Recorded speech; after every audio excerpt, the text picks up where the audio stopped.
Man, we've got some morning people in here, guys.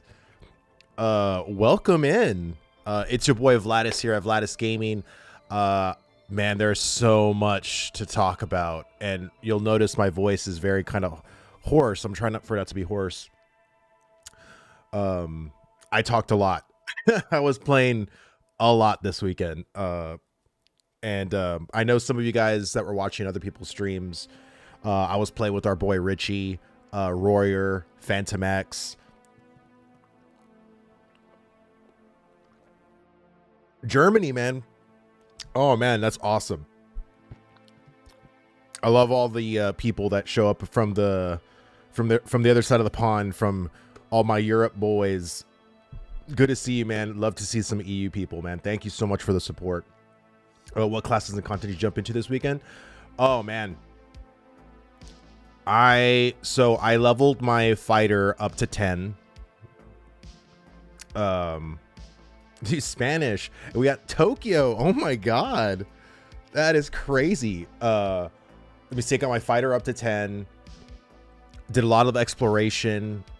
And I still didn't get to explore everything. I went to the tropics with Richie and the boys. We haven't gone to the desert yet. Yesterday we were going to do a lot, but the freaking DDoS attack happened. You know, Switzerland. Oh my god, it's crazy. Virginia, between classes right now. I miss Vera. Dude, you're not the only one, man. You're not the only one. Yeah, dude, it's wild. This weekend was, you know, I released a video an hour before I streamed. So if you watched that video, awesome.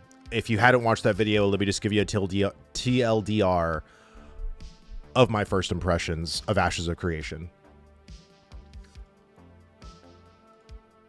So I'm having trouble of where to begin because holy shit. Now, let me preface by saying what I'm about to say is coming from the standpoint of knowing this project very well, and also coming from this angle of foundational, like it's all foundational, right? We haven't got a lot of fleshed out systems yet. Everything is still in a very bare bones, incompleted state. So knowing that, that's the preface I'm going off of when I'm about to say what I'm about to say. From that standpoint, holy shit. Because even at a basic level, even at the foundational level, this game was so much fun. I had so much fun playing with, you know, the people that I've been creating content with. Yo, Phantom, I was literally about to talk about you. You know, playing with my boy Phantom here. And I've never in my life heard Phantom cuss as much as I had when I watched him stream. Dude, he was so in the game, Dad. Dude, Phantom, if you watched Phantom this weekend, he was the most locked in cleric. And just so anything that happened, he'd be like, he'd just cussing up a storm. It was so good.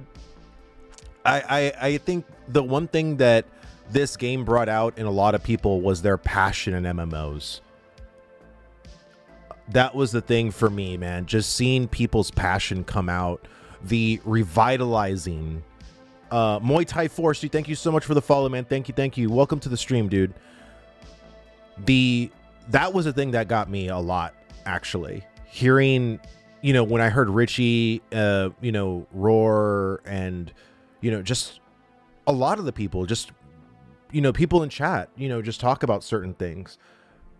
It was really cool to just hear, like, what a year ago, a lot of us kind of like dead inside would talk about MMOs, and it would be like this thing that we thought wouldn't happen, right? Melon, dude, thank you so much for the sub on YouTube, man. Thank you. Welcome to the stream, dude. Let me see. I gotta go watch, dude. Nathan, go watch his VOD, bro. He cusses A lot. And he was even cussing during the podcast last night. I was watching them and he was still like with the F-bombs. It was crazy. But overall, the exploration, the world, there's still a lot of work that needs to be done, dude. Like seriously, let me just call it out right now.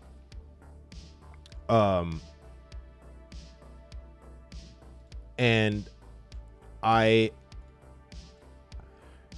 even with the work that needs to be done, it was so cool to actually still have a really, really good time in the game. And I think the one thing that made that possible for a lot of people, I had a couple of people reach out to me on Discord saying, hey, thank you, dude, for doing the 1v1. I found my guild because of you. I looked for a guild because I was watching your stream and you said, you know, I should find a guild, and I found a good group of people. Thank you. That to me was so gratifying to hear people finding guilds, because I'm telling you, even a shitty game can be elevated to the next level because you're playing with a good group of people. Let me see, when will it be available to play again? This Friday. Phase 1 will be just weekends, so Friday, Saturday, and Sunday. So this weekend we'll be able to play again, 100%. But yes, I had a good time as well. Broken and unpolished, yes. Hopeful, also yes. Yeah, of course. I think there was a lot of people too that again had a lot of misconceptions about what this game was. If you watched Soda Poppin', if you're a Warcraft guy, Soda Poppin' was in Ashes. I didn't particularly have a good time playing. He's like, wait a minute, all you do is grind? Nah, I'm done. So it was, you know, it was an experience. The Q boss was insane for me. Friday, I literally couldn't even play. I was like, after I was done streaming and you saw how disappointed I was because I couldn't stream and play at the same time, I couldn't have played anyway. I was literally in the queue all day up until nighttime, and then I just gave up and I just went to sleep. I was able to play pretty much all of Saturday, really. I played all of Saturday, got a lot done Saturday, and then Sunday as well. I got to play a little bit before the whole DDoS attack thing. Dude, Beaver Pirate, thank you so much for the follow, man. Don't look down. It's still plenty of time for playing. No, of course, dude. I was mostly down because I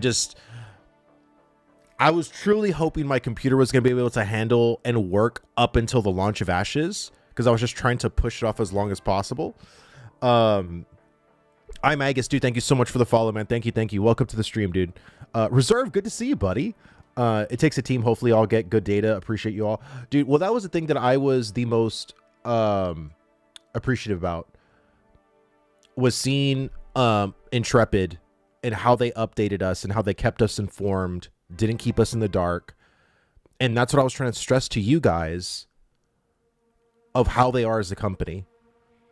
And as much as the DDoS attack sucked yesterday, Rubgens, dude, thank you so much for the follow, man. Thank you. Hope you're enjoying the stream so far. Intrepid was able to get not only the data from the DDoS attack, seeing how well their defensives are when it comes to that, because that's going to happen more often than we think. Excuse me. Been watching you on YouTube for a bit, man. Keep up the great content, my dude. Thank you so much, Magnus, dude. Thank you, man. They need all that. You know, again, like, as much as it sucked to be in the queue, that's still data for them. You know, figuring out the whole Q boss thing. My suggestion on Q is I would love an estimated time. Like, once we get like the queue working in a really good state, I would love like the position I am in line and the estimated time that it'll get me to come in. Because at least I'll have like some kind of indication that it's going to take like 20 minutes or 10 minutes or 5 minutes. And I know that may be hard to do because depending on the amount of people they pour in, it could go drastically from like 20 minutes to 5 minutes. So it's like, does it really even give you an accurate time anyway? I think that's ultimately the thing that it's really hard with queues, or the indication of a time for a queue, because it's never really correct, right? That's honestly so true. They were communicating so clearly this weekend. When was the last time we saw any other gaming company that this responsive and communicative? That's what I've been preaching, you guys. It's not like, people like to think that I'm like this person that's just like, you know, being a cheerleader for them. Like I'm being a cheerleader for them because what I am saying is factual facts. I will be a cheerleader for any company that is being this transparent and this communicative during such an important time. There was a lot of times too where we would see companies, you know, be like, as much as people give shit to Wayfinder, like if you were joining their Discord, like they were actually very communicative into their issues. The problem with that was they just could not get people in their game. So the game just kind of just fizzled out and just died. Combat looks pretty decent. My biggest gripe though, aside from the unpolished systems, is the graphics X visuals. I know it's an alpha, I can't place my finger on it, but the models, horses, etc. Look very basic and wireframey. Well, and this is the thing I was trying to tell one of my friends, because he actually told me the same thing, is the game's not polished, right? When it comes to the visual passover, when it comes to the graphical passovers, like that comes later. So again, guys, like you have to understand, when you're usually in a true alpha of any game, you're getting working UI, which is nothing like what you're experiencing in Ashes right now. That's not a working UI. Like functional working UI is what you would see in the live stream like a couple of years ago. That was like very functional, very basic UI. Think of like Alpha 1, really. And that's what you truly get in a lot of these like closed alpha tests for either MMORPGs or just games in general, right? And if you've never experienced that, if you never did a closed alpha, or you were under NDA for some game you were testing, then I'm sure you don't know, right? Like you can't know things you just don't know. But from a lot of the people that have tested a lot of games before, we're very, very impressed with how polished this game looks, even in this state, right? And as I just said, this game isn't polished. But to those people that have played these other games, like I have a friend of mine who tested Guild Wars 2 in a closed alpha. He was under NDA for it. He also tested WildStar under NDA. The amount of gray boxes, the amount of mounts or things that they would ride that were just completely like little like spheres or squares or whatever, and you would just see those all over the map. Like that's a true alpha. Like that's what you experience, you know? Let me see. Oh, if anyone didn't see the Reddit post about the wacky scaling settings, please go check that out. So here's the thing, and I've been saying this, and now y'all can experience it. What did y'all think of the text? Was the text in Ashes of Creation too small? Like I've been saying forever. And again, you could go and enlarge the UI. You can go and enlarge the UI, but what happens when you do that, chat? What happens when you enlarge the UI? It makes everything bigger. The boxes, everything, and then it looks like crap. So yeah, too small. Thank you. And again, I believe Intrepid knows this. I know my boy Nathan knows it. He's in chat. I've been saying this even during the live streams. I'd be like, dude, I would literally have to like, I was like, this chat's way too small. And I was like, maybe it's going to be bigger in game. Maybe when you actually load the game, it doesn't look so small. Nope. It looks just as small. Let me see. The font looks small as fucking rigid. I don't know how to explain it. Yeah, no, I know how to explain it. It's just small.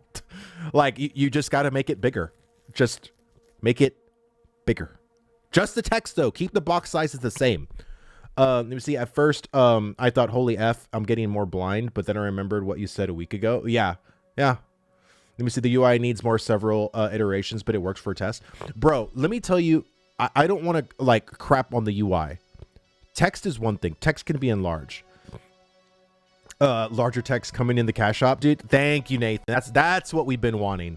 Can you make it like $90 for like larger text? That'd be great. Appreciate that. It just seems that the game is still 3 to 5 years away from releasing. Hard to get excited for it so early. If they even manage to release and not go the way of Star Citizen, they promise a ton of features and content. Well, Shades, I would say this. For a lot of people like myself that I've been following this project for as long as I have, I've been telling my chat for a long time that this game is 2 to 3 years away. After we got the AMA, which was in August, I then changed my tune and said 3 to 4 years instead. So I feel like a lot of my people in chat are very much aware of how long this project is out, but it's not 10 years away. Like, let's just be realistic. It's not 10 years away. So when people like to compare this game to Star Citizen, I can't really relate because I personally don't follow that project at all. But I know Star Citizen's been in development for a really, really long time. But we also know, coming into Ashes of Creation, just how massive the systems are and just how interconnected these systems are as well. And the other thing is that Steven's promised that they are cooking. Meaning, Steven, the head of the company, doesn't want to release Ashes of Creation unless it is, like, finished in the way he deems acceptable. Like, he's not... Let me see. Georgito. Georgito TV, thank you so much for the follow, man. Thank you, and welcome to the stream. Let me see what would happen in phase 3 for your timeline prediction to come down from 2 to 3 to maybe 1. If they were to unrelease certain major systems. Like, I know what would be a huge shot in the face to a lot of people, but if they said that we were actually going to table naval for some major patch after the game launches, then I can see them severely reducing the timeline. But that's just an example. Like, what if they said, oh, we're gonna not do the stock exchange at the start, that's not gonna make me reduce anything. The stock exchange, I think, is it's gonna be a very, I think, complicated kind of system, but at the same time, like, I don't think it's gonna take up much time. So let me see. For me, Korean MMO combat animations have seen polish.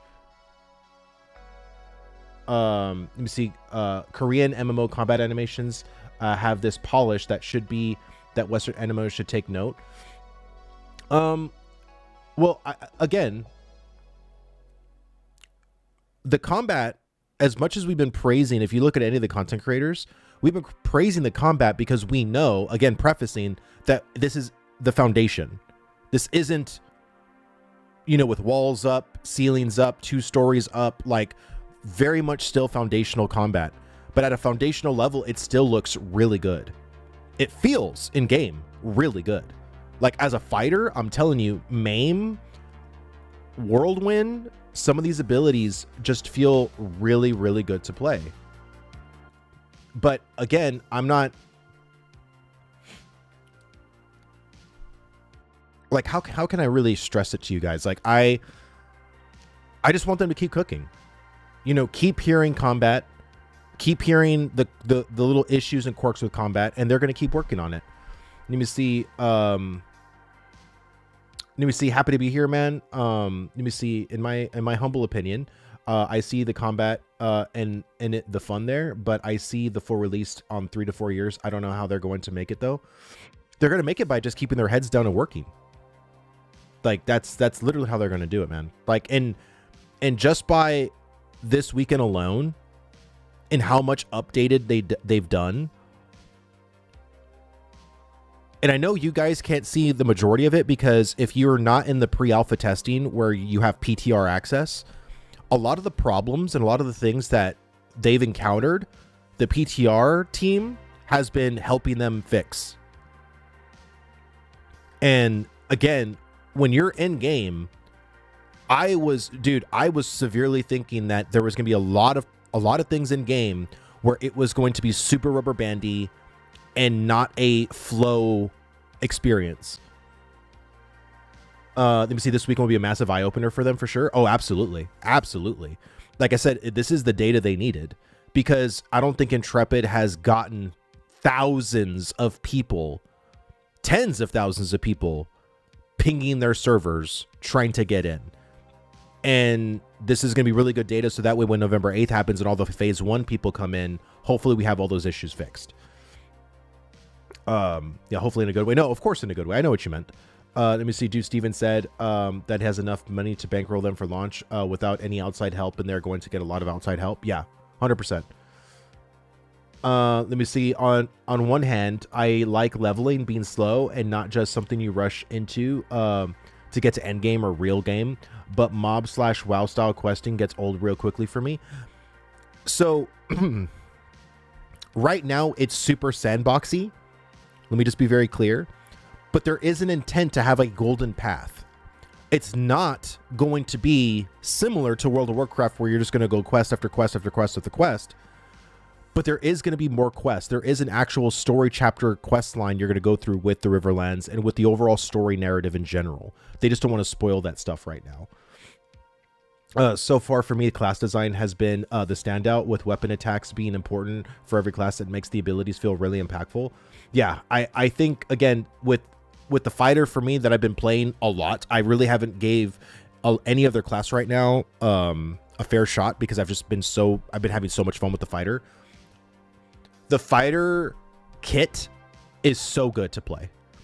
I'm still on the fence with basic attacks, though. I think the weapon skill trees do have some potential, but I think they're far too basic, and I do think that the weapon combos need a little bit more work. They need more fleshing out, I would say. I think they need to be the basic attack needs to be a little bit more impactful, in my opinion. Leveling feels so damn slow. Lamau, it's a mob grinding simulator right now. You have to be a party and spend a minute or more per mob just to gain 2%. Even basic mobs aren't worth any okayish amount of XP. Feels like a mini raid boss. I don't want it to be a quest as fast as possible to max level, but it's rough. But right now it's rough. And Adam, honestly, I can look at it from that perspective. It is rough because, again, there's a lot of systems that aren't available to you right now. There's a lot of things, a lot of potential XP paths that just aren't available to you right now. So for a lot of people, I understand that that's pretty valid criticism, but I feel like there's going to be a grind regardless. Like in World of Warcraft, your grind is just quests. Like if you're playing vanilla WoW, like you're basically doing 25, 30, 45 quests just to level. Right? And even completing a quest in Classic WoW at level 35 feels like you didn't even move the bar at all. So you're just trading one thing for another. It's all really about perspective at that time. Basic attacks only feel okay with auto attacks turned on. Yeah, I've been playing with auto attack personally. I have not been pushing Q for basic attack. I just think that's kind of obnoxious personally. My only gripe with the game is that it's going to need about 6 more years bare minimum to finish. I really don't think it's going to take 5+ years, to be honest. I think if there's a lot of issues, if there's things that go wrong, which that could be the case, I think 4 years could be more realistic in that regard. But when I say 3 to 4, I'm actually taking into account of not it being the best scenario. That's actually kind of a semi worst case scenario when I say that 3 to 4 years. But like I said, we'll see. We just have to wait and see what happens. Yeah, Steven knows what's the good and bad with the game 100%. He knows what needs to be worked on, which I like. Yeah, again, these people, Intrepid, the developers. And I got to say something real quick. I'm not, my boy Corey. For those of you guys who know Corey, he's one of the developers in chat. He comes into my chat a lot. When I was playing yesterday with my boys, there was a certain group of people that started trying to kill us in game. Come to find out, it wasn't just some random gamers or people from my stream that were trying to kill me. It was developers. And Corey was one of them. And I messaged him and I said, bro, don't lie to me. Did you kill me yesterday? And he said, maybe. And then he literally LOL'd and gave me his tune name. I remembered in game that tune name. And I'm not gonna say it on stream. I don't wanna out his tune name. But I'm like, all right, bro, I ain't gonna be Mr. Nice Guy anymore. I was like, when I see you in game next time, I was like, you're gonna die. But it was honestly, that to me was like one of the coolest things too, because I thought we were just having a legit skirmish against just other rando players. But these weren't rando players. These were actual developers playing the game and killing the content creators, killing me, Roar, Richie, some of the people we had in our group. Like, this is why, like, I have such faith in this company, because we know when we go and watch other major content creators and we're talking about these AAA billion-dollar studios, and we ask the question to ourselves, do these people even play their own game? Do they understand the problems and issues that we're literally saying? Like, because it's so apparent to the people playing the game. How is it not apparent to these developers? And then we come over here and we see not only are they developing this game, but we actually have the developers playing the game too, which really brings like a lot of good juju to me, because that's all I think we've ever wanted, was to have the developers like play their own game. You know what I mean? That's abuse of power. I can find out their location. Yeah, I know they can. They could easily. Let me see. One of the more unexpected and fun parts of the weekend was people stopping and say hi that I was playing. Yes, that was really cool, Phantom. It's just really cool just to see, like, again, my content creators and actually play with them, because we've been talking about this game for so long that we just, you know, we haven't played an MMO together, and it's really cool the fact that we're actually playing Ashes of Creation together, right? I think that's been one of the coolest parts about playing so far. Let me see. I don't understand all the people that are talking about max level. What exactly do you need max level for? I'm really curious. You have the most content available for you way before max level anyway. It's because it's the mentality that's been ingrained in them. You go to any MMO or any game, what do guides tell you? What do people tell you is to get to max level as fast as possible. It's really hard to shake that habit off. And so I understand why people want to get to max level, but I think once they start experiencing the grind, and once they start experiencing how fast they can level in this game, which isn't very fast, I think they're going to table leveling or grinding or trying to hit level 25 as fast as possible. We see Planet Earth got us killed, and it was fun. Yes, my boy Wagsy was grouping with us too. He was our healer. It was a lot of fun. It was a lot of fun. We see I had several instances of sitting at the grind spot with another group coming by and having to watch if they engage us in our spot or not. Yeah, it's really cool having that kind of like hesitant. Philip, dude, thank you so much for the follow, man. Thank you. I hope you're enjoying the stream so far. Let me see. All right, guys. Well, we have a lot of content to go through from our content creators. I want to watch our boy Burns. He came out with the video yesterday called Ashes of Creation Analysis. I think this is his first impression of the game. And the other thing I do want to mention, if you're following my Discord, if you're in my Discord, you already kind of know this, but to people that aren't in my Discord, the 1v1 podcast is back today. Episode 101 is coming out, and it's with my boy Burns. We're going to be talking today at 3 p.m. Central. So I'm probably going to end stream probably like 30 minutes beforehand, so I can set up some of my scenes, get them in, and then we'll be back. We'll go take like a 30-minute break, and then we'll come back 30 minutes later at 3 p.m. Central.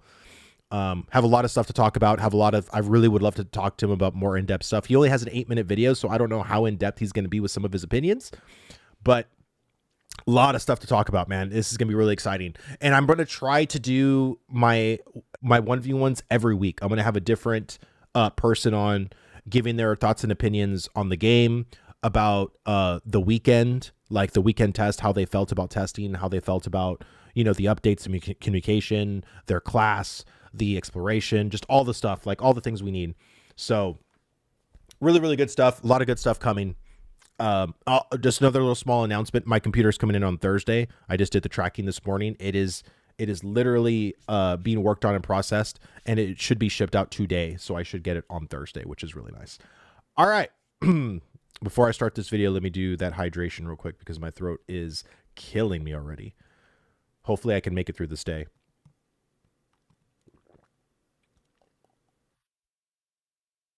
Found Tumok while exploring. Dude's got 1 million HP. Yeah. Yeah. All right. Let's get it. As kids, we used to play in houses under construction. It made for epic games of sardines and kick the can. Sure, there were nails and other hazards, but it was the late 90s, early 2000s. Our parents didn't care and we all turned out fine. Well, except for Jimmy, who cries at Taylor Swift concerts. As we ran around the units, you'd start to get a feel for what the house would look like. If you saw past the exposed studs and plywood flooring, you could get a sense of the layout. You'd be a fool to walk around the home and say, "This place sucks. Doesn't even have walls." Ash's operation just opened. That's such a good example. I know we always mention the house analogy, but it's actually really good to actually practically see that and see, like, whenever you're making a house and then have someone be like, huh, this house looks garbage. Like, what are we doing? Yeah, the pause. I'm so sorry, birds. I'm so sorry. But honestly, we're not even at the stage yet of if you've ever built a house, because my sister right now is actually currently building her house. So whenever you make the foundation, the inspector, like the house inspector, has to come and inspect the foundation before they even start building on it. That's where we're currently are. That's what this weekend was, actually. And I think that's honestly what phase 1 is all about. We are the house inspectors inspecting the foundation. So before they start even putting up any kind of planks or any like studs going up, we got to inspect making sure there's not any freaking cracks, making sure that it's level, just literally making sure we're good. In their Alpha 2 testing, there was a lot of bugs, but there's also a lot of promise. Let's talk about that on this week's visit to the Copium Clinic. Let's go. First, I did a side quest with customer support. My account had some issues, so I messaged them. I got an email back from Peter who addressed my situation and got me going again. Thanks, Peter. Once I got everything installed, I realized they call it the Intrepid Studios launcher, not just a shortcut for Ashes. It reminded me that they plan to eventually have more games than Ashes if it's a success. I can't wait for the Intrepid RTS in 2044. There are 3 races to choose from, so I chose Empyrean Elf. We're not getting the racial benefits from them yet, but we will be later on in testing. We don't know when and if there will be wipes. I think it's pretty safe to assume there will be at some point, but they've said our goal is to not have server wipes in Alpha 2. Yes. We want to have persistence. That is the point of the persistence. We may have times where we come down for updates and things like that, but the goal is to not wipe if we don't have to. We will if we have to. As little as necessary. That is the goal. I think that's smart. You can only create a new character so many times before it gets stale. Although I say that, and yet there are millions of people who play Diablo 4 seasons, so just in case there aren't wipes, I picked a race that I'd like to mess around with for a few months. To start off, I had pretty low expectations. Generally a good idea for life, and they were met. I've tested a handful of games before, so I was expecting a complete buggy mess. The first obstacle to overcome was the server. There have been pretty intense queues. I'm on the US server, the Q1 Q1 was was seems brutal. to have the highest queues. If you're just looking to get in and mess around, the European servers don't seem to be as populated. One problem people ran into is that they'd get disconnected from the launcher, then sit in a fake queue for hours. Good news is that was me on Friday. On Friday, I got to play for about an hour, then was disconnected. I tried to get back in at peak time, and my queue was 3 hours. So I had dinner and took care of some stuff. When I got back in, I did some quests, grinded some mobs, little PvP. I'm not going to walk you through everything I did.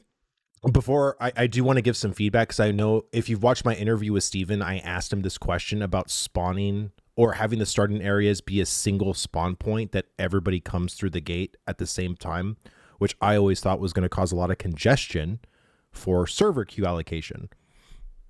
Steven did talk about that there was going to be a layer, the current layer that it's on, there was going to be a layer below. And apparently, if you go out into, like, if you, from the cathedral where you spawn, if you just go forward out the cathedral door instead of going right where the goblins are, there is more to the city area that's below. That's going to be on a whole other different server allocation. I think, I honestly don't even think, I hope Intrepid makes another gate to spawn new players there.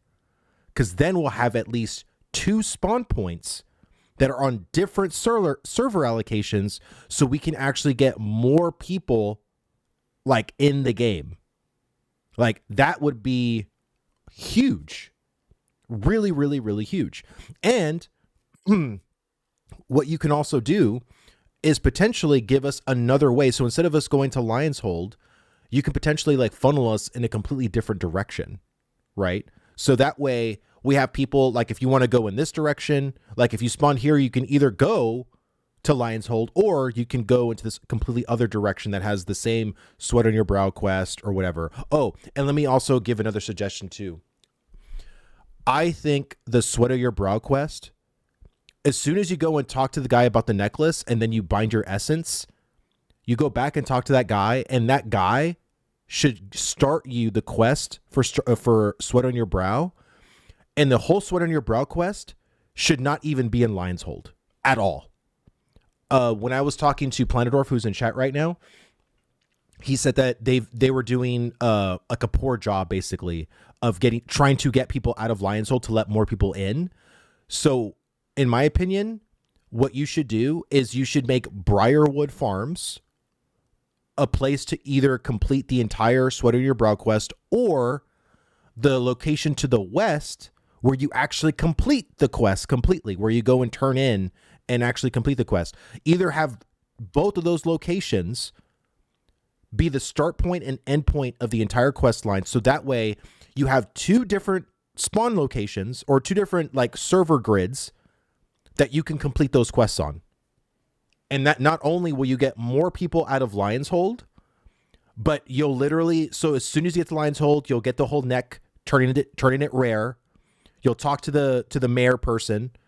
You'll bind your essence if you want to bind it there. And then you talk to him again, and then he'll say, hey, you need to head to Briarwood Farms, or you can head to a location to the west. And there's a quest that they need you to do over there. And then you'll just leave. Like, because again, you're level 1, you're not going to have anything to vendor. There's going to be no reason for you to just meander there. So it literally just forces people out of Lion's Hold. That is my biggest feedback that I can give Intrepid right now. Instead, I'd like to introduce you to a segment I call Stream of Consciousness. Level 4? What? Okay. Level Dude, 14. watch out. Level 14. Okay. Ooh, no. Oh, you can do it. It's not even elite. I didn't pull it. I didn't Okay, pull it. I don't know. they're so dirty for doing Oh, that. what? Okay, big heal coming, big heal.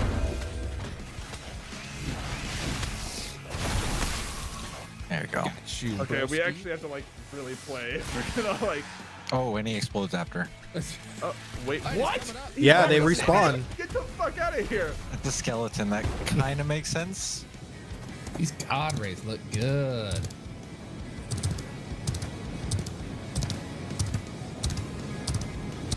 Oh, don't want to fall down there. I remember seeing that. Horse swimming, so peaceful.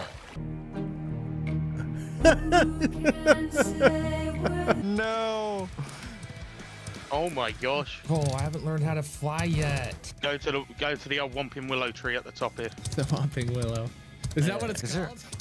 You're just British, so everything is a Harry Potter reference. I mean, not everything, but like this is pretty Dude, so here's another thing too. I was talking to some buddies of mine, and for those people in my generation that have played World of Warcraft or any of the old MMOs of the 2000s, when YouTube came out, there used to be this kind of trend where you would basically make a PvP montage video with like Disturbed's Down with the Sickness or Linkin Park's, crawling or with you. And you're watching like a montage of like you killing all these people in your PvP game. And it's like in 480p, like square box thing. I'm going to bring those back. And they're going to be pixelated as shit. They're going to have old ass music. And it's going to be fucking amazing. I cannot wait. It's going to be so good. to me if you look at this willow. Like, I mean, I could see it. see, there you go. Like, The it's all shrinking good. shack is underneath it. Yeah. We can kill that red guy if you want. There's that flag up. Yeah, we, I'm oh, down. Okay, so background for this clip. I grouped up with another YouTuber, Zyback, and we were with some other guildies. We see a corrupted player, and he asks if we want to fight him. Right here. You want to kill him? Yeah, let's smoke him. I'm on your 6. Little did we know, it was a fairly popular streamer with more than 500 active watchers. Yeah, He'd been killing Showback, people on this bridge for dude. a while, so he got corrupted. Y'all wanna go elsewhere? Little Harry Potter boys. Dude, Showbeck is so funny, dude. He's actually, I think he's more of a Throne and Liberty content creator, but the fact that he's been playing Ash as a creation, I think he has his eye on it, 100%. I really hope that he enjoys Ashes personally. Don't bring me down, killing me down. Expecto. How do you spell expecto, bro? They won't kill their pussies. Big one. Yeah, Showbeck's funny, dude. Here, shit. I mean, if you want to ball, then let's fucking ball, bro. I mean, if you want to fucking ball, little Wan boy. Let's go, Wan boy. Let's go. I'm fucking here. I got no man. I'm still open on your ass. Let's go, dog. Bankai, Kyushiro no Naiwa ka. Riru, Shinyu wa, Ruru wa, Ninyu wa, Sokoi, Snoro Jutsu, Koshi wa, Ruru, Ni, Bankai. All right, who's Dude, the fucking fighter's next? All so right, you good. guys want to play the fucking game? Let's go, dude. So we rolled in and Show back. there's Zyback. Oh, she's dead. Doing weird. Oh, what? So I have to have the thing on? Oh, that's a little janky. It is. Oh, yeah, I'm fried. Another bit of feedback, Intrepid.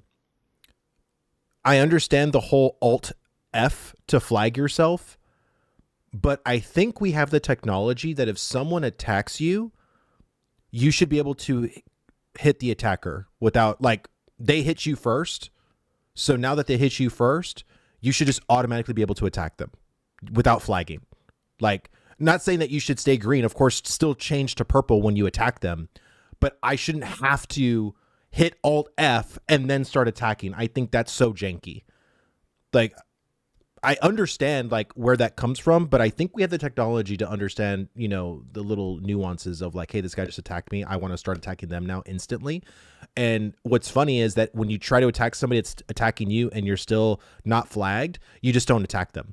You just stand there like an idiot, which, you know, that split second or like that almost like in your brain, you're like, I'm trying to attack you. Why can't I attack you? And you're like getting frustrated. And it's like 2 seconds now, 3 seconds now, and they're still hitting you. Like it's, let me see. Wait, is the toggle option for flagging just an alpha thing? No. Like I said, again, here's my thing. If someone attacks you, you should be able to attack them without like having to do the toggle. However, if I'm not attacking anybody and I see someone I want to attack, I can't just go and start attacking them, right? I have to purposely flag myself if I purposefully want to attack somebody. I'm talking more in the sense of defending myself. Like I'm minding my own business and then someone just started attacking me. I shouldn't have to hit Alt F before I start attacking. I should just immediately be able to start attacking that player. That player. Let me see. There's no way that's staying or is intentional. Yeah, I know. And this is why I'm leaving this feedback now, because I'm very much aware that I think they're aware of it, because this was something I actually did not leave a bug report on or any kind of feedback on. But to me, it's very obnoxious. And a lot of the people that were PvPing a lot experienced that a lot. So I'm pretty sure they're aware of it. Oh, yeah, we are fried, bro. I ended up watching his stream later and he's great. So I gave him a follow and my Prime sub. Here's the evidence.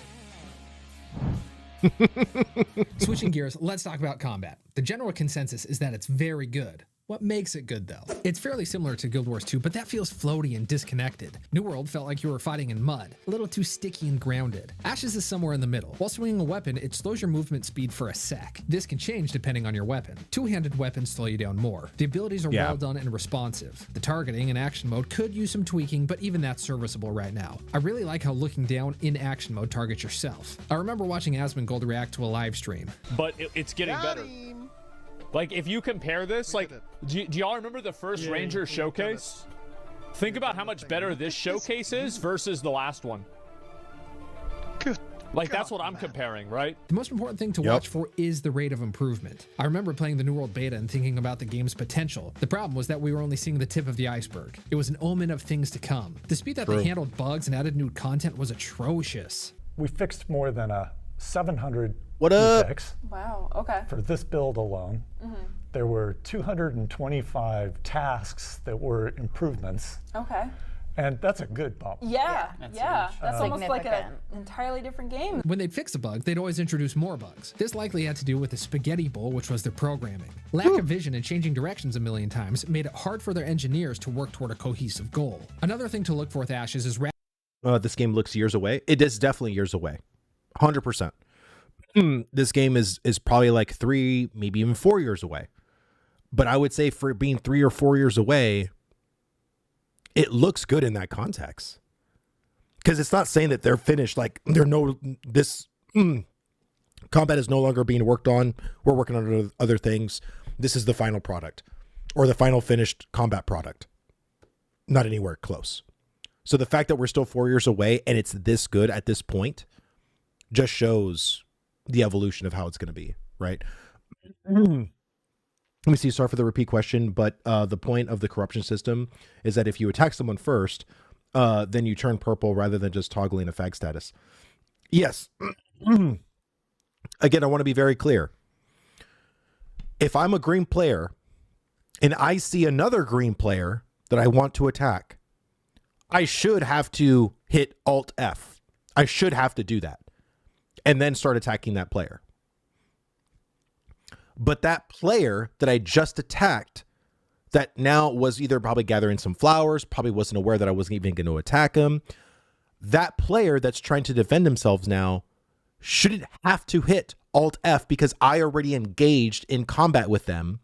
Now, that green player, if he does attack me, will turn purple, but he doesn't have to hit Alt F. Like, it's just like, hey, I initiated combat with you, come attack me. Now that person can start attacking.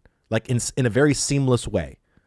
I just think it's very janky, the fact that that person would then have to hit Alt F and then start attacking me. That step just needs to be eliminated completely. Sounds like the old Lineage 2 flag system. Yes. And again, I think it definitely can be improved on. Think about every MMO launch for the past 15 years and like, were any of those products ready for launch? No. The fact that we're still 3 or 4 years away to me is one of the biggest strengths. Or Ash's biggest strengths. It means it's going to release as a finished game. And I completely agree with you. The fact that at a foundational level, it's actually looking very solid in certain areas. Other areas not so solid. But there's still room to improve. Like what I remember feeling when I was watching New World, and this is when they delayed the beta a year. I thought to myself, I don't think a year is enough.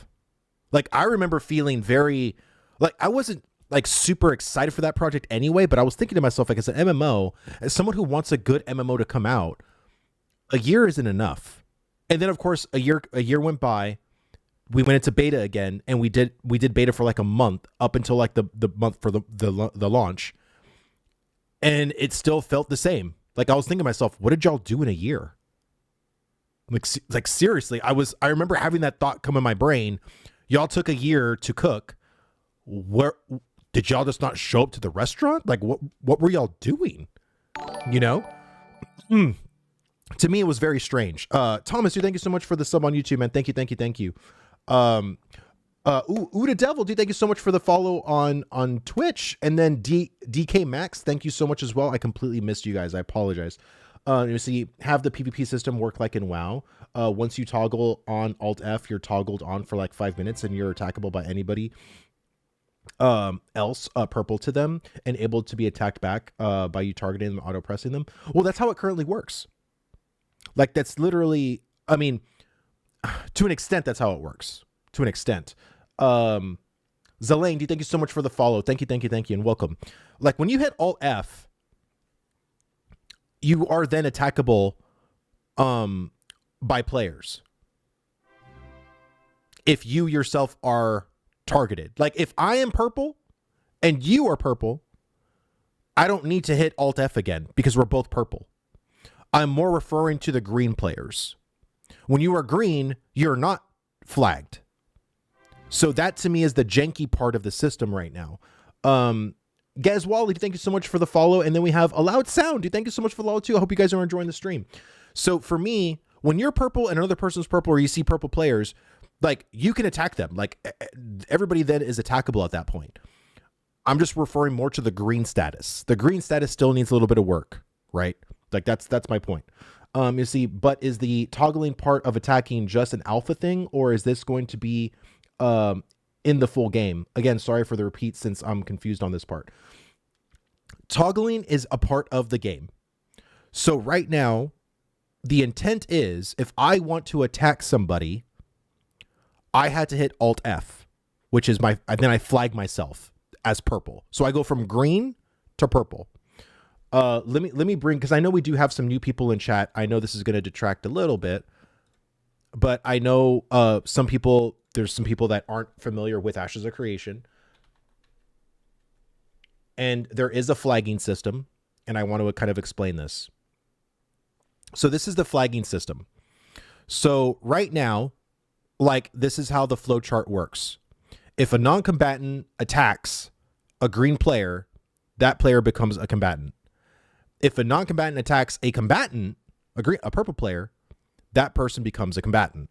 If a green player attacks a red player and kills them, they still remain a green player. So this is basically the flow chart of how all of the different things work. But it really doesn't talk about a purple player.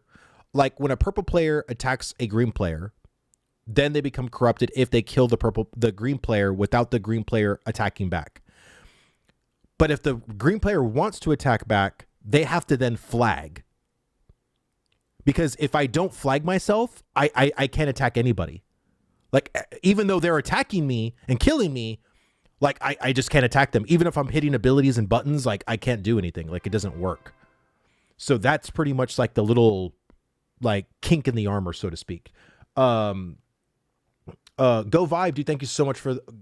Is that how you say it? Go Vibe? Or Govlib? Govlib. Thank you so much for the follow, man. Thank you. Hope you're enjoying the stream. So this is kind of like the way the flowchart works in that sense. I hope this isn't a confusing thing, but I would really recommend, if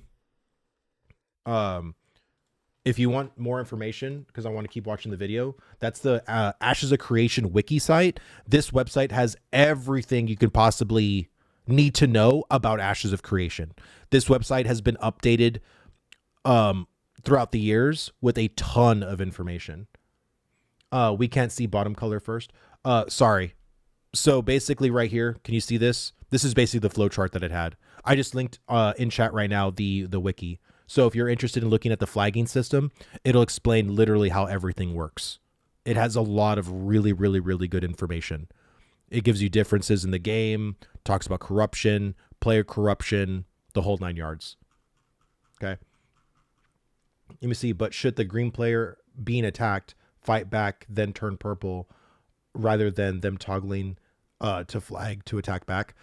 Yes, Nemesis, that's what I'm advocating for. I want for a green player defending themselves, I don't think they should be able to toggle. But if they attack the purple player, then they turn purple. They auto toggle. Like by me attacking them back, I am now toggling myself purple. I just don't want to hit Alt F. My whole issue is hitting Alt F. That's my main issue. I want to be as clear as possible. That is my main issue. All right. Rapid swings in direction. If Steven announces next week that Ashes will be more of a survival game than an MMO, Spider video is coming, probably next Steven week. And Intrepid have I want to been get one more week consistent under my started, belt though. before I It's leave my those first same things that they impressions. talked about years ago now coming to fruition. That's really one of the strong suits of Intrepid is their steady, consistent vision for the game. They've gotten a lot of pushback about stuff, but haven't changed their key design pillars. So So, of course, let me see. Simple fix just makes someone purple attackable regardless of status.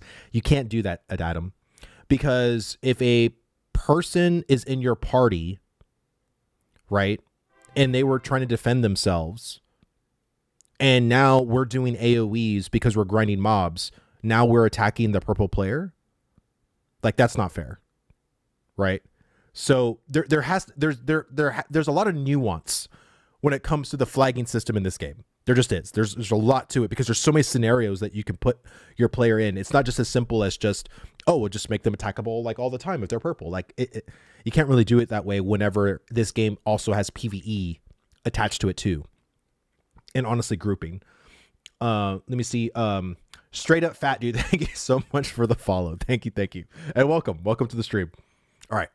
Why do you hate PvEers? If they do indeed respond to bugs quickly and roll out new I was content at a joking. good pace, it'll confirm to us the solid foundation that they've laid for this game. Throne and Liberty can support large player populations in a small area. This is movement in a good direction for the MMO genre. TL's pay to win is a turd in the sandwich, though. I'm not interested in spending hundreds of hours in games only for some whale to wreck me with his wallet, not skill. If he's in your party, you can't hit him, even if he's corrupted, by the way? Really? Is that how it currently works? I honestly haven't done much with the PvP stuff. I was talking to Richie and stuff because we didn't do too much PvP because we were just still like exploring and doing professions and grinding and stuff like that. But I think this next coming week, we're probably going to do a little bit of a focus on PvP. But if that's the case, if you are in a party and you can attack a purple player, then maybe it should work that way. Just make the purple player, like whenever you are purple, like just make them attackable, like regardless. Because if they already had the system like that already when it comes to the party, like coming into party, if you're not in a party, then the purple player should just be attackable. Just like a corrupted player. You shouldn't be able to group if you're corrupted, in my opinion. I don't think it matters personally. What does being in a group as a corrupted player serve? Like, oh, protection. Okay. But if you're in Discord and you're an 8-man group and you're corrupted, now you're uninvited to the group because you're corrupted. Well, those 7 other players are still going to try to defend you, right? So I don't know. I really don't think it matters in that sense. They may have it this way to avoid accidental attacking a corrupted player. Potentially. Because that corrupted player is still your party member, right? Like that's your thing. Grinding mobs to drop corruption, you need a party to do it efficiently. Yeah, 100%.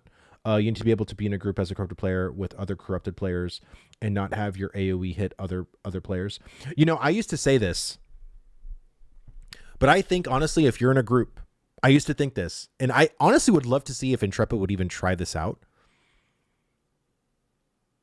If you were in a group and you see a green player and you toggle your flag on and now you're purple and you go to that green player and you kill them, not only do you get corrupted, but because you're in a party with other players, everybody in that party gets corrupted. You to a larger extent because you did the killing, but them to a smaller extent because they're guilty by association. I don't know why I think it could be an utterly terrible idea. It could be a terrible idea. But I think the level of accountability,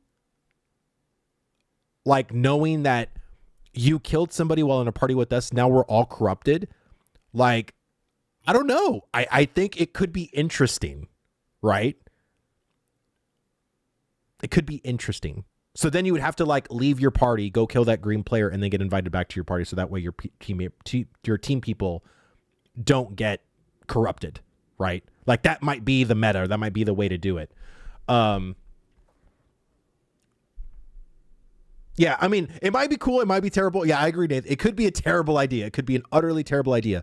But again, with the amount of accountability this game serves already, I think that would just be an extra, like, accountability. Can be exploited, by the way, in random groups. That's what I mean, though. Like, if you want to be a troll, if you're going to go into a random group of people, right, that you don't know, and then you kill somebody and everybody goes corrupted, they're going to now know your name. They're going to now know your guild tag. And again, accountability sets in, right? Now they're pissed off. They're not going to like what you did. And now you are a target, and maybe even your guild is now a target. Again, accountability.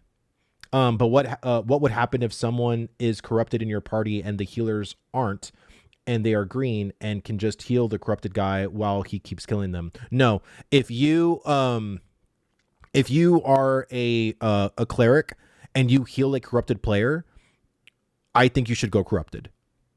Personally. I think the way it currently works in game though is that if I'm a green player and I'm a cleric and I heal a corrupted player, I think I turn purple. I think that's how it currently works. Incentivize creating relationships and reps with other players then, in my opinion. Well, that's the whole point of this game. Like if you are trolling in, let's say, not a corruption kind of way, but if you're just overly pulling, if you body pull, or if you're just like doing like shit in your group that you shouldn't be doing, again, that group's going to know your name. They're going to know your guild tag. And then you could end up being like a kill on sight person for that group or guild or whatever. And again, this game has so much accountability measures. That's what this game is all about. I've said this many times before. This game is the de facto Game of Thrones MMO. It just is. It just is. Let me see. What if you're green and you heal a purple party member? Then you should go purple. Like, in my opinion. Like, you shouldn't have a pocket cleric just being safe. If they are healing you, it's because they're trying to engage in the skirmish themselves. If they didn't want to get involved in the skirmish, they would just leave you alone. How does it work now? I don't know. Again, I haven't really tested a lot of the ins and outs of the PvP stuff.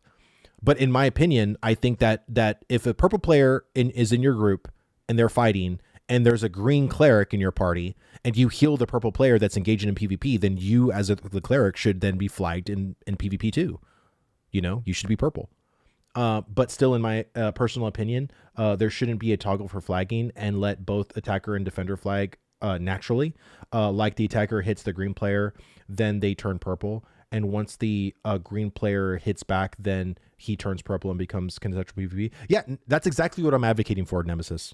Like, literally, that's exactly what I'm advocating for. I just don't like the toggle, like hitting the toggle. Like, that's just annoying.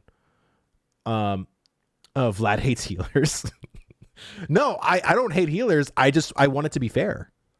I think that will be exploitative. If you can just be safe as a healer and remain green healing a purple player, like, you have a huge advantage. That to me is very exploitative. All right, let's keep watching. Skill. Ashes can support hundreds of players in a small area too, but won't be filled with pay to win. The game design we've been told is coming gets me genuinely excited. Castle sieges, node wars, in-depth crafting, all things we don't have yet but will be coming online soon. With this as the foundation, I think we've got something special coming in Ashes of Creation. Like with those houses under construction, it's just finishings. Drywall, molding, cabinets, etc. Don't get me wrong, these things matter, but you can't look at a mansion under construction and say, this house sucks. While we shouldn't heap awards on Intrepid before they've actually done anything, I think we can have a positive outlook on things based on how this test went. The proof needs to be in the pudding, but I gotta say, the first bite has me wanting more. We've got some time before the actual launch of the game. How much time though? Here's a clip from my next video. Ooh. MMO that looks to be still at least 4 years from launch, the 3, 4, or 5 we saw this years. For the next 3, 4 to 5 years, and they're probably 3, 4, or 5 years away. We're obviously still years away, that's without question. You sure about that? You sure about that? You sure about that? I am. You might be right. Ooh, but I got the info. Find out. Wow. I got to talk to Burns about this during my 1v1. I'm really curious why he thinks it could be quicker. Great video. Great video.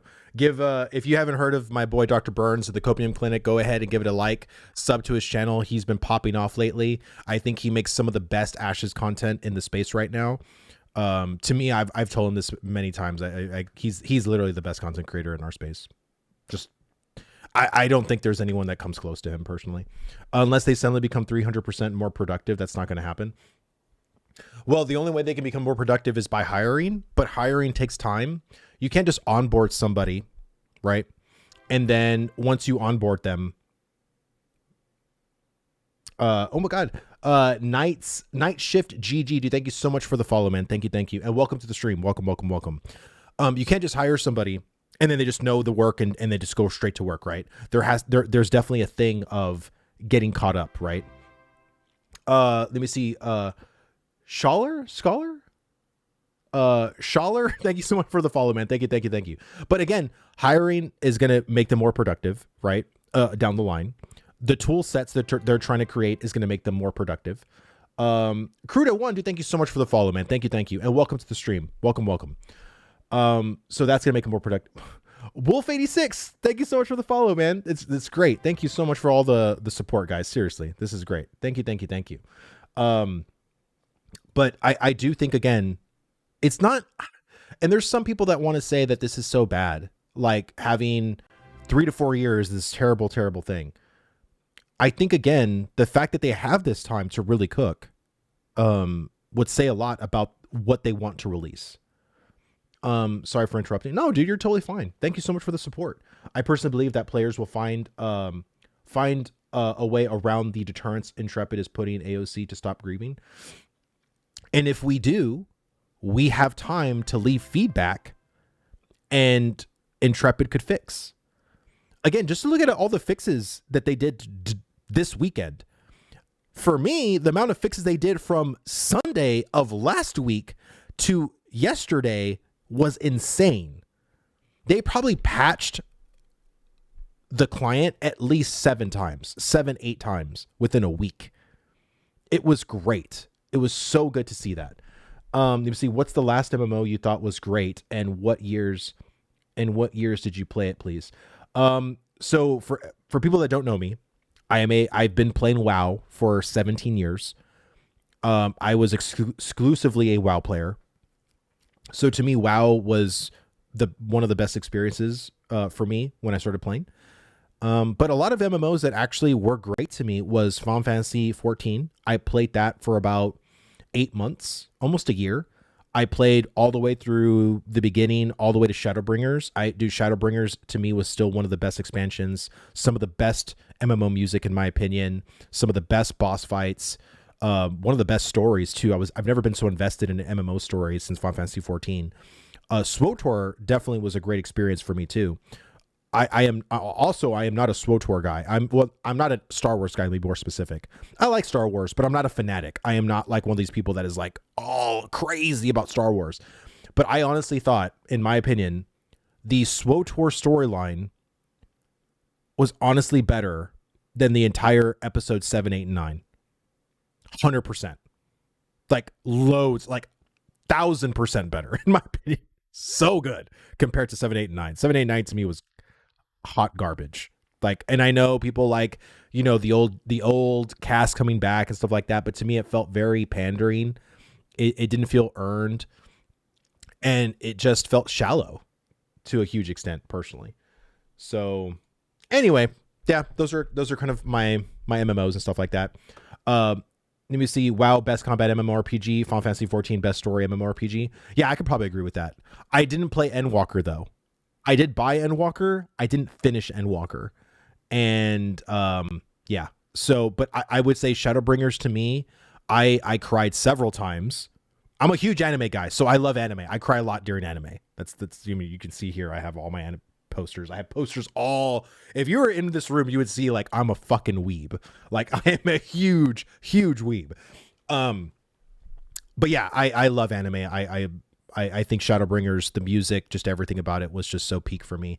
To me, I feel like any MMO should aspire to have that level of storytelling. However, I don't think storytelling should circumvent combat. And we see, have we tried Arcade? No. Would you say AOC is more catered to an older MMO player? Absolutely.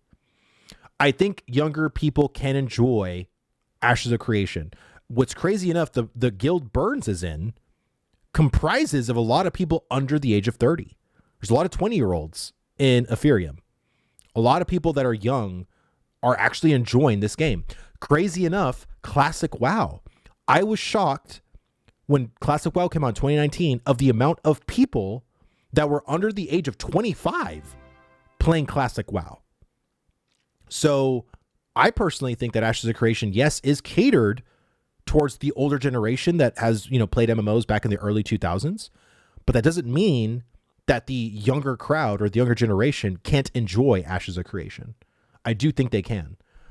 Let me see. Have you watched Spice and Wolf, or are you more of a shonen fighting kind of a guy? I have not watched Spice and Wolf. I watched I've watched like Hunter x Hunter. I watched Food Wars. I watched like My Hero Academia, Demon Slayer, Attack on Titan, like all of like the big Titan MMOs. Like I've watched them all.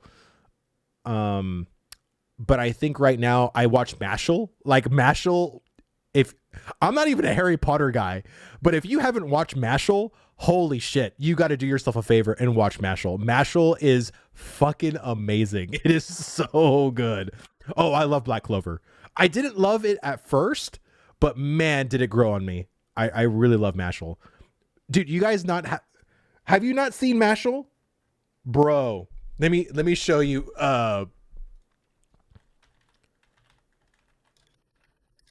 right here.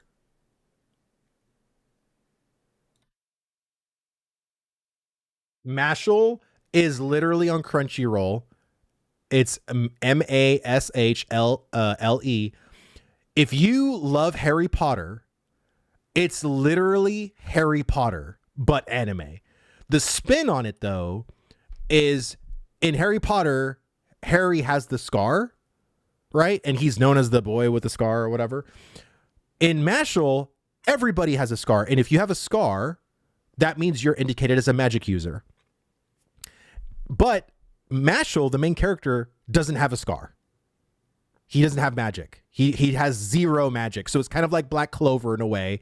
But Mashal uses his muscles as magic. And it is fucking hilarious. It is so good. I have not laughed this much in an anime since, God, what was the last? Like Food Wars made me crack the hell up.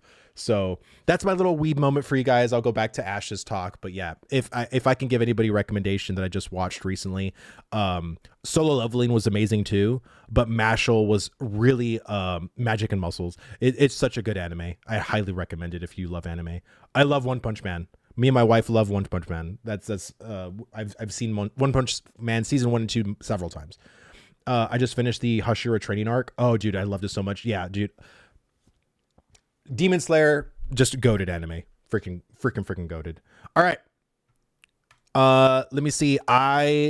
So for me being a World of Warcraft player, I saw that S-Fan actually made an Ashes of Creation video. It's 17 minutes long, and it's what I think of Ashes of Creation so far. And S-Fan, for those of you guys that don't know, is more of a classic WoW guy. He really loves like the old school, like MMO kind of feel.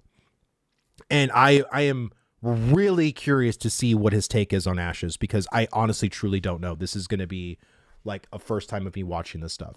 Let me see. Have you watched record of Lodos War or Slayers? They are the two best medieval fantasy style animes. I have not. If you have my Discord information, please message me those titles so I can look them up later. Westeros 1 and Sword, the main character doesn't have magic but physically strong. Yeah, that trope is so played out. I know, but it's so fun. I love it. Worst part about this weekend was trying to find a good spot to grind mobs. Seemed like the A1 players with that knowledge already were gatekeeping some of the mob spots. Let me see. Wiped our 4-man group because they were full 8-man squads and didn't want us killing their mobs. Happened twice and we just moved on both times. Still was a fun weekend though. I'm feeding for more. Oh yeah, V-Lord, dude, I'm still the same way. There was plenty of mob spots that we were at that no one was at. But again, I feel like if you are just around Lion's Hold and around that area, go venture out. There are so many other mob spots that you could be at that are complete, at New Ayla, at Halcyon. Like, go to the western part of the map. There was hardly anybody there, at least on my server. Most of the people were centralized around like Marileth and around Winstead. Like, get away from there. Go to the other spots, because there was a lot of spots that you could be at that no one was at, personally. So I think there's a lot. Again, the world is big, so you don't want to venture out too far for certain people. But hey, that's the game, man. Go and explore. Go to some of these other node areas. I mean, there's a lot of them. Grim Chimp, dude, thank you so much for the follow. And then we got Yoshido, Yashido. I think it's Yashido. Thank you so much for the follow as well. And then Lennon Hex, dude, thank you so much for the follow. And Ariel, dude, thank you so much for the follow. And then Wolf86, thank you so much for the follow as well. And then we got Vexter, thank you so much for the follow on YouTube. Thank you. So what level do you need to be to move out west? I would say if you're, as long as you're past level 5. Honestly, I was level 5 and we were killing level 10 mobs. Like, I think that's the other part that people need to kind of not be scared of. If you're in a group of people, you can really kill like mobs that are like 5 levels ahead of you. Like, you know what I mean? Don't just think that, oh, I'm level 5, I got to kill level 5 mobs. I mean, not really. Like, you can be quite ahead, like when it comes to mob stuff. Surprise surprise motherfucker. Oh, dude, what a name, dude. That's such a goated name, dude. Thank you so much for the follow, man. Thank you. S1 made an Ashes thoughts video. Should check it out. Yeah, I have it queued up right here. Right here. We're gonna watch it right now. Let's do it. Fred 1986, thank you so much for the follow too, man. Thank you.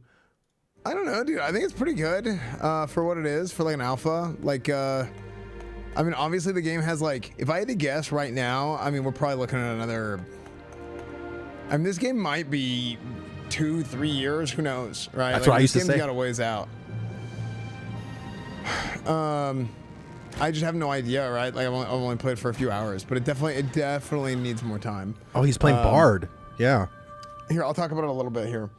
Dude. Okay, so Can I just say, dude, I think Sven looks so good.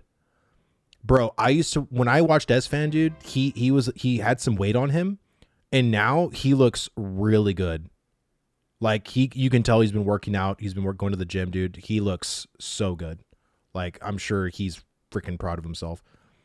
just gonna give you guys some thoughts, kind of a little bit of a recap. Alex, thank you so much for the follow, man. Thank you. I just don't think you guys understand, like, the people that are like saying stuff like that, I don't think you guys understand how game dev works, like, at all.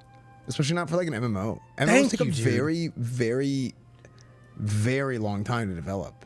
Like, it takes a very, very long time. This isn't like Madden, you know, where like it comes out every week. It's just not how it works. Or Call of Duty. Throne and Liberty took 12 years. Yeah, like, it's been there for like 8 years. Yeah, that's not 12. That's not 15. Like, MMOs take a long time to develop. Like, a major studio takes 6 to 8. Yeah, I mean, this is their first game. They're building out a new engine. Like, this is a long project. Riot MMO will likely also be, what, 20, like, everybody's saying like maybe 2030. Nobody knows, right? Because it takes forever. And Riot was going one direction. I think at the earliest we'll even see a Riot MMO will be 2035. Earliest. And that's like assuming a 5-year, you know, dev cycle for it. Because unlike Intrepid, that started with 12 people in 2017, a lot of people like to tout this 8-year mark. But when were they ever at a capacity to actually get these systems like in a good state? In my opinion, not since 2021. To me, the true development of this game was in 2021. So 2021, 2022, 2023, and then now we're here in 2024. So it's about 3.5 years of real development on this game. Like real, like over 100 developers all working on this project. UE5 started. Like, that to me is when they truly started on this game. But you can't really tell people that, because all they're going to see is, oh, they've been in development for 8 years. And it's just like, dude, I am so, oh my God, you have no idea how it makes me feel to hear Sven say these things, because, I mean, him and Asmongold have a gaming company, or like they have like projects. They literally scour and talk to game devs that are like wanting to produce like games. So Sven knows how game development works to an extent, way more than I do. So it's so good to hear him say this to his large audience, because more fucking people need to hear this over and over and over again. Direction with the MMO, and they decided to like reset. And they're like, we don't want to do that. And then that's whenever Ghostcrawler and them decided to leave. And they're like, well, we're gonna make our own MMO. We're gonna go do that. Oh my gosh, this is so cool. Look at this. It's raining. Look at this. It's raining. And when you hit the light just right, rainbow. That's pretty cool. The rain still needs some work, right? That's wild. $250 rainbow. Anyway, I would say so far, having I mean, I haven't really like touched Ashes since the Alpha 1 test. I played it for like 1 day, and I remember how I felt leaving the Ashes test. I was like, that was okay. wait and see. That's Alpha 1, right? And I haven't done any of the NDA stuff. I wasn't really playing then. Oh, thank any God. Of that, right? Thank God he didn't. What I was doing, dude, look at the light. Dude, actually, the lighting is insane. Like the ray trace lighting and stuff is actually crazy. The lighting in certain areas is really good. There's a lot of lighting that needs work. And I'm mostly talking about some of the fire lighting. Like if you've seen the Cora Loach area, there's like a really bright light from the fireplace, and then there's another fire there that doesn't provide any light. So it's like one provides all this light, the other one provides no light at all. So there's, again, I think with some of the sun shafting is really good. Other parts still need some work. Dude, Neo, dude, thank you so much for the follow, man. Thank you. And welcome to the stream, dude. Welcome. Yeah, anyway. Brazers at night. Yes, exactly. I've been so busy. I've been doing my own stuff. I was like, I'll play it again whenever it goes off of NDA. I don't remember the combat being as fun as it is. Dude, for sure. Thank you. I definitely don't remember the combat being as fun as it is. I don't remember feeling the combat's fun, particularly guys. good at the end of the session. I was like, okay, that was cool. That was whatever. But this, I'm like, yeah, I would actually probably consider playing this on Sunday.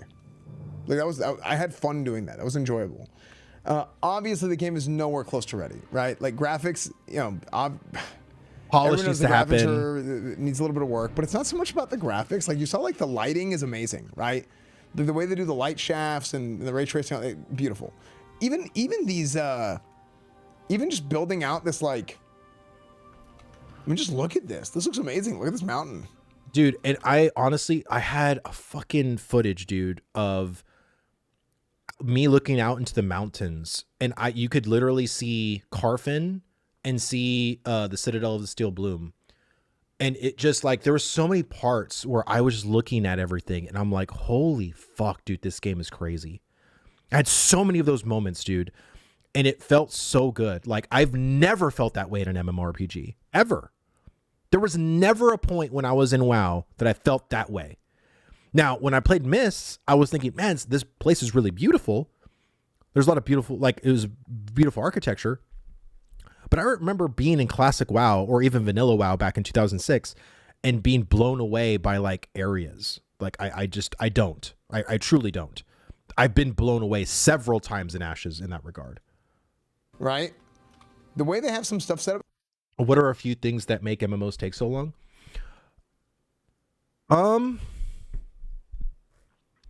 In certain systems, so quests. Most theme park MMOs require quests. Classic World of Warcraft had 1,600 quests, and that takes a long time to write out the storylines, develop every single quest marker, all the mobs that need to be associated with it, the drop rates of like certain quests. Like, so if you just look at it at a singular system and what needs to go into it, Ashes is going to have naval. What goes into making naval? Making water. If you go into an Unreal Engine project and you make water, guess what? As soon as you start running out to that water, you literally Jason Voorhees yourself, because now you got to create buoyancy. So now you created buoyancy. Now your character can float. Now you got to make objects in that water float as well. Now you got to make the buoyancy of those objects be realistic. Now you got to make waves. Now you got to make assets. Now you got to do movement. When you start breaking everything down, like I would really suggest a person to go look at what it takes to make a Mega Man game, like Super Nintendo or regular Nintendo Mega Man game in a game engine. You would be shocked of how much effort it takes to do something you would think would be very simple to do. Extrapolate that into a 3D virtual MMORPG that has over 25 major systems that are all interconnected, that also have varying degrees of how your community making this game, or the community that you're making this game for, are literally split on how, no, the game should work this way. No, the game should work this way. Who do you listen to? That is why MMOs take so long to make. Because even the player base is split on how, no, it should be this way. No, it should be this other way. The developers themselves making this game are split.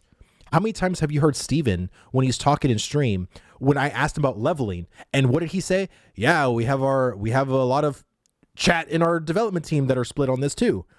So even the developers want faster leveling. Some want slower leveling. Some of them probably even want even slower leveling. So how do you make a consensus? What do? Draw straws? You flip a coin? You know what I mean? Like, that's why these projects take so long, because there's so much that goes into something you would think would be very simple, but that simple thing requires like 15 steps. Zachary, thank you so much for the sub on YouTube, man. Thank you. Hope you're enjoying the stream. So yes, it takes a village, you know, and again, the more people that you start adding onto your team, the more diverse opinions you start to get. It's just how it works. It looks really good. Now, my issue with it is it's about the art style. Like, I think there's nothing that really, like, you look at this and you're like, that's Ashes. That's Ashes of Creation. And you don't really have that. Whereas you have that with WoW, you have that with Final Fantasy 14. It's missing something, but I don't know what. That's kind of what my issue is with it. Having something that kind of makes it more of a distinct. Yeah, but I'm a jackass. And to be honest with you, I know people like to harp on this whole like identity for Ashes when it comes to its graphical style. I can have all the Korean MMOs up, and it's hard for me to determine which MMO that is. If I have like Arcade 2, Throne and Liberty, you know, even to a certain extent Final Fantasy 14, I won't be able to determine which is which. I'm being totally honest with you guys. I can't determine which is which. So, like, at the end of the day, does it truly matter? I mean, to me, I'm not saying that I don't want there to be this identity graphically for Ashes, but I honestly think that will come once we start polishing the game, once they start like doing some pass-throughs on the graphics and stuff like that. I already feel that this game is very much like I see it, like, and maybe it's because I followed this project for a long time, but honestly, I don't really see this project. Like when I see New World, I can recognize that for being New World, right? New World's very easy to point out. But if I can take a look at New World compared to Ashes, I'll be able to tell which is which, 100%. In my opinion, you should unlock endgame content at, let's say 40, but max level goes to 50, and it should take at least 1 to 3 months to go to level 50. So Oliver, I think endgame isn't truly going to be in this game the way people think it is, because I think you're going to be able to experience the endgame a lot earlier than that, personally. I don't think there's going to be a lot of systems that are going to barricade you to level 50. Not saying that there might be some, but it's not going to be this end-all be-all rush to do endgame because that's the only content that matters and the only thing that matters to you or whatever. I think there's going to be a lot of content sprinkled throughout the entire leveling process that's going to matter to you, 100%. Let me see. Magazine, thank you so much for the sub, dude. Thank you. Very much appreciate this. Yeah, this art argument feeling's more emotional than logical. Yeah, I think, and again, it could just be your preference, right? And it's fine if your preference is, I think this game needs some more graphically. I agree with you. S-Fan agrees with you. But at the same time, like, I just don't think that matters. Do people play Throne and Liberty because the graphical style mattered to them? No, people are playing Throne and Liberty because it's just a PvP MMO and it's released. You know what I mean? I haven't heard anybody talk about Throne and Liberty in the sense of graphic and be like, oh man, this game graphically is so beautiful. It's so good. No one cares. Literally, no one cares. So, people are able to hit level 20 in 2 days. Most of the players are half that because they didn't know the efficient path. Let me see. I think Mob XP is fine so far. Yeah, I think so too. Large scale PvP in Throne and Liberty is very well optimized. Yeah, agreed. Like I'm not trying to be here to shit on Throne and Liberty. All I'm saying is that graphically, or like, can I identify the difference between Throne and Liberty, Arcade, Lost Ark, and all these other Korean MMOs? To me, probably not. I just don't think it matters that much. And I do think Ashes will get there. I just think people put so much emphasis into the art style when I don't think that truly matters at the end of the day. All I can do is focus on the horse for some reason. It doesn't move. Why is that? It's an alpha. My horse bugged out so many times. Yeah, it's crazy how dumb people are, man. But thank you. But yeah, so it's so refreshing to hear him say that. Need work. I think the UI is pretty rough. Now again, this is alpha, so these are things that it's like, yeah, obviously these things are going to be rough. But I'm just pointing out some things that I noticed. The UI is pretty rough. It's hard to keep track of a lot of the UI elements, like where's my party? Where do I go to turn in a quest? How do I follow along with stuff? The map in general needs a lot of work, I think. Map and minimap need a lot of work. I kind of feel a little bit aimless at times, not so much because of, I don't know, it's not like, it's a difference between not knowing what to do and like not feeling like I can't find out what to do. That happened a couple times, just like trying to decipher the map. Like supposedly, I know a lot of people have, I've felt the sentiment, right? So when you play a game like Valheim, I felt very lost because the game kind of doesn't direct you. Like in a way it does, but in a way it doesn't. Just go and do stuff. I think a lot of people, you know, and SFan plays survival games, but when he's in MMO mode, he's used to railroads. He's used to the theme park, go down this rail, you'll be fine. And again, I think there is going to be those kind of things. It is a hybrid, right? It's like a theme park, sandbox. It's like a sand park, you know, whatever we want to call it. It is going to have that later. But right now, when it comes to direction, a lot of people just don't know. They're like, so what do I do now? Like I did these little bit of quests. I see these events. What do I do? And people are like, do whatever you want. You want to go do some gathering? You want to go do professions? You want to go grind? You want to go explore? Like, what do you want to do? Like, I think people are so used to being directed that when they're not directed, they're just there like with the doe caught in headlights. Just, what do I do? What do I do? It's like, do whatever you want, man. Like, the game's open to you. I think the argument is definitely very opinion heavy because the Vec are very unique looking. I think a really stylized cinematic that can drag you into the ashes could really tie it up. Example, WoW's first cinematic doesn't even properly show how the models in game look like, but how you have a cool cinematic that drags you into the world is no longer about how cool or high res the models are. Dude, that is such a great opinion, dude. I could not agree more. I literally could not agree more. People complain in alpha and early release, dude, always. But I'm really glad that SFan is actually being very practical in his take so far. You can tell people are hooked and they're wanting more. Oh, 100%. I haven't seen the Ashes Discord this hyped since I don't know how long. I've been seeing the doom and gloom the past like several weeks. It's actually really refreshing to see like this hype from people. Oh my bad, it should be a completed game that should have shut down. Let me see. There shouldn't be an end game per se. It should be a node progress based. Let me see. You should be able to have fun the minute you step into the world. Player level shouldn't be the focus of the game like this. Life skill levels, religion, progress, exploration should be, in my opinion. And I think it is. I really do think it is. I think this game is very suggestive.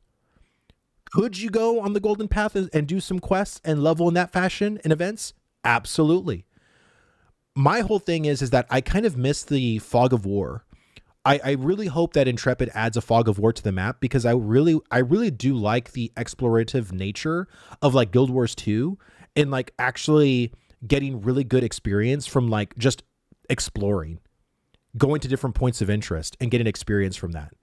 Like I like feeling that sense of reward from just exploration and finding treasures out in the map. Like I know there's treasure maps, but I really would love for there just to be random treasure boxes just sprinkled throughout the world that you don't need a treasure box for. Like I am okay with you digging in the ground and finding a treasure box, but I also think there should be actual treasure boxes out in the world. I wouldn't even mind if there were some locked ones and you're like, where do I get this key?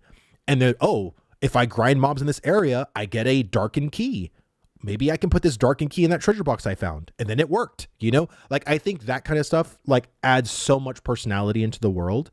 And I think Classic WoW was very successful because of the random boxes that were out. Honestly, even though it's an alpha, it's better than most MMOs. I would say that I'm not really going to compare an alpha to a finished MMORPG. But I would say from a base foundational aspect and what it can be built upon, I see so much potential from Ashes. And we're just getting started, guys. Like literally, this is phase 1, bare bones. Wait until phase 2 comes out. Wait until phase 3 comes out. It's going to be wild. This game is going to take another year or two before its full release. This is still an alpha. It's still a test. The game is going to change more than anybody's predicted in that amount of time. I hope so, Go Boggs, dude. Honestly, like, I truly hope that we get Intrepid cooking, but I don't want them to rush. Like, I want them to work at the pace that is comfortable for them. And now, today, Monday, they're not having to be in crunch, right? They're probably going to work their normal business hours. They're going to be able to go home, get some good restful sleep, which they need to, they deserve it, and just work naturally throughout this week. And then, of course, they might be working crazy again this coming weekend, but it's nice to know that they won't have to be working a 15-hour shift today, you know? Let me see, did they hint on the next live stream? No, not at all. A year or two, Lamau, maybe with some massive content cuts. Otherwise, I expect at least 3 to 4 years. Yeah, I'm with Brad. I do want all the systems to be at the launch of the game, but if they do some cuts, it depends on what they cut. I feel like they're going to do an amazing job of not rushing. Yeah, me too. 100%. So what happened with Soda? Soda just like rage quit because he couldn't figure out the map? Is that what it was? No, he rage quit because there was no questing. I mean, I actually I didn't do that, but I totally believe that it happened because I was like... Read, bro. I have read. I visited the Ember Spring. I should return to an official. Where the fuck is an official? I don't fucking know. Deliver cargo to the storage clerk at any crossroads or higher level node. I don't know what the fuck a node is. I have no fucking idea. I don't know what any of these icons on the minimap are. I thought these books were quests. They're not. Then I thought these silver boxes were quests. They're not. Shit. I don't know what the fuck they are. There's no, I don't know what the fuck to do. I look at the map, I look for little highlighted yellow circles. I found when I did it, now they're gone. Now what? I don't know what the fuck's happening. And I don't know if it's me or if the game's just fucking desyncing. I got no clue. It's too late in the day. I'm done streaming for the day. That's it. I will be on tomorrow for Saturday. Someone else will play it and figure everything out. It's early access, not even early access. I was feeling the same way. I'm like, I can't figure out where the quests are. I can't figure out, I see it, but like, I just can't. Quest markers are so, and again, every MMO has them. Like every MMO has them. And I understand this whole thing of not having them, but I think it is a little, it's a little much. Because let's just be honest, guys, like if they don't have quest markers, all you're going to have to do is just when the game's figured out is you're going to have to then go to some website or follow some guide to talk to somebody.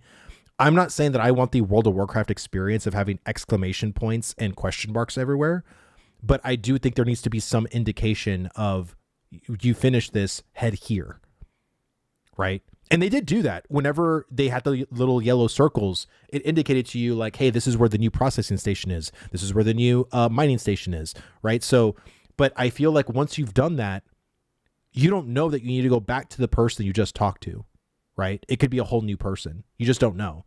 I know because I've tested this. I've done the pre-alpha, but I understand why people like SFan, why people like Soda Poppin can't figure it out. There's no indication. There's literally no indication. So I think the problem is just rushing content mentally. Modern gamers have jumping around all the time. The character not slowing down. Are the servers gonna be live today? No, the servers go live on Friday. So Alpha 1, Phase 1 will be live every weekend, Friday, Saturday, and Sunday.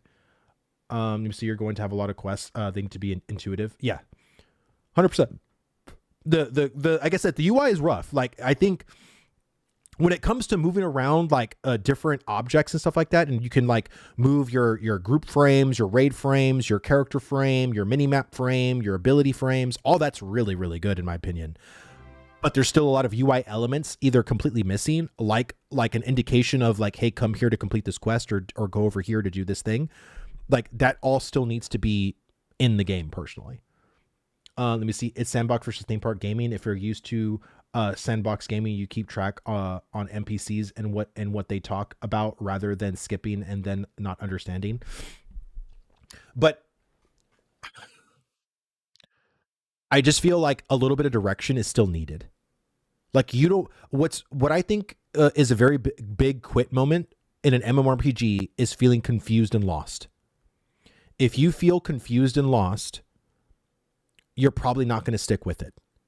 Who likes being confused and lost? No one. Absolutely no one. But I think the game needs to direct you and honestly tell you like what this game's about very, very, very early. Because even though we've been educated in this space for a long time, years, SFAN isn't. Soda Poppin' isn't. The large majority of the gaming community isn't. If we want this MMO to be successful, we can't have these new players feeling confused and lost. That's not conducive to a lasting product. Like, it just isn't. All right. It's just a mess, right?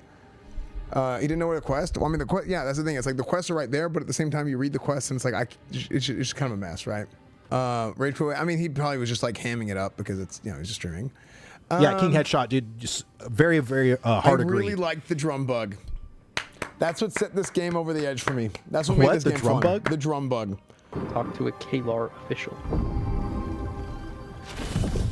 What the hell? So, what? The drum bug was phenomenal. Very good. Very good. Yeah, I mean, I think the big thing for people to understand with this, it's that's like, crazy. I don't know if this game's going to be good. And if we just look at like the track record of MMOs over the course of the last like 20 years, if you go by the numbers, this game's probably not going to be good, right? As you could say about almost every MMO, just looking at the numbers. If you go by the numbers, that's very true. Alpha 2, the one thing that really stood out to me is I had fun. And I started having fun whenever we went to go fight higher level stuff, and I felt like actually using my ability. I was actually using my abilities, and I was coming up with combos, and I was like, oh, I could do this and then this, right? I could twist my drums and get this big massive thing, right? It's funny, but that's whenever it really that's really whenever it felt like I started to enjoy it. Whereas the first couple hours, I felt a little bit aimless. The Prophet, like, thank you so much for the follow, man. Thank you. It was a lot of fun. And yeah, I think there is. I think you're absolutely right. I think there is a fine line between having your Mickey D 99. Thank you so much for the follow, and Vedi Vinny Versum. Thank you so much for the follow too. Thank you. Welcome to your stream, man. Let me see. Love your YouTube videos. Thanks, man. No, appreciate you the support, dude. Thank you so much for watching, man. Your hand held through an MMO, and you get put on a track versus hey. Let me see. Personally, the majority of current MMO community wouldn't be able to handle a true sandbox MMO. Well, I don't think Ashes of Creation is meant or even designed to be a true sandbox MMO. Like Steven has said many times that this is basically combining both aspects of, sandbox and theme park, right? And I think having a little bit of hand-holding isn't such a bad thing. And hand-holding comes from the theme park side of things. Sandbox, there's no hand-holding. Just do whatever the hell you want. It's your world. It's the world is your oyster. Do whatever you want to do. But there's some people who like direction. And I think as they're directed, they start to feel more and more confident in their gaming skills and the game itself. And then they start to notice, hey, even though I'm on this path, I don't feel like doing it. And I know this game, I can do what I want. I'm going to go and do this other thing because they feel more confident, right? That's what we need to do. That's the kind of instilling as a game that we need to promote. Like, I think Intrepid needs to really understand that, is have systems that can kind of hold your hand if you need more guidance. And as you're getting that guidance, it also is explaining the philosophies of this game of doing the things that are more open-ended. It's choose your own adventure. You know what I mean? Like, you need to do that in the game, because again, some people won't even watch a YouTube video. They'll just go and feel very confused and lost and then just not play it. Let me see. I agree with you. I'm saying the current MMO community, like hand-holding over sandbox. No, for sure. Let me see. Sandbox needs to have enough content and discoverability to make it work. Sandbox shouldn't be used as a cop-out for lack of content and guidance. Absolutely. And I don't think that's going to be the overall design. I think that's the design currently because there is so many systems that are just offline or just not present because we're in phase 1. And again, let's talk in a year. If in a year, in October of next year, if we're still relying off of complete sandbox, then we're in some trouble. We are. We're in some trouble. But I can guarantee you that's not the case. Let me see. Have you heard of Pantheon? It is still being developed and is playable for the first 50 to 100 hours. I have heard of Pantheon. I have followed the project from YouTube videos and stuff like that. It doesn't look like my bag. I just don't. It's not something that I care about. Like, I'm fully invested in Ashes of Creation. Like, I wish the Pantheon community all the luck in the world. I hope they get their finished game, and I hope it continues to be worked on. But my love and my passion right now is all in Ashes. Let me see. The problem with that is that a solo player cannot go and do what they want yet. However, this game I don't think is going to be as solo friendly as World of Warcraft. And when I say World of Warcraft, I don't mean retail. I mean vanilla. Vanilla WoW was the reason why Vanilla WoW was so popular is because if you go back and look at the early 2000 MMOs, Final Fantasy 11, Ultima Online, EverQuest, most of these MMOs were not solo friendly. They were much group oriented. World of Warcraft really promoted the single player experience. You could level from 1 to 60 in Vanilla WoW completely by yourself. You could.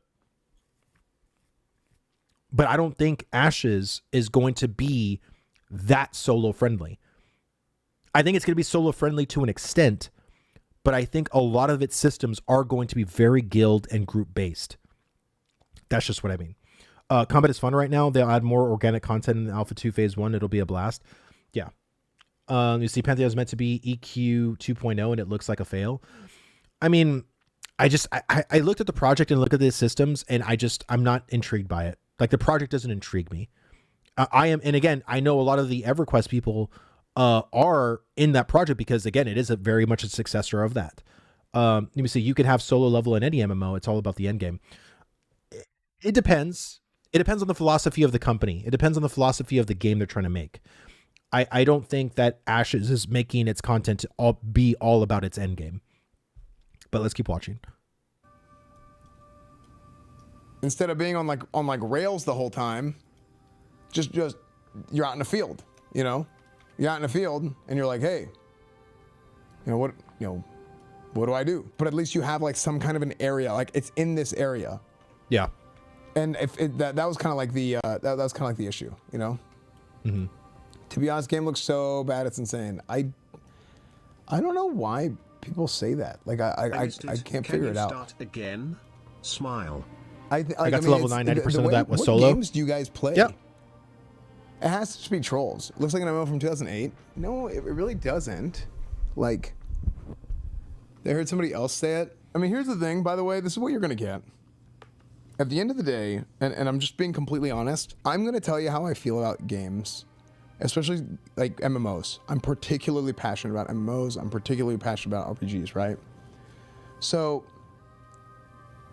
I'm going to tell you how I feel. And a lot of times... Listen, I don't know why it's bad either, but it's just so ass, I can't say why. I really can't. It just is. I have no background in game development, by the way. Right, exactly. Dude, some of the best looking... So, 2 standout models for me so far. The Graveyard Golem in game looks fucking awesome. I bought that skin. It's a mount skin from the pre-order pack back in October of 2021. I bought that shit. It looks amazing in game. I cannot wait to have that as a mount. Oh my god. The second standout mob, the Minotaurs. Dude, the Minotaurs look so fucking good. So fucking good. Let me see if AOC not solo friendly, where LFG and fast travel to group, because group waiting 10 minutes for another member to arrive, it's not good. Yeah, Vanilla WoW is pretty much the same thing. You can't summon anybody. There's no summoning stones. There's a stone there that you go meet at a dungeon, but you can't summon them. And if I am in Orgrimmar and we're doing Shadowfang Keep, you guys got to wait 10 minutes. Did it kill Vanilla WoW? Did it kill Classic WoW? No. Not at all. I don't want AOC to be solo friendly, but a lot of players that played MMOs like WoW will want AOC to be solo friendly. Look, I don't want Ashes of Creation to be Final Fantasy 11 either. Final Fantasy 11, if you've played Final Fantasy 11, you cannot do a damn thing in that game by yourself. Not a single thing. I don't want Ashes to be like that.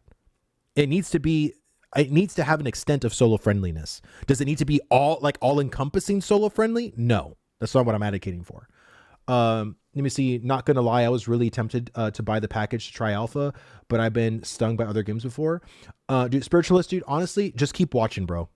Like I really appreciate the fact that you want to support Intrepid and play, but if you're still on the fence, I would really prefer to have your first experience in this game to either be phase 2 or phase 3 of Ashes, of Alpha 2. Because first impressions matter so much. And I think if you can actually get in when the game is cooked a little bit more, you'll feel, I think, a completely different way about it. And I think by you being a viewer right now and you seeing the progress, go into the Ashes of Creation Discord. If you're not in the Ashes of Creation Discord, I highly recommend for you to join the Discord, because you'll see every weekend all of the updates that happen from Intrepid, from Steven, from the mods. And seeing that will give you like more faith in this project and how quick and how fast they want to update or fix certain things in game. That's probably like the first thing I'd recommend. Let me see. Also, if you go to the Ashes of Creation Discord, make sure to read the Read Me First channel. Please, please, please. Yes, absolutely. It has to be somewhat solo friendly, at least while leveling, because of the big rush during release. You need to accommodate new players. Absolutely. Like, again, guys, like, if we don't want this game to shut down in 5 years after release, you need to have an extent of solo friendliness. You do. I'm sorry. Like, if we go back to the roots of Final Fantasy 11, this game will fail 100%. And I just don't want this game to fail. And again, let's think about this for a little bit longer. Your favorite MMO right now, can you honestly say to yourself, truly, that you love every single aspect of the game you're playing? Like, there is not one thing about it that you hate or you don't like, or maybe it just rubs you the wrong way. Nothing. Like 100% every single aspect of this game or your current MMO you're playing, you love it. Like, implicitly just love it. I can honestly tell you you don't. You honestly don't. There are things that you play, the MMO you're currently playing, that you don't like. There are things about it that you would wish that were changed. But guess what? You still log into that MMO every day because you love it. So let's not try to fantasize to make Ashes of Creation perfect. It won't be perfect. There will be things about it that you won't like. There will be things about it I won't like. But overall, 90%, maybe, that'd be a great number if it can hit. Dude, I play World of Warcraft and there's like maybe 20% of the game that I like. And I play it, okay? There's like 80% of it that I fucking hate. And I still play that game, okay? Let's just be real here, right? So if I can at least love 80% of Ashes of Creation, oh my God, that's a huge percentage in my opinion. Let me see. If everybody is max level and you're a new player, what are you going to do if you can't do anything solo? There has to be at least some solo stuff if people like it or not. Exactly. 100%. I completely agree with you. Let's keep watching. You're very nice, though. That's the thing. You can critique something while doing it like in a nice way. I don't have to be like, oh, this is so ugly. This is so dog shit. This sucks. This sucks. You know, like, I'll be honest with you. So true. So true. That's not even being honest, man. Like, if I were to do that to farm pleb points and to appease a bunch of like the lowest common denominator, that's shitty. That's fake. That's fake as hell, right? Dude, I'm not gonna do that. Thank you, I'm bro. gonna tell you guys like how I feel about it. Right? But it's always going to be more popular to shit on something and to make something out to be as bad as possible than it is to be looking at something even keel and making an honest analysis. Why? Because it's simply more entertaining. And that's the truth. Bro, dude, he's fucking preachy, dude. This is so based. It's so funny because it's like, you know, when a small streamer says something, it's so popular to shit on the small streamer opinion. But it's like when someone of a big streamer says the exact same thing, they're like, oh, true. Can we get the trues in chat? Like, oh God, he's so base. He's so good. Like, he's saying all the right things. It's like, bro, I've been saying the same shit. I've literally been saying the same shit. No, it's so good to hear him say this, dude. Like, honestly, it is so good to hear him say this because I think he also understands too that, and this is why, like, even for me, because for me, to have a love of MMORPGs, I had to understand it from a business perspective. And then I started to feel really bad because I remember completely shitting on New World. Like, a lot of people shitted on New World. But I have to understand that there's people that actually created these systems. They went in and poured their hearts into making that game the best they possibly could. And an engine that fucking sucks to work in. That they were actually forced to work in. And then I started to feel bad because I'm like, dude, those people, those developers didn't deserve like that hate. The hate should be directed at the C-suite people, the officers, the bosses, the people that aren't even doing a damn thing in the game. They're just basically waving a magic wand, dictating like how quick they want their bonuses. They want their quarterly reports to be, 100. We need 130% profit, to make our nut, or blah blah blah. Like, that's why New World failed. New World failed because they didn't listen to the developers.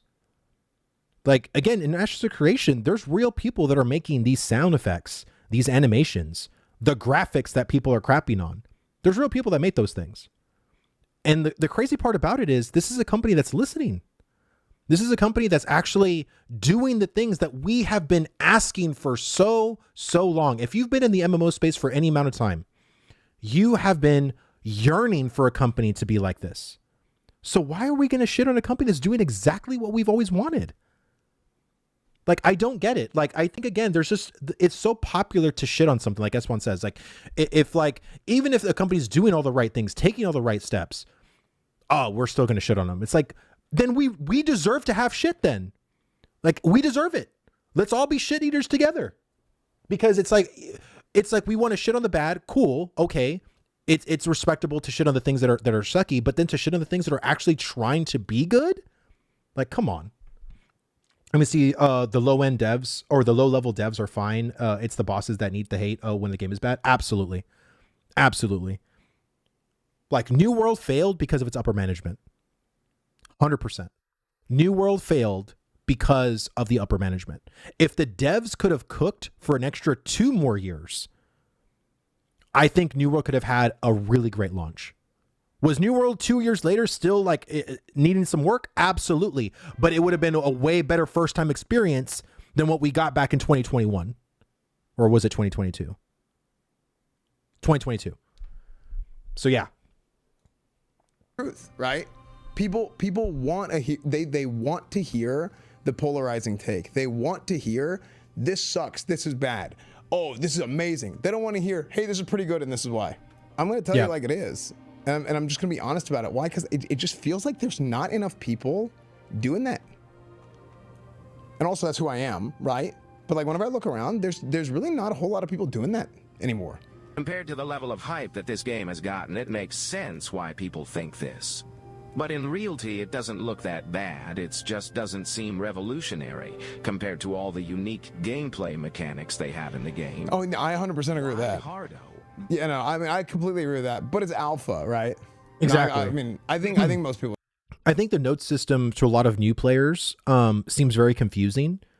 And again, I think once a lot of the note system gets online and the UI gets more fleshed out and there's more of like the toast animations that happen when it's just like Winstead level to level 2 or, whatever, right? Or when you become a citizen and there's more of those kind of toast animations, you feel the world actually changing and transforming around you.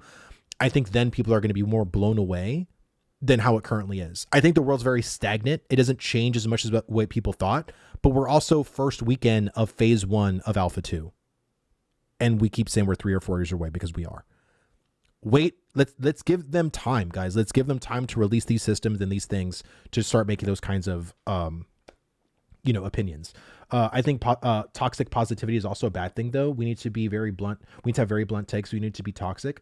But emotional takes are a thing. If your players can't be emotional about your game, then it's likely you don't have it's likely you don't have as many passionate fans. It goes both ways, in my opinion. Not every person can give great feedback as well. If something isn't fun and they can't pinpoint why, that doesn't mean that they shouldn't be able to tell it isn't fun, Absolutely. That's actually a really insightful opinion. And again, I do believe in the whole positive toxicity too.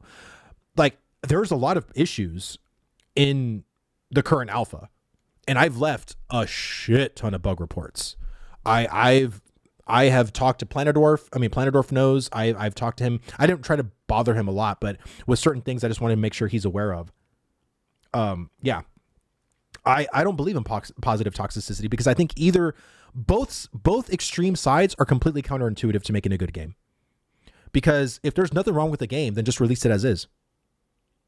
Just release it. It's so good, right? People will enjoy it. No. This game has a lot of work. This game needs a lot more to it.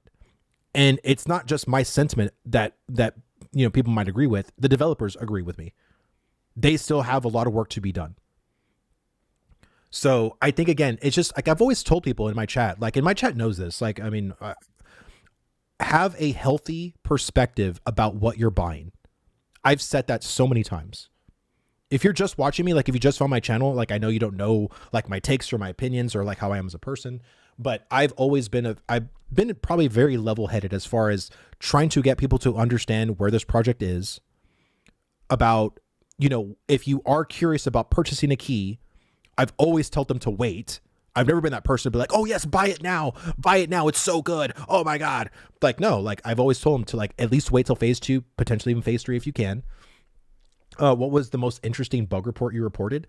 Whirlwind. So if any of my fighters out there played, you have a class resource called Momentum. There is an ability called Whirlwind.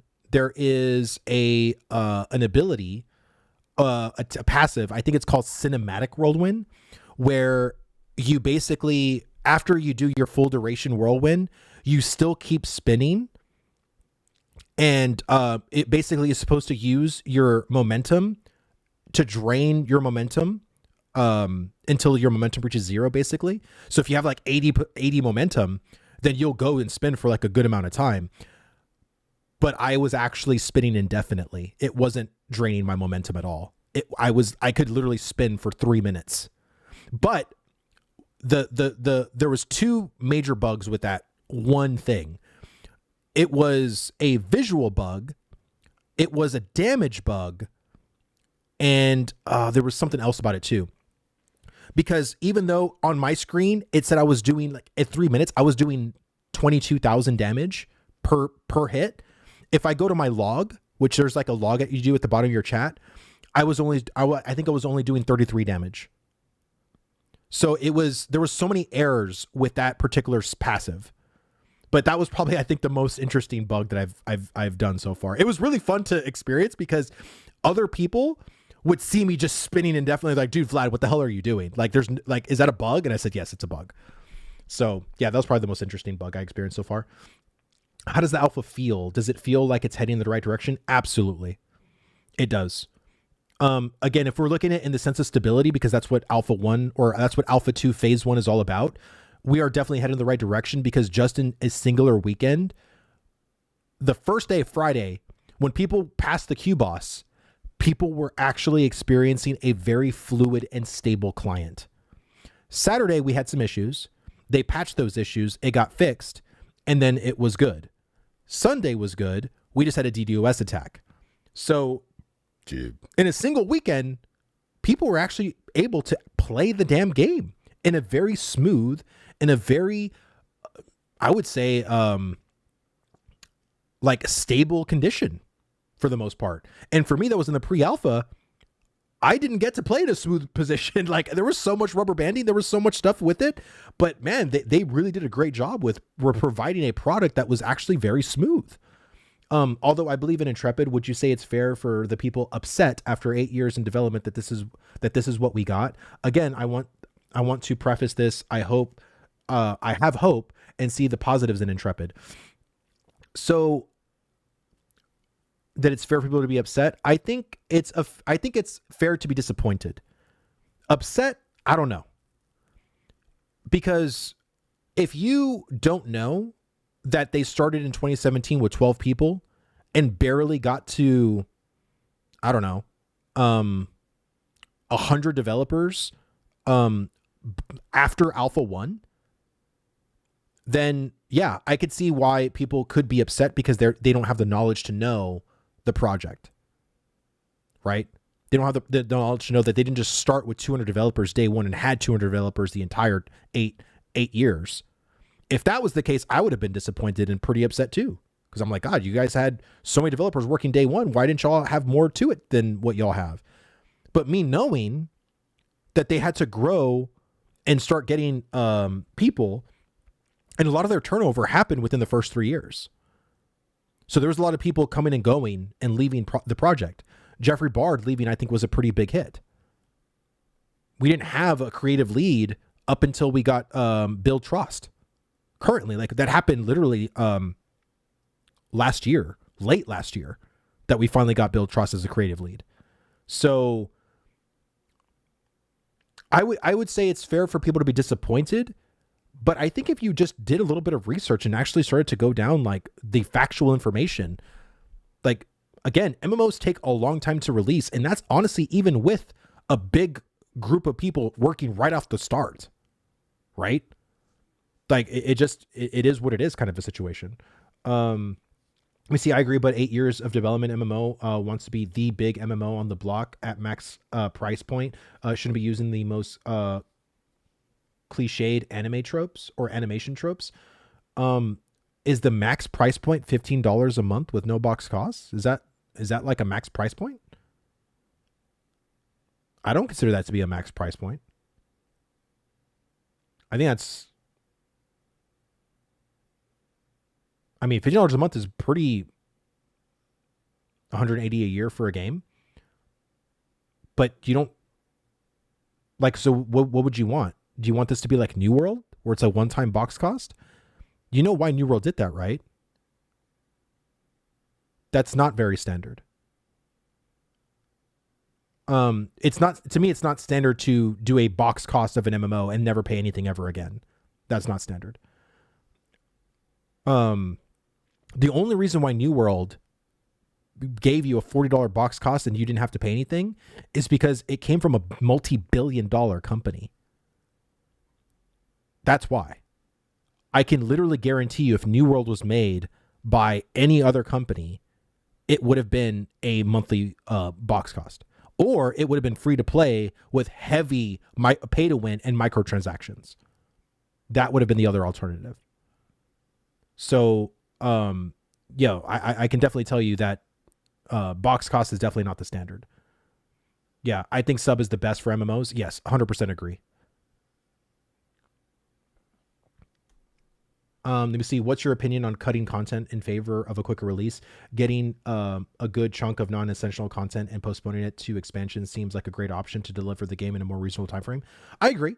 Like I said, it just depends on what systems that Steven is willing to put on the bench until said expansion or until said major patch. Would I agree that the naval system can be put on hold? I don't know. I don't think so personally. When I think Fandom mentioned about the continent, like could the whole Western continent come out at a later patch? No. You need both continents. Let me see, 25 per month is a lot though. 25 a month. Inflation tells my next MMO should be 34 a month. So in my opinion, I would gladly play $25 a month for Ashes of Creation. I would. But I understand that the price point for a lot of people that isn't conducive, and that's why it hasn't changed. And even Steven said, even, with the inflation, how it could be a higher price point, like they could still, if there's millions of people, which I think there will be worldwide, I'm talking worldwide now, with just a cosmetic shop and $50 a month and a merch store, I think they could be pretty successful. It'll take them probably at least 5 years to get them out of the red, but I think we can do it. I truly think they can.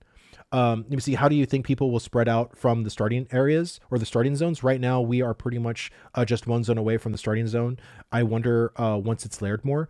Yeah, I think they have some work to do. I mentioned earlier that I think if they're going to add a separate bottom layer for the Underrealm, which I think Steven then said, if you look outside of the cathedral and there's like a whole bottom area of the Kings of the Lion's Hold, how you can't jump over there yet. You're going to be able to get there, but it's just all like, blocked off right now. I really do hope they add a starting portal at that bottom layer. So we have there should be a minimum of 2 starting portals at every race junction point. So we know that there are 5 starting areas. There's the Tolnar area. There's the Kalar Aelin area, which is the Riverlands. There's going to be the Vek Renkai area. There's going to be the Dwarf area, and there's going to be the Elf area. Okay. Each starting area should have 2 starting portals at 2 different layers, if possible, if not 2 different grids. So that way we can either take advantage of the dynamic gridding or take advantage of the layering. And I don't mean layering as far as like sharding. I mean layering as far as like upper deck, lower deck. Let me go ahead and use the bathroom, guys. I'll be 1 second, okay? I'm gonna play a minute ad real quick, okay? Give me one minute. Play some music real quick from the people that are subbed.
Sorry, I had to use the bathroom and then I wanted to feed my dog because she was jumping up and down. Like, feed me, Seymour.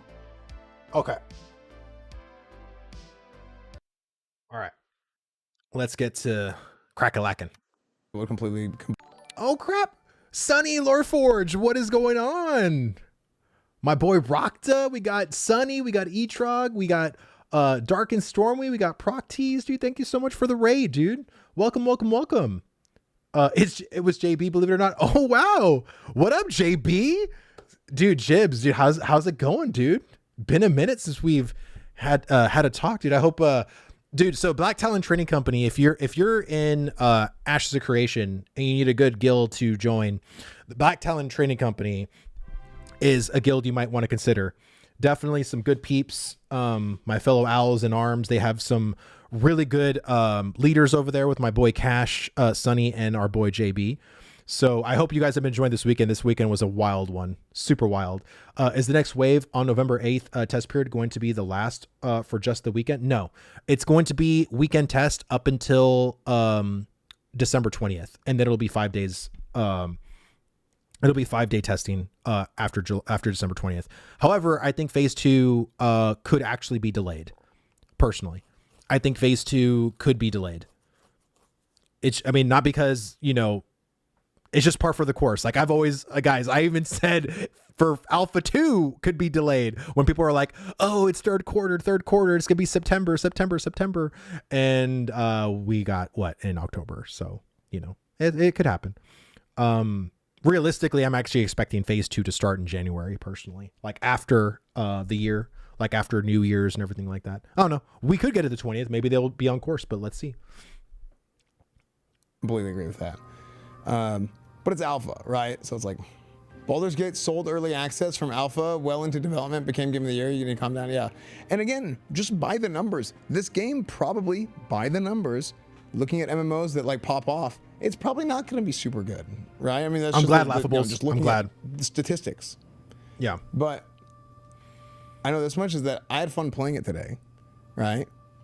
And I hope it is good, because the more good MMOs there are out there, the more the genre gets bolstered and stays alive longer. Because I mean, I love MMOs. I grew up playing MMOs. That was the main game that I played. I don't know why it's bad either. I think it's because there's no fucking locker room. See, I fucking love locker room. Yeah, locker room seafood. True. I enjoyed it. I like watching it more than wow. I thought the graphics looked good. A little blurry. Yeah, I mean, it needs a little Birdie work, Mate, right? thank you so much for the follow, man. The big Thank you, thing thank is the you. direction of the Welcome. art style. I would like to see something that, like, I look at it and like, that's Ashes. Yeah, that's Ashes. That's what I need to see. How would you suggest them to get a better style going? Well, and that's the thing. That's unfortunately, I don't really have a suggestion there. I wish I did, but I haven't. I don't have an answer. But I just think the game needs something to make it really feel like this is Ashes of Creation. It sets it apart. But is that important? Like I think that's a better question to. If I were to have a conversation, that's fun. I would ask him, is that an important thing an MMO needs to capture? Because I just don't think it is. Because when we talk about the Korean MMOs, to me they all look the same. All of them look the same, but yet people still play them. So if you needed to have this kind of a distinction, then what makes those Korean MMOs kind of stand apart? It's the gameplay, because that's ultimately what matters: combat and gameplay. Because I think going with the art direction of like a more realistic, gritty style of game, it's a little bit harder, because that's what a lot of people do, especially like, you know, Unreal Engine. It kind of looks like, hey, this is Unreal Engine 5 MMO. You know, I completely agree with art style. I wish it popped more, had more character. Yeah, I know exactly. What's up, Silvervale? That's what it needs. I think it's the character models don't stand out as much either. Yeah, but they look. Here's the thing: very high fidelity. Like we looked at them up close. Like they look good. Yeah. Right? But they don't look unique, and I think that's what matters a lot. I think a lot of us are tired of it's just alpha as an excuse. How many MMOs have said it's just alpha, it'll get better, and it never does? The devs overhyped the shit out of the game, and now we see the first look of actual gameplay, and it's nothing like advertised. I don't agree with that. Though? Like, Because this game I get was. what you're saying, but like, This game was never advertised, but if they're referring to the live streams, it's very much like the live stream. So I really don't. Again, this is the whole either the trolling. Barefoot99, thank you so much for the follow, man. Thank you. Hope you're enjoying the stream. This is where I don't understand, because it's like, for me, it's like I don't know if they're just trolls or they're legitimately asking these questions. And it's like I don't like being dismissive of people when they say something, because I know some people are genuinely asking. Like, it's hard to, because you can't really give emotion in a text, right? If I'm reading it angrily, I can read your text very angrily and be like, dude, why are you so angry? It's like, no, I'm not angry. Like, you just read it angrily. You know what I mean? So I think I try to give people the benefit of the doubt, especially in my stream, but it's kind of hard, because it's like, I feel like there's just so many trolls out there, or there's just so many people that just genuinely just want to shit on this game for absolutely no reason. Let me see. I think they're referring to like how it looked in the Desert Showcase video. Well, in the Desert Showcase video, it was very high fidelity. And if you look in the game right now, all of the assets are still pretty high fidelity. Now, we're not in that Carfin armor. That our Carfin armor looks really fucking sick. But I think everything else has been very spot on. And if you actually go to the desert, it actually looks really good. So I don't know why people are saying this. I don't think it's falsely advertised, in my opinion. And again, Intrepid usually tries to showcase in the best build, right? Which is usually probably their most current one. And we are testing and playing on stuff like a couple of builds behind. So we're never playing on the most visually or the most graphically enhanced build, because they know there's going to be, you know, thousands of people playing on the one we're playing on, and there's only like a couple of people in their test, right? Let me see. I didn't get to play, but I was able to watch a lot of people. It looked good to me. If gameplay continues to go in the right direction, it should be fun. Bro, Got Milk, it is. It's already fun, at least to me. But I can't imagine once they start adding more and more of the systems that go online, it's going to make this such a fun experience. No, the desert is super scuffed. I haven't been to the desert, but from what people have told me is that comparing the tropics to the desert looks better than the tropics. So take that with a grain of salt, because again, I've only been to the tropics, and the tropics does look really rough. But if they said it looks better than the tropics, I don't know to what degree, right? Yeah, tropics is 100% barren. Yeah. You see, it definitely. Let me see. It definitely matters to most. MMOs are a second role for people. The lack of style and overly dynamic, not a sand park or just a sandbox gameplay really takes away from that feel. Well, for me, the way it looks, I was able to be immersed in it, like 100%, with complete scuffed graphics, unpolishedness, visual issues. Who's never truly getting immersed into MMOs, was immersed and felt very a part of the world. So I think that's more of like a case-by-case basis in how players feel. And maybe you have a particular, like, some people have unrealistic expectations too. I mean, let's also call that into question. I think I've always been pretty understanding of, you know, what I got myself into, but I was blown away with how I felt being in the world. It was really, really awesome. You misunderstand what I am saying. If your expectation is to see a fully completed and polished AOC, then wait until full release. For me, I loved it, bugs and all. I'm suffering withdrawal today. Yeah, same, dude. Absolute same. Let me see. You'll have to remove the space. But do we think the game looks remotely close to this right now?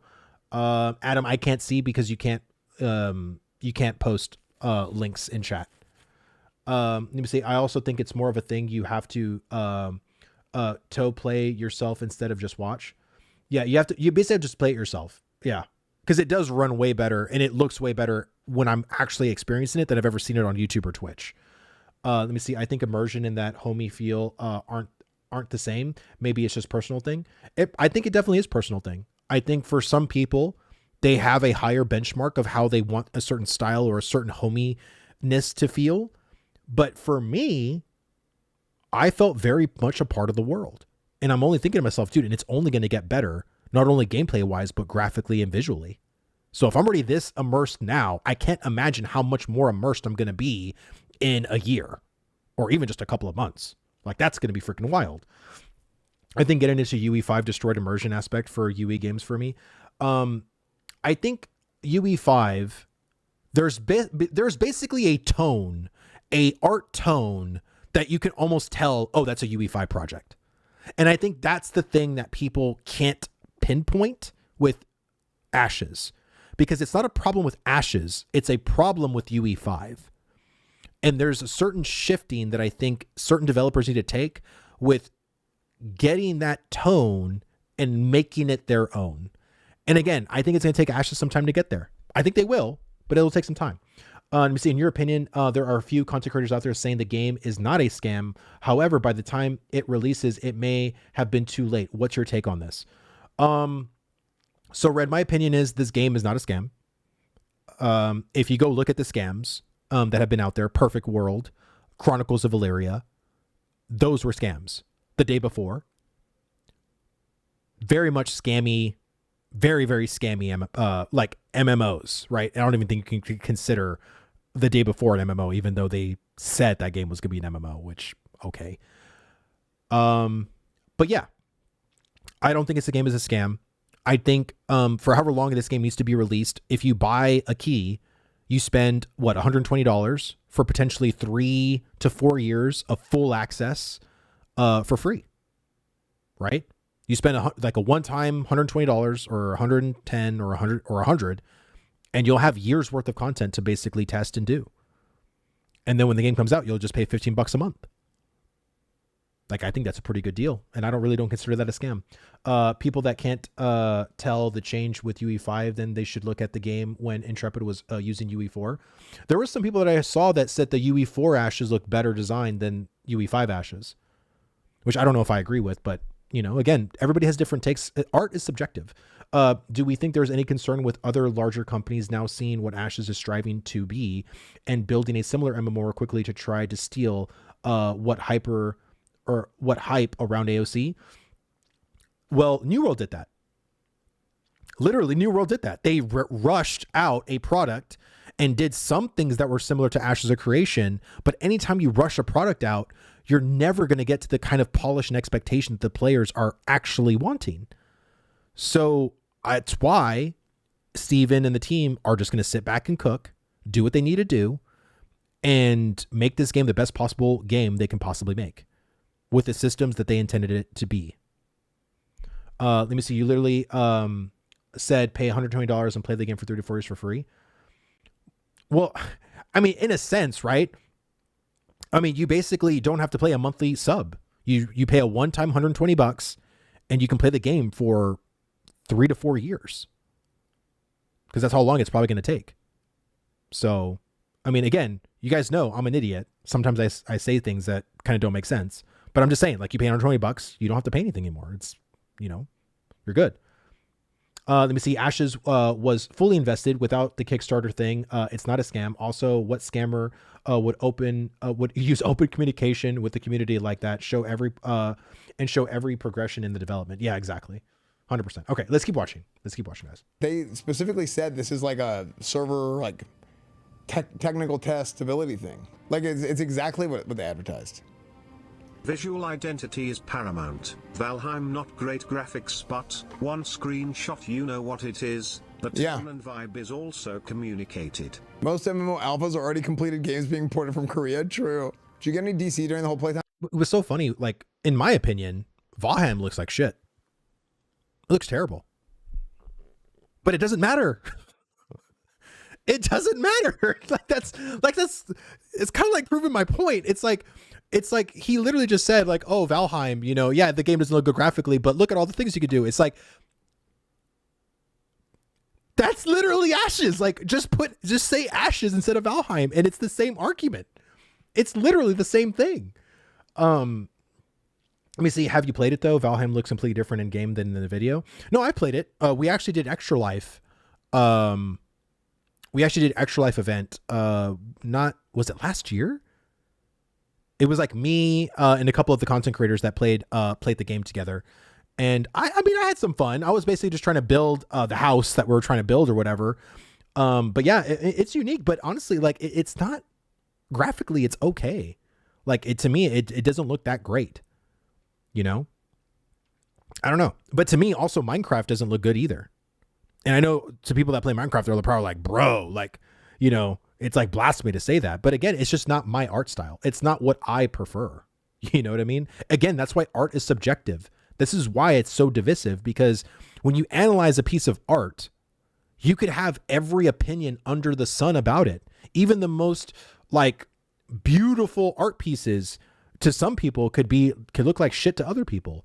It's all your opinion. It doesn't really matter or care. It is what it is. If people want to call a game a scam based on graphics, we should be calling Minecraft a scam because the entire game looks blocky. That's so true, Adam. You're just playing with blocks, bro. Like, come on. I didn't, but some of the other guys we were playing with did. That won. So I think overall it's pretty good. So, Mahale, dude, thank you so much for the follow, man. Thank you. I think the game will do well, but it's not going to feed the MMO community. Well, yeah, I mean, the truth is a lot of the MMO community, they're not going to get fed ever. Because they want too much and they're chasing something that doesn't exist. If your unique graphics style and the world design is good, that's all that matter.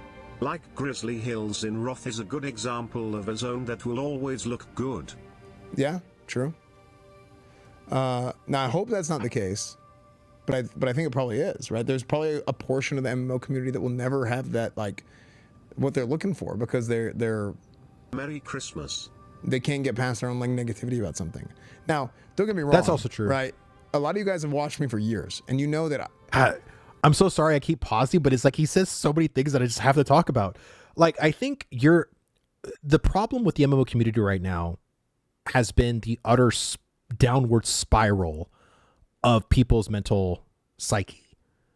Because every time we hear of an MMO coming out, there's always something that happens to just completely deflate or make our cynicism even worse. And I get that. I myself can understand that more than most people.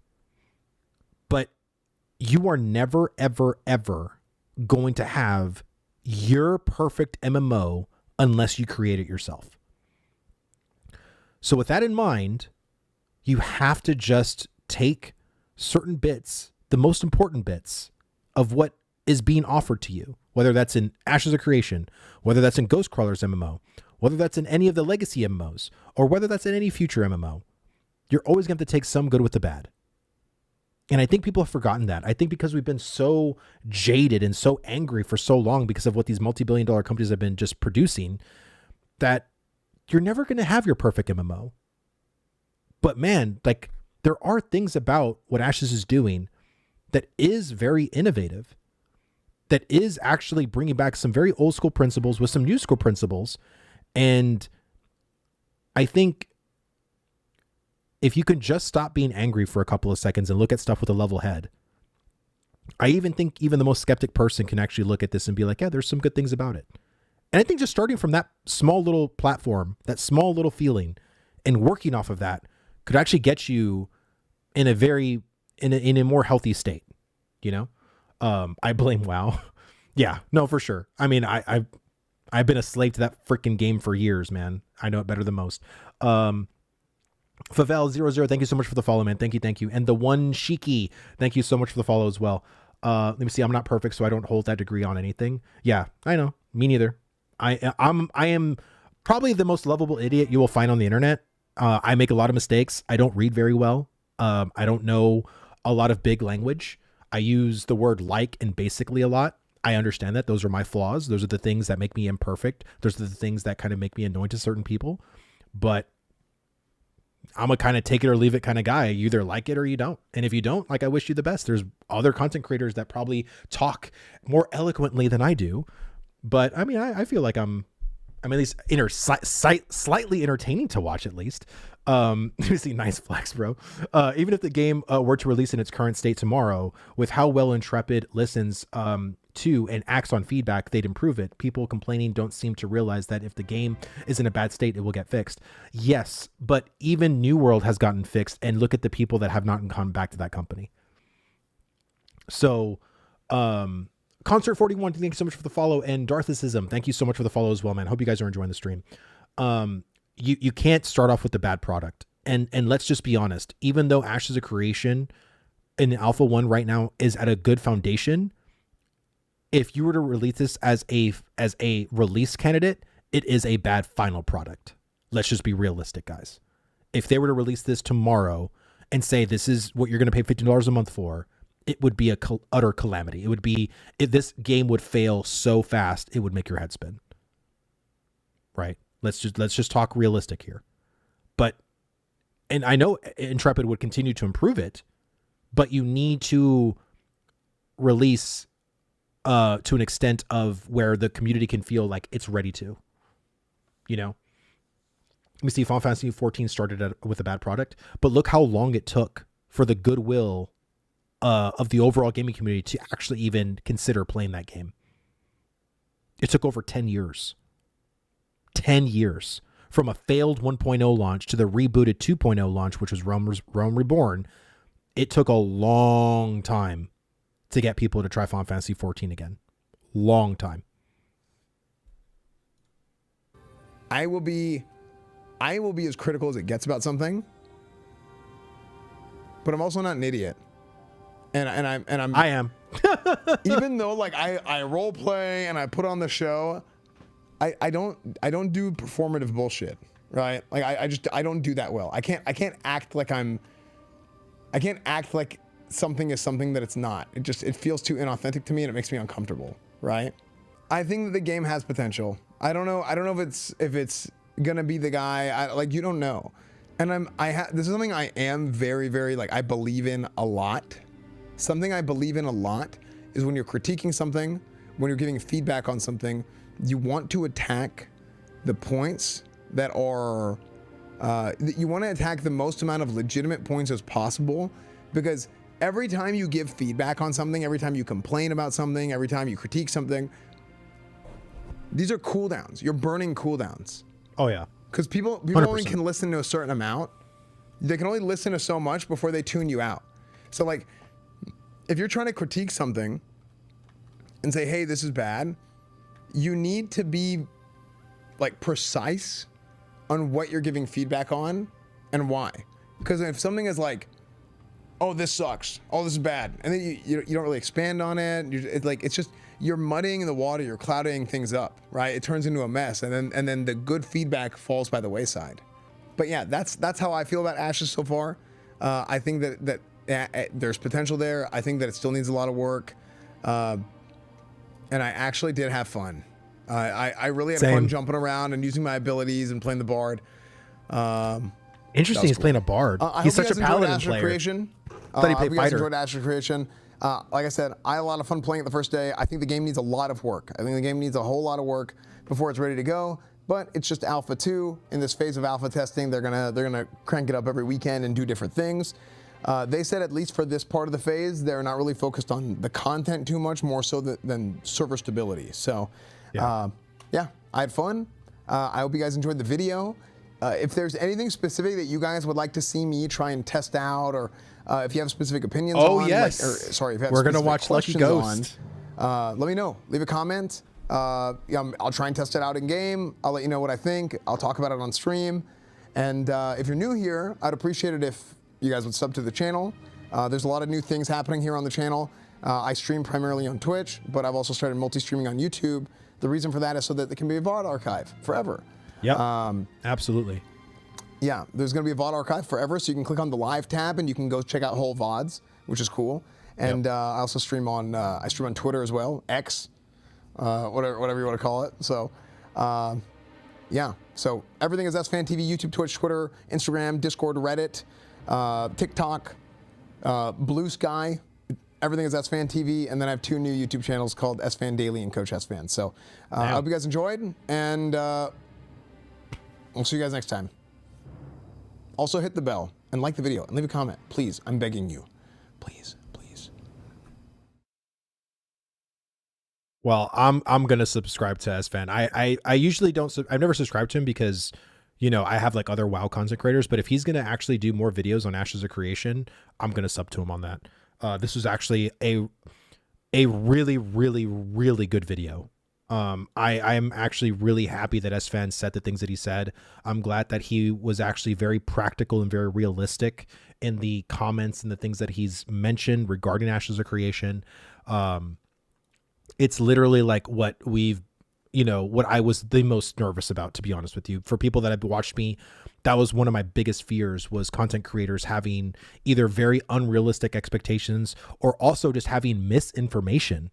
I just thought, man, so much misinformation is out there that I thought, dude, it could be so not obvious, but like it could just be misconstrued or taken the wrong way, and then a huge content creator will just start echoing those misinformation statements and just make it really terrible. OG Strudel, dude, thank you so much for the follow, man. And then Glizzy, dude, thank you so much for the sub, dude. Thank you, very much appreciated. And then Mr. Yoodles Yum, thank you so much for the follow as well. Thank you. Let me see. Sorry, Vladis, but my man Sunny is starting his stream. Have a wonderful day. Yeah, man, go ahead. I'll see you guys later. We're gonna continue watching, of course. Let me see. Lucky Ghost video was trash, man. He had such bad takes and didn't know what he was talking about. Really? Well, let me see. I got a couple of more videos. So it was basically the Lucky Ghost video. This is 41 minutes. 41 minutes. I'm really curious. Here's the thing though. The video has a pretty good like to dislike ratio. So I don't see it being like that's a red flag already, because it has a lot more dislikes than likes, or it's 50-50 or something like that. I haven't really read the comments. I'm scrolling down right now. But I'm really curious what he says, because again, I've always been curious to see what are these larger content creators are talking about. And let's also be realistic too. The last time when the whole Lucky Ghost drama happened, he had 100,000 subscribers. Look at how many subscribers he has now. He has almost 450,000 subscribers on YouTube. He has a big audience now. So I do want to watch this video, because his voice, he has a very large voice now comparatively to when he was at 100,000. And that was also a large voice. So yeah. All right, after playing Ashes of Creation, I have a lot of opinions. I've spent the last 3 sure days, you do. all day, every day, playing this game. Once before it actually launched the alpha, it was like a pre-alpha, and all of that progress was wiped. Then 2 more days where my progress actually carried over each day. Yesterday was the first real Alpha 2 day, and it was a mess. But then today, with just 1 day of fixes under their belt, it was significantly better. Now, I was contemplating what kind of a video to make here, because you could make a rage-filled hate video and be complete. Honestly, like when I was watching people play on Friday, it wasn't a mess. Like, and again, I don't know what server he went on to, but it was very smooth. I was shocked with how smooth it was. And all the content creators were literally saying the same thing. So, and Saturday was the same thing too. I think it was only kind of messy after they patched Saturday afternoon. And after that patch, certain areas were really rough. But if you weren't in those areas, you didn't experience any difference. So Completely justified in making that video. But you could also make a fanboy video talking about the things that you love. And my goal is for this video to be neither of those things. I just want to talk objectively about what Ashes of Creation is today, where it's really at. Is it living up to Stephen Shreve's promises? Is it worth the money that you have to pay to get into the alpha right now? And is this going to be the next Star Citizen that is perpetually unfinished? Before this video's over, I'm going to answer all those questions for you. As is common with MMOs, I'm seeing 2 types of personalities playing this game right now. You've got your toxic positivity players and you've got your toxic negativity players, right? And so the toxic positivity players, every single time you say anything about the game that isn't positive, they're like, but it's alpha. It's alpha. They refuse to listen to any critique of the game without saying, but that's what an alpha is for. Yes, but an alpha is also for giving feedback. And so in this video, I'm going to give feedback. So let's talk about what Ashes of Creation is right now. And I think it's fine to say it's an alpha. I just think you also have to understand like what you're getting yourself into. Did you expect everything to go off without a hitch? Like, again, I think there's some people that have a very unrealistic expectation of them playing an alpha stated game. So yes, you can always leave feedback. There's going to be things like design wise that you may need to leave feedback on, because it just, oh, this isn't as fun. Maybe you should do this. It'll be more fun, right? Like we're talking about like the solo friendly thing, or maybe there's a certain ability on your class that you think would be more fun if it was done in a different way. But if you're talking about like bugs or like problems, VFX issues, graphic issues, like the server issues, like, did you just expect none of those things to exist at all? Because I think that's also unrealistic as well. You know, I'm going to start off with, is it worth the price tag to get into the alpha, right? I think they're selling keys right now for something like $125. And the answer is definitively no. It is not worth $125 for most people. This game is unfinished. It's buggy. The level cap's 25. The questing experience is incredibly lacking right now. I mean, it's sort of there, but there's literal AI voice acting as placeholders for the quests, or at least I'm assuming they're placeholders. They're really rough. And the questing system right now is super janky.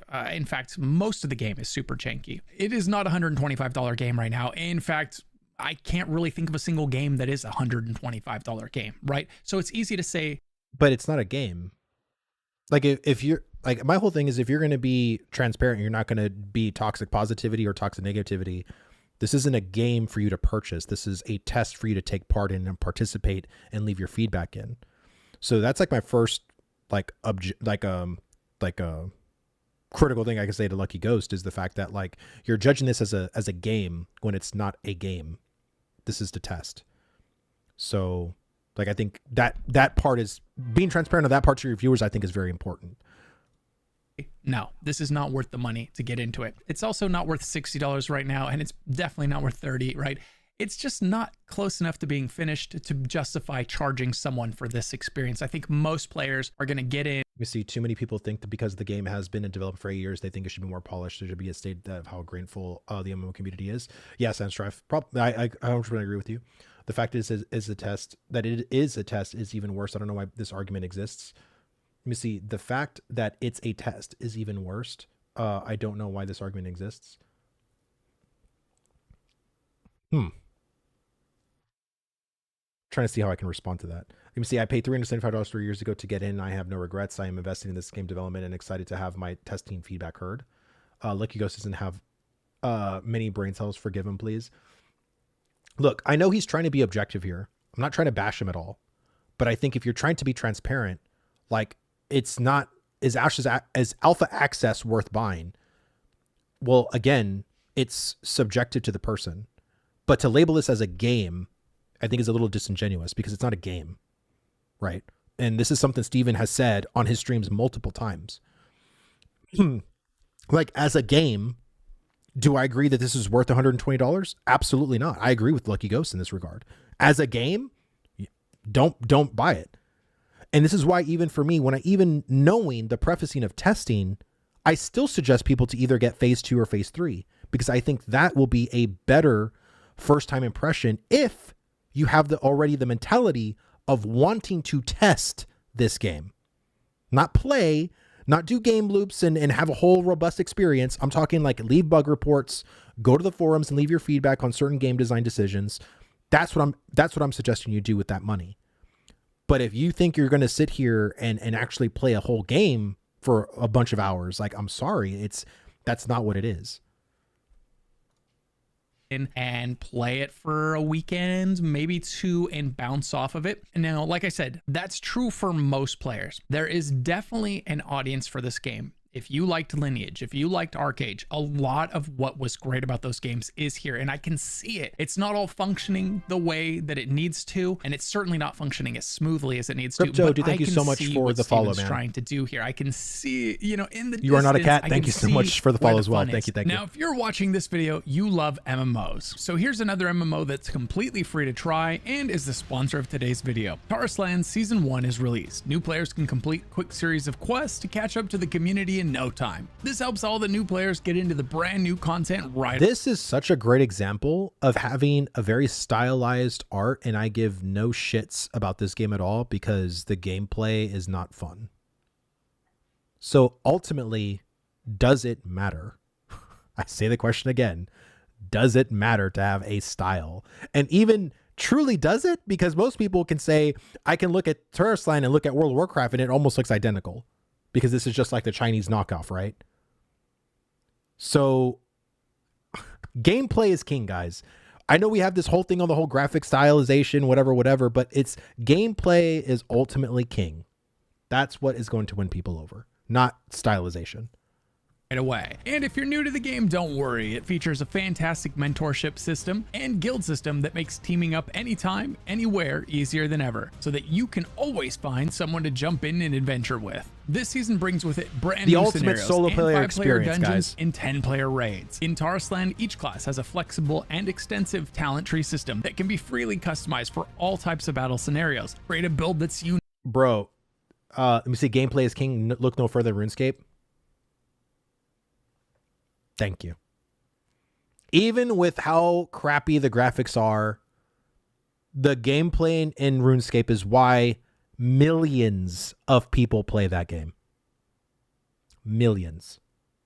And you could say that now the art style is pretty much intentional, right? It's almost intended to have this kind of like a janky, very, just like an old school, like pixelated art style. But the gameplay is king. The gameplay is why people stick with that game for many, many, many, many, many, many, many years. So, again, does it matter? unique to you or follow someone else's. The choice is yours. So grab your friends and team up for an adventure. Explore this massive fantasy world. I think Ashes would suck in a stylized art style. Whether I you do prefer agree with to you, play Sal. on PC or mobile, this game has you covered. Party with your friends at home or when you're stuck out on the road. Cross-platform. If you buy Alpha 2 Access First Wave bundle, do you get access to the other Alpha Waves? Yes. So if you buy the thing for $120, you basically will have access to the game for the entirety of the entire alpha phase and betas, actually. So you'll be able to literally play Ashes of Creation for the next 3 to 4 years with just paying the $120. So I hope that answers your question, man. And thank you so much for the follow, man. Capabilities makes this seamless. So what are you waiting for? Try Taurusland out now. Richie, what It's up, man? completely free, so you've got nothing to lose. Just click the link in the description or scan the QR code on screen now to start your next great MMO adventure. Thanks for listening. Now let's get back to the video. And in fact, over the last 3 days, thank you so much for the follow, first man. day, I had a decent time. Lofty, the second thank you so much day, for the follow which as was well, the man. first launch day, the servers were just so awful. I had a horrible time. If I would have made this video yesterday, it would have been way more negative than it's going to be today, because I was running into the age. Well, I thought he said he didn't want to be negative or positive. Did he not say that in the beginning of his video? He said he didn't want neither. Like he says, I don't want to be positively toxic. I don't want to be positively negative. I want to be neither of those things. Like, do you guys know what server he was on? Received and wearing my hat. Dude, Grim, you are so I did want to make a little announcement. I know I did say this on X. I did have to shut down my merch store. So if you go to my merch store right now, it's inaccessible. You won't be able to buy any more of my hats. I will bring my store back up eventually. I don't know when. But until I get my financial situation in a better state, I will then bring the store back. It's just right now, like, my card is taking a toll and I can't have any more purchases on it anymore. Let me see. I said this yesterday to a few people, but the game takes 3 to 4 years to launch. You're getting insane value for $120. Literally the best $120 anyone would ever spend. Longer it takes to come out. Yes, I remember you saying that, Adam, and I do agree with you. Again, it's just you have to purchase it under the context that you're here to test. I agree with Lucky Ghost, though. If you are under the context of playing a game, then I think you're going to be very disappointed and very much upset. So you have to go in with the right mentality. Only reason I paid $120, I wanted to play Ashes, but I won't have the time 3 to 4 years from now. At least I can try it for the next 1 or 2 years. Well, there you go, man. And again, I think you'll get your money's worth for that as well. Like I still pay $15 a month for WoW. I'm going to pay that up until December if they release phase 2 in December. If not January, then I'll pay it up until January. But until I can play Ashes of Creation almost 24/7, I'm probably still going to play WoW. But I'm probably not going to play WoW as much in phase 2 whenever we're playing 5 days a week. That is damn for sure. Let me see. Forgot. Will we be able to buy into phase 2 or 3? Yes, you can buy phase 2 or 3 right now. The phase. So if you go into, it'll tell you there's actually dates at the bottom of when. I think the last day to purchase a phase 1 key is November 1st. So if you want to purchase a phase 1 key, you have until November 1st. After November 1st, you won't be able to buy a phase 1 key. And I think December, because it's December 20th, I think it's December 15th or December 10th. I can't remember when, but there are like timelines for it. But if you go to the website, you'll see you'll see when.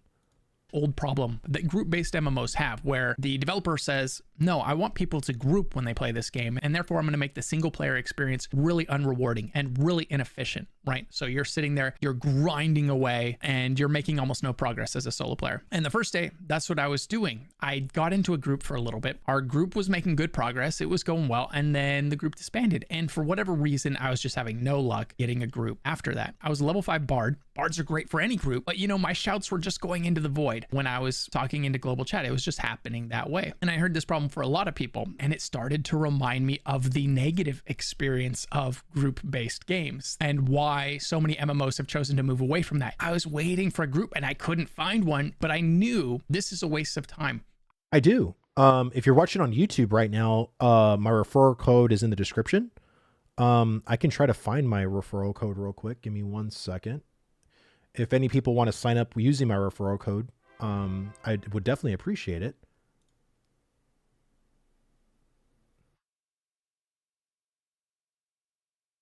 Hey guys, here, hold on.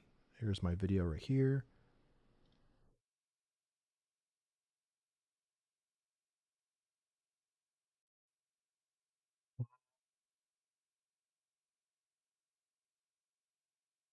Here, I'm gonna, for some reason, I can't link my referral code because it doesn't have the full thing on it. But I'm gonna link this video. This is my video. Just go to that video, look in the description, and you'll see referral code, and then just click on that, and it'll take you through the process. Really appreciate it if anyone does do that. Thank you. Let me see. You might have touched on this. I assume you're allowed to answer, but is the version people are playing on roughly the same as what you get to play in the pre-alpha? I don't think so. The version we played in the pre-alpha was way more rubber bandy and way more buggy than what we experienced in the Alpha 2 weekend. Alpha 2 weekend was way better. Way better. Again, I'm really curious to see what server Lucky Ghost was playing on, because from what a lot of people are telling me, like outside of Lion's Hold, it was actually really good. Even in this area that he's killing the mobs in was honestly really good too. Again, if Lucky Ghost wasn't in a guild and he was just using the global chat and saying, hey, I'm a level 4 bard, dude, bards right now are being invited left and right on my server. I kind of find it a little hard to believe that he was trying to find a group of people to play with and no one was inviting him. I'm just saying, because anytime I see any level bard on my server and they're looking for a group, I instantly invite. It's not even, I don't even care to even message them. I'll just instantly invite them. I am on Vira, the Vira server. I could be leveling bards are the new hotness. 5 times as fast, getting way better rewards, killing way better mobs if I was in a group, but I'm not. And so that reminded me of playing Lineage way back in the day. I'd sign on. My guild was big enough for maybe 3 groups, depending on the night. But if there was already 2 groups formed and there was only a couple other people on, you didn't have enough people to make a 3rd group. And so that night you literally didn't play. You just kind of went and soloed somewhere and to try to maybe get a little bit of experience, but you knew you weren't getting anything serious done that night. And I can already tell that in the way Ashes of Creation is currently designed, it's going to have that leftover player problem in 2 ways. It's going to have that. So I feel like, I don't know if he's ever played like Vanilla WoW, but Vanilla WoW was just as grindy, even with questing. Like, I mean, you would take like a pretty, like going from 1 to 5 in Vanilla WoW, it wouldn't take you a couple of minutes. You know what I mean? And I understand, like, he's looking at it from a solo aspect that, yes, you can at least do the solo quests or the quest or whatever, but it still took a lot of time. Like, honestly, like, I leveled from 1 to 8 by myself, and I didn't think it was that bad in the sense of looking at it from a vanilla WoW aspect. So I'm really curious, like, why he's framing this in the sense of, like, it's so long, or it's so, it's unfun to level by yourself for the first 5 levels. Like, I just don't think it is, personally. Tech36, thank you so much for the follow. And then we got D Dunket 10. Thank you so much for the follow as well. Thank you. Do you really believe that more than 100,000 people bought the 250 pack after seeing the first weekend? Let me see. Didn't you feel like there was far less people than expected? I feel like it was a little weird that we didn't get additional servers, because I honestly thought we were going to get additional servers. I think there's a lot of people, like there was actually a couple of my friends that actually didn't even play this weekend. Again, you have to understand, guys, weekends aren't usually like a good time for people. I'm a family guy. I do a lot of my stuff for my family during the weekend. I usually typically have only a couple of hours, like here and there, to play a game during the weekend because I'm doing stuff with my family. And we are a older demographic in this space. You know, I think for certain times, right? Like for certain releases of major games or whatever, I can tell my wife or whatever, hey, this weekend I am completely unhere. I'm not here at the house. I'm going to be in this room, playing this game, doing my thing. But again, typically it's usually about my family. Let me see. When is a good time for an adult with a job and a family? I know, right, dude? Preach. Jesus Christ. This game is from 2000, looks like. No, definitely not. It's from 2024. that problem for the people that are the third or the fourth man to sign on that night after the group's already been formed, or it's going to have that problem for the late starters, the people that don't start the game on day one, but they start it 2 months later. Because Ashes of Creation has zero incentive for alts that I can tell so far, the population is going to do nothing but get higher alts, level, yeah, and no. the earlier zones are going to get empty, right? Because there's no incentives to go back and party with low level players. In fact, you can't. You won't get any experience if you bring them along to kill high level mobs. And so this is going to be one critique of this game that I'm going to offer to Ashes of Creation right now, and that is to start thinking of a solution to this problem. Your lower level players that don't start right away with everybody else are going to have a really rough time catching up to everyone. One, because leveling is so slow, and two, because it's so much slower when you're solo, and the game isn't really designed with a solo player in mind. I think there's 5 levels.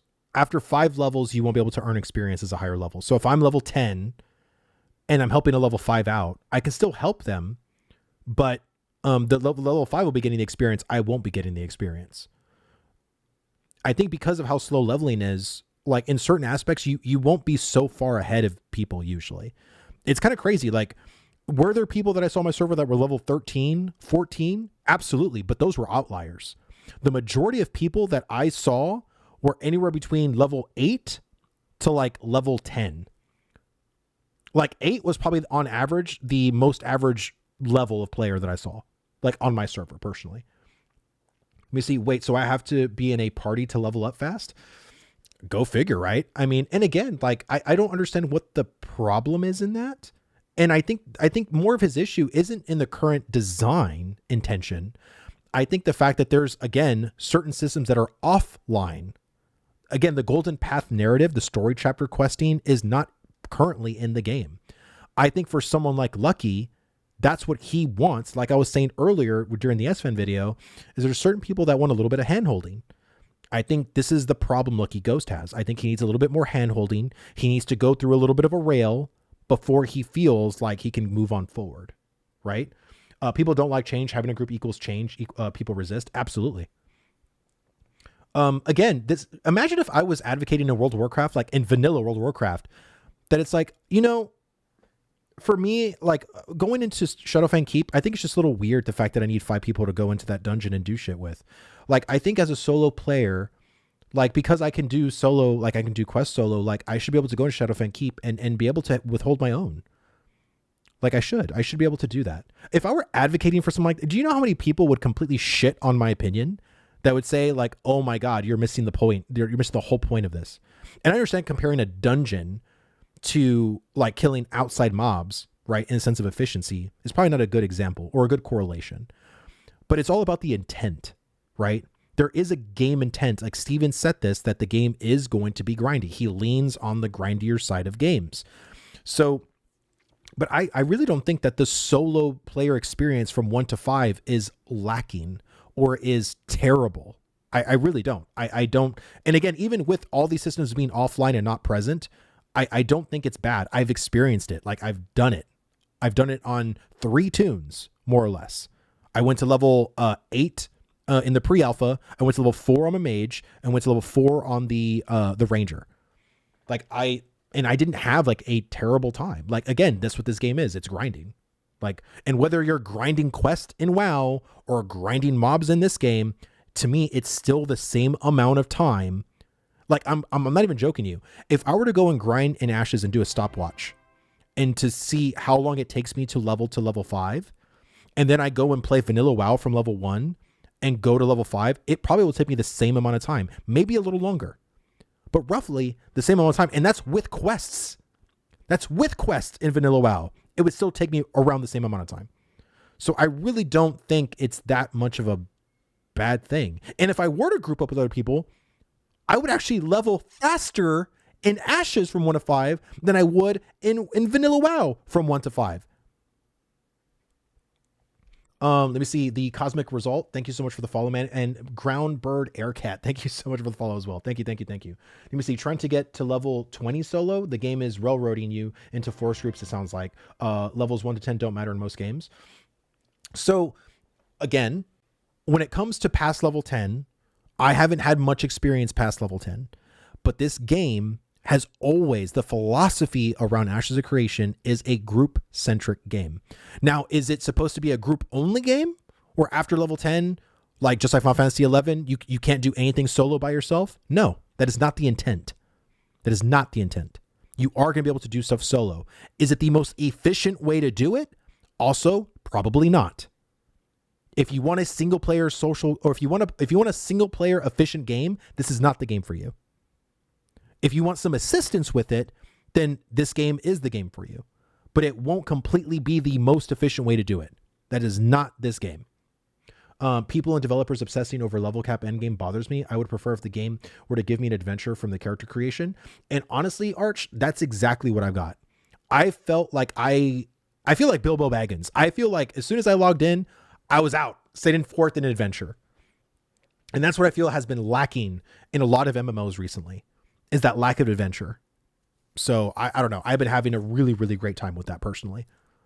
In fact, it's designed to push you into groups. And so those people that start later and have no choice but to solo, they're going to be experiencing what is an intentionally The real Silva, thank you so much for the follow, man. Thank you. Because the devs wanted you to group. But the problem is there's no one else to group with after everybody moves on, because nobody's really making alts in a game that takes this long to level. Once you start a character and you commit to it, you're not going to want to make an alt. I mean, right now in the alpha is a good example. It takes 100 hours to level. And sure, some people in the alpha are going to be making... It doesn't take 100 hours to level from 1 to 10. So my buddy Roar made an alt because he was playing Ranger at first. And then he's like, dude, we need a tank. He made a tank and leveled from 1 to 8 within just a couple of hours. So I really don't know. Like, I think Lucky is not adhering to the thing he set out to do in this video. It was to be objective. Like, I think he forgot he said that, and he's just like completely like negative bashing on the game. Like he said he wouldn't do, but you know, let's keep hearing him out. You see, WoW is a game that is made for all types of MMO players, and Ashes is made for specific players. Lots of WoW people are looking at Ashes. And what we are seeing is the people from WoW that want Ashes is not for are figuring that out right now, and it upsets them. Absolutely. And coming from the WoW community, I can attest to that. A lot of people are expecting a World of Warcraft clone. This is not a World of Warcraft clone, nor it will ever be a World of Warcraft clone. Like, if you want WoW, go play WoW. Or Taurusland. Taurusland is like WoW too. I mean, there's a lot of games like WoW. We don't need another WoW clone. We need something completely different. That's what this genre lacks, is individuality. There's nothing about WoW that is so good that other games are like, oh yeah, we're doing something completely different. No, everybody's just doing what WoW's doing. Everybody. Yeti K, thank you so much for the follow, man. S'more7, also, thank you so much for the follow. Hope you guys are enjoying the stream. Yeti K with the Prime, dude, thank you so much for the sub, dude. Thank you. Hope you guys are enjoying the stream so far.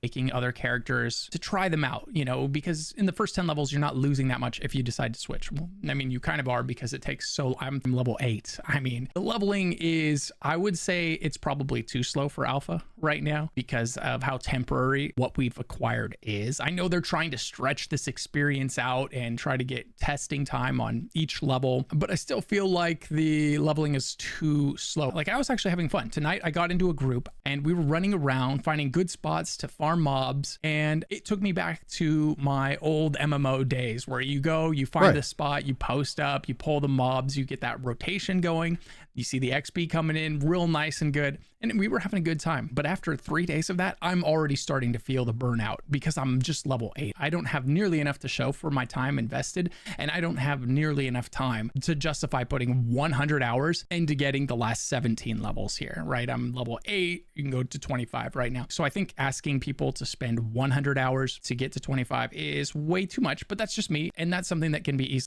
I wonder how he would feel about RuneScape. Do you think Lucky Ghost would be a RuneScape player? Do you think he can go into RuneScape and be like, oh man, this is so good. So good, man. Like, oh, you can go from like 1 to 100 in like just a couple hours, guys. Like, it's so good. Like, like, I don't know, man. Like, I just think, again, like, I think Lucky Ghost does like MMOs.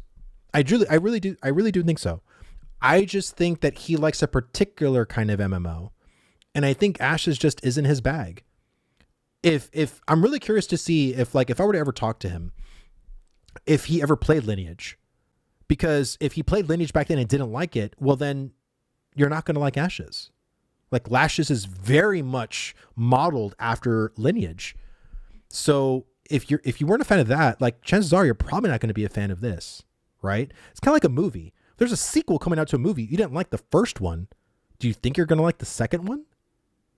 Like probably not. It just wasn't your bag. It just wasn't appealing to you. And that's fine. Like everything doesn't need to be appealing to you. I think, and again, mostly all the content creators are looking at the sense of like what I like, what I want. And that's fine. That's cool.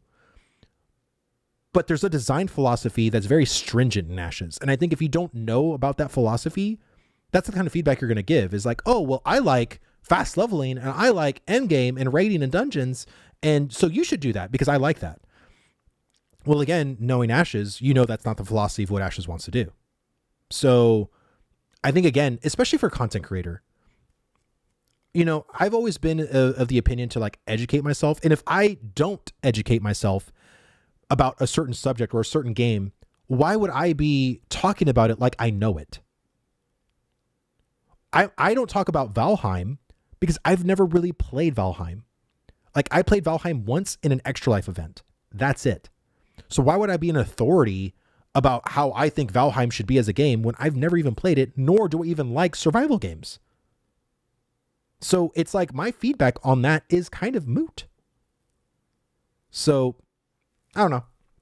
Hoping this guy is successful in keeping away people that he wants. We'll see. If they decide we shall see. Too many people are falling out because progression is just infinitely too slow. Now let's dive into the specifics of the game and let's talk about the most important topic in any MMO for most players, and that's going to be the combat, right? And the combat in this game, I'm playing as a bard, and by the way, just shout out to the bard. I really like the way this class is designed so people far. Have been enjoying the bard, really enjoying it. I feel like I'm an asset to the team with my group-wide buffs. It's got a really nice range to it. I put out really decent damage while I'm soloing in early levels. I've got some heals that I can use on myself or on my allies. People have been loving the bard. The cleric if the cleric dies, or if the cleric leaves for a little bit, or if we don't have a cleric because we couldn't find one, I can kind of pinch heal. I found the bard to be really satisfying to use. The combat with the bard was fun. I was having a really good time on this class. So I'll say the combat in this game is really fun. It's not your and what's crazy is it's fun at a 1.0 level.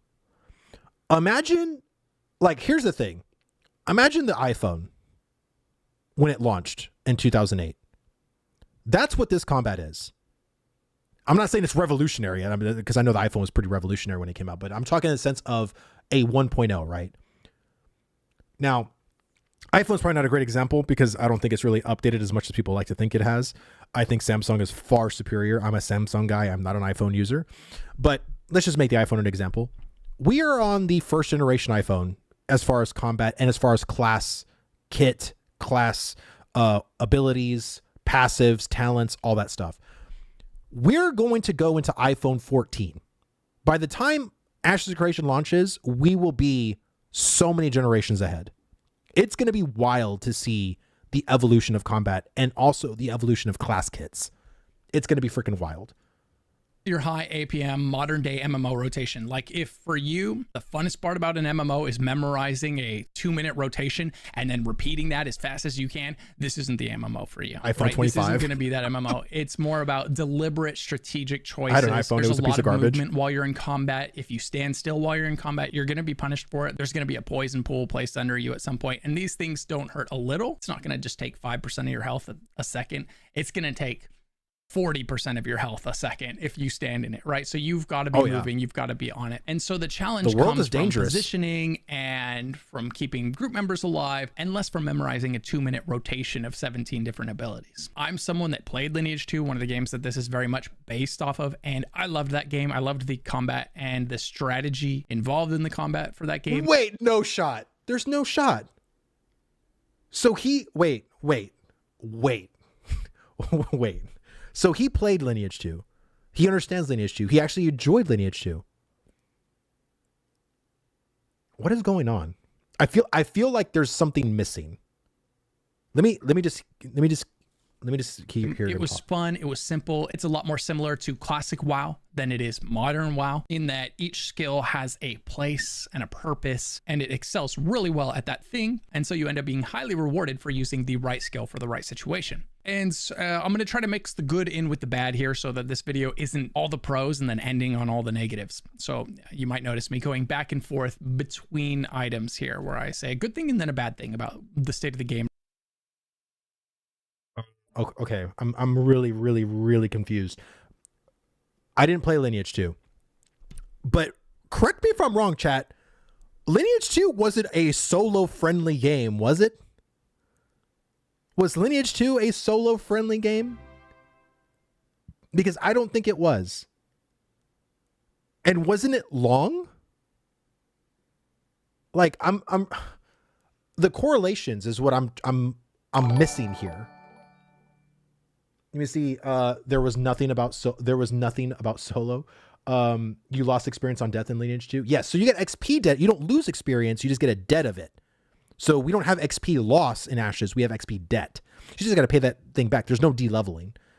I don't understand how he could hate this aspect of the solo unfriendliness or the grind when he then says, I played Lineage 2, I really enjoyed it, but these things that you were then talking negative about Ashes originally were also in Lineage 2. I'm really having trouble making that make sense. Like, I don't know. Now you understand why the comment section of this video got a lot of hate. Let him cook. One of the bad things about the combat is it is a laggy mess. The servers are nowhere near what Steven needs them to be, what he's dreaming that they'll be. He has made the time-honored mistake that every Kickstarter MMO makes of promising 250 v 250 battles and saying he wants 500 v 500 battles. And I laughed when he said it the first time, and I'm gonna laugh every time he says it because it's just not gonna happen. So right now, when there's nowhere near that many people in an area, the server starts to really struggle. So this game is a long way, and the combat is a long way from being able to support the large scale battles that he is trying to sell right now. That kind of leads into another con. Did he not watch Alpha 1? Like, what, didn't he play Alpha 1? They're capable. Like, if they weren't capable of it, then how did they do it in Alpha 1? He hates because it gets views. Hate is trending. I don't think he's hating. I honestly feel he's being legitimate in his opinions. I really do. He's literally True, dude, thank you so much for the follow, man. Thank you. And tell Zamir, thank you so much for the follow as well. And then Pyrie, thank you so much for the follow as well. Hope you guys are having a great time with this stream so far, guys. Let me see, there has already been two. That's what I mean. Like, I don't like the servers need work, yes, because they're trying to install the dynamic gridding, which he hasn't mentioned. Like, he hasn't mentioned the dynamic gridding at all. And that's something that Steven said that they will be introducing later. To me, it's frustrating from the point of view of educating your audience that, yes, it's a laggy mess, but there's something coming out soon that will alleviate that. Maybe he will say that, but it looks like he already changed the subject about it. So let me use the bathroom, guys. Give me 1 second. I'm going to play, I'm going to do a minute ad, and I'm going to use the bathroom real quick. I'll be right back. I'm going to play some music.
Oh, wow. That was like perfect timing. Okay. There we go. Let me see, because you can't separate a test realm is equivalent to the live servers. We just played just for like Firebrand. Firebrand looked really good. No lag, no stuttering. It was a separate realm. And we saw this weekend is the actual state, though. It can't support that many players yet currently. Yeah, of course. And that's why mentioning the dynamic gridding, I think would have been a very good segue into saying, hey, servers still need work. This is also the entire point of phase 1 is to test server stability. But in phase 2, they're going to be implementing hopefully a good fix and a good alleviation of server burden, which comes in the form of dynamic gridding. You could have easily just said that. For the game at the moment, and that is that the live streams that you've been maybe peeking in on, you've seen other content creators feature in their videos that make it look like the game is in a certain state. I think the thing that I now understand is that those were advertisements. Those are not where the game is. Those are advertisements to the people watching them. This is what we hope the game will look like one day. This alpha looks nothing like those videos that we have seen in the Ashes of Creation's live streams. The graphics don't look as good as they do in those streams. You know, the weather effects aren't there like they were in those streams. The systems aren't there. And the performance certainly isn't there. What you're seeing in the live streams and what is being played in this alpha are two completely different things. Now, speaking of graphics, this one definitely has some good and some bad. The game is gorgeous, but also it looks like it's Unreal Engine 3 or 4. And not 5. I don't know how to explain it. Like, I'll look at pieces of the world. I'll be looking out at the landscape, and from a distance, you can see this. You've got this huge draw distance, and the game looks gorgeous. But also, if you look at your own character, you look kind of awful. And this is really weird because, again, what we were seeing in the live streams was gorgeous. And then you get into the game, and it's just not, right? And let's be, what you saw from the character model that was gorgeous was the armor. The character models always look terrible. Like, let's just be realistic. I've been saying that since the Ranger showcase, way back when. The models have looked very much unfinished in the live, even in the live streams. The only thing that makes it look gorgeous is the actual like armor pieces and stuff. And I think the armor pieces actually look pretty damn good, like in game. They're very 3D modeled. They're very well like established in that sense. Shiko, dude, thank you so much for the follow, man. Thank you. So yeah, the first dwarf model. Yeah, exactly. So, I mean, I would say that definitely the live streams are offering a more advertised look at the game because, again, they're playing on the most current build, but it's not, I don't think it's false advertising because that's what the game is. Like, that's what the game's going to be.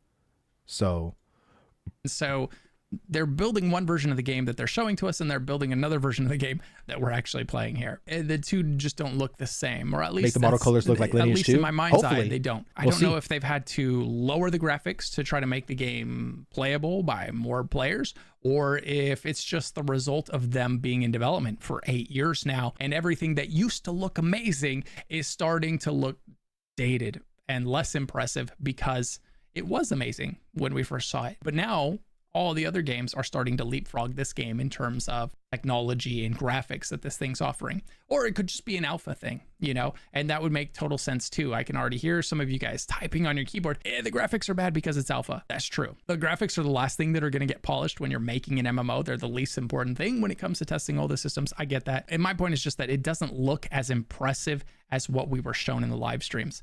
It's very different. But on the positive note, there's only a couple MMOs that I just truly enjoy walking around in that are just really well crafted. They've got verticality, and as a result, they've got good exploration. And one of those is WoW. Back in its day, and even today, still, they do a really good job with zone design in World of Warcraft. Like, top notch. You've got verticality. You can fly up to high places, fly down in low places. I think the world design has gone to shit in WoW, personally. I think world design was way better back then. I think world design now is terrible. Dragonflight, did not like it at all. Don't like it in the War Within either.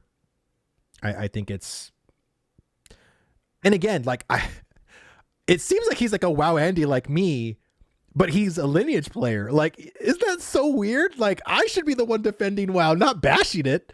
But I'm just being truthful, man. Like I don't care. I don't care for I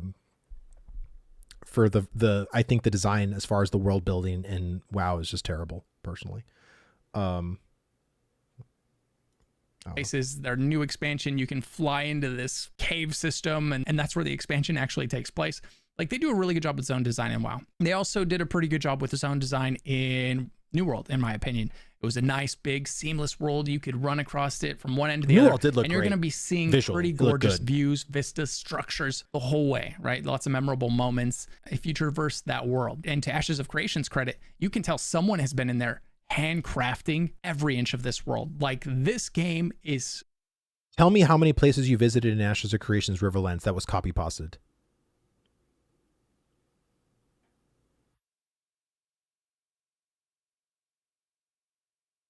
Thank you. Thank you.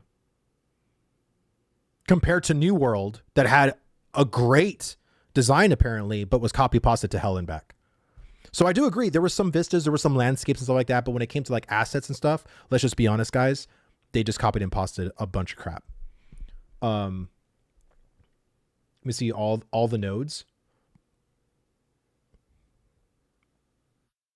The nodes at level 3, I've only been to 2 nodes, and to me they weren't copy pasted. But I haven't visited all the nodes. I haven't been to the Halcyon one. I haven't been to New Ayla, and the other one. I can't remember the other one. Yeah, Halcyon got a river through it. Let me see. There's only 2 node designs. They are copy pasted. Okay, I'll give you guys that one. One thing is copy pasted for now. I guarantee you they won't be. Let me see how easy is finding a group in AOC as a solo player. Seems like AOC is super group based. Not hard.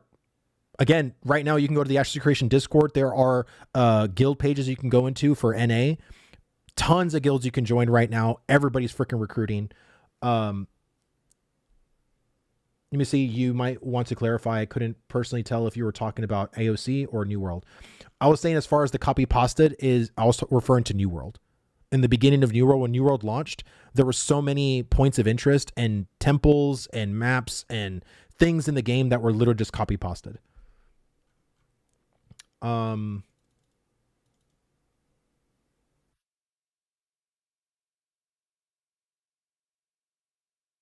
Okay, yeah, New World towns, yeah.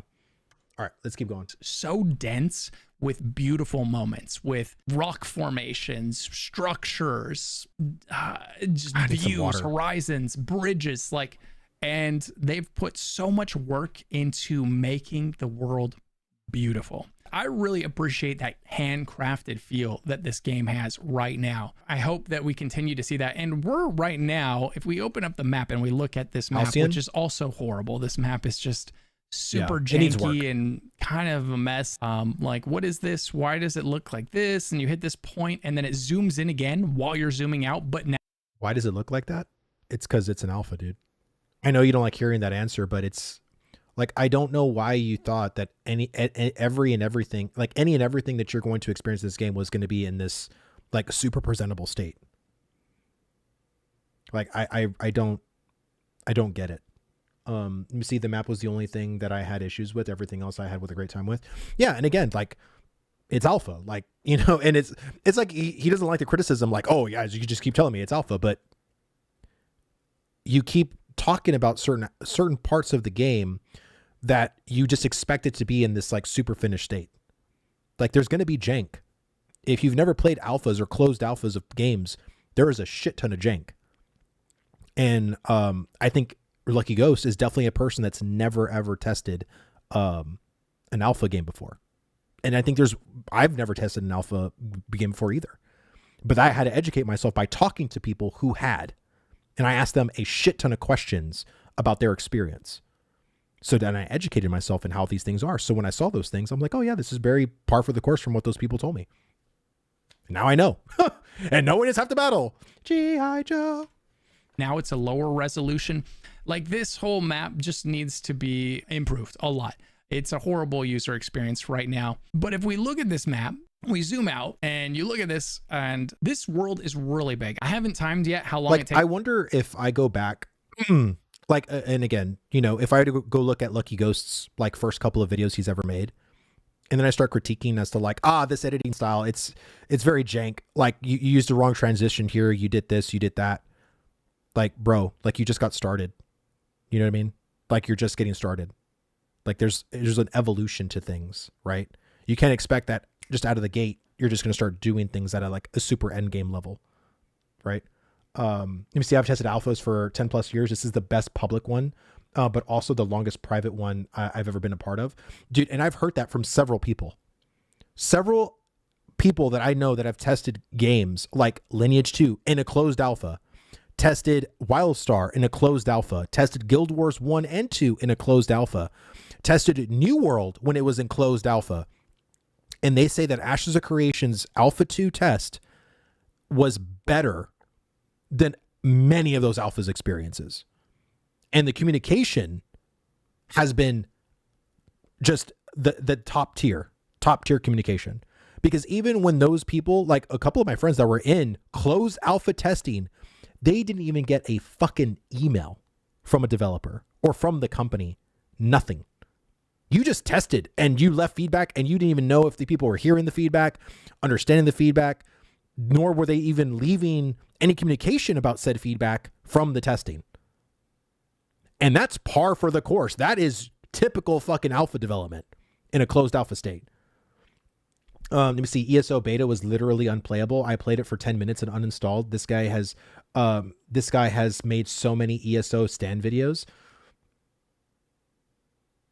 It's been one of the best alpha tests I've been involved in. Comms are amazing. Alpha is never about polished anything and always bare bone structure to test foundations, for sure. But if you don't know that, right, and you just think, well, this company's been working on it for 8 years, like, and this is what they gave us, terrible. Like, that's very, you know, I understand why people are like that, because they just don't know. They don't know. And I think Lucky Ghost is one of those people that just doesn't know. He doesn't know.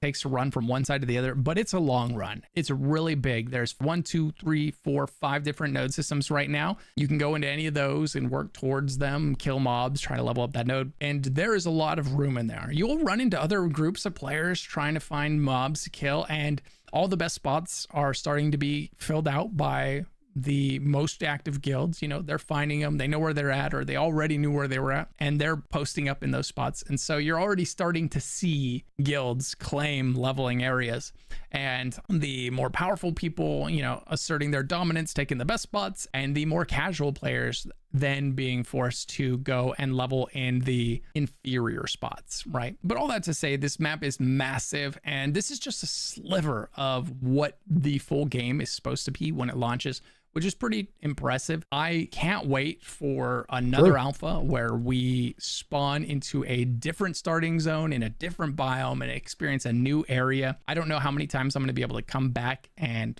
redo this one, if that's something they're going to be expecting us to do, because if I ever manage to get to 25 in this alpha, I don't see myself wanting to do it again. It's just such a grind. It is, especially given that it's got that old school leveling system where you go to a spot, you kill the same. And I think honestly, Lucky Ghost might be better served testing the PTR.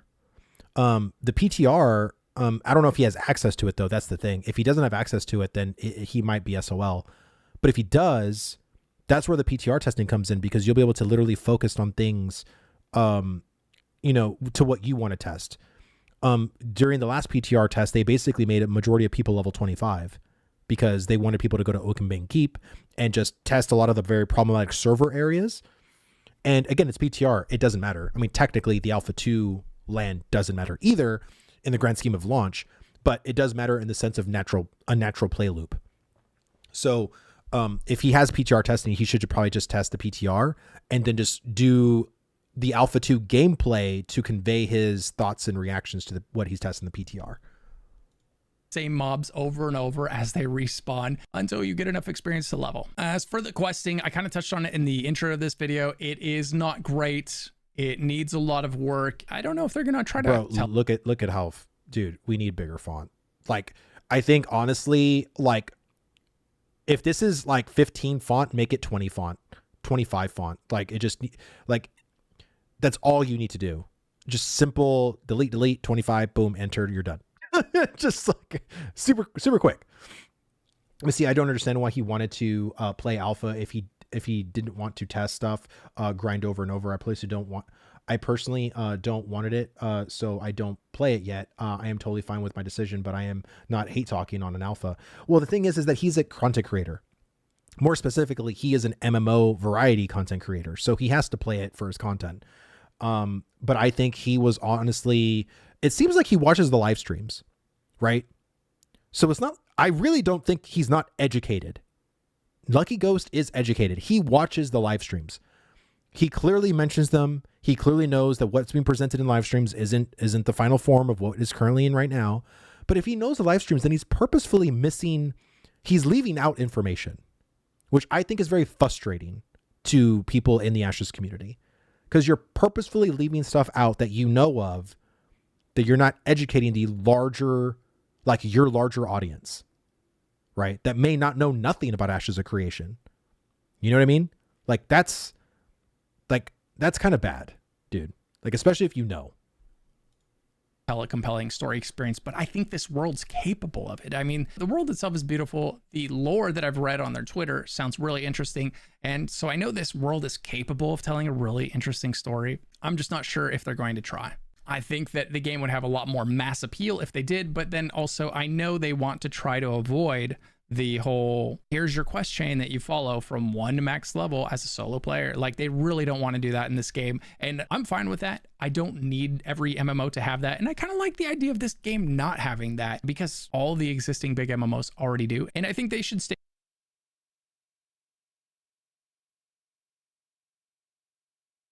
I am really confused. Then what was this this my experience section was about? What? I know you can't see it because my camera's covering it, but what was this whole section about? If then you say here that you don't mind and would prefer.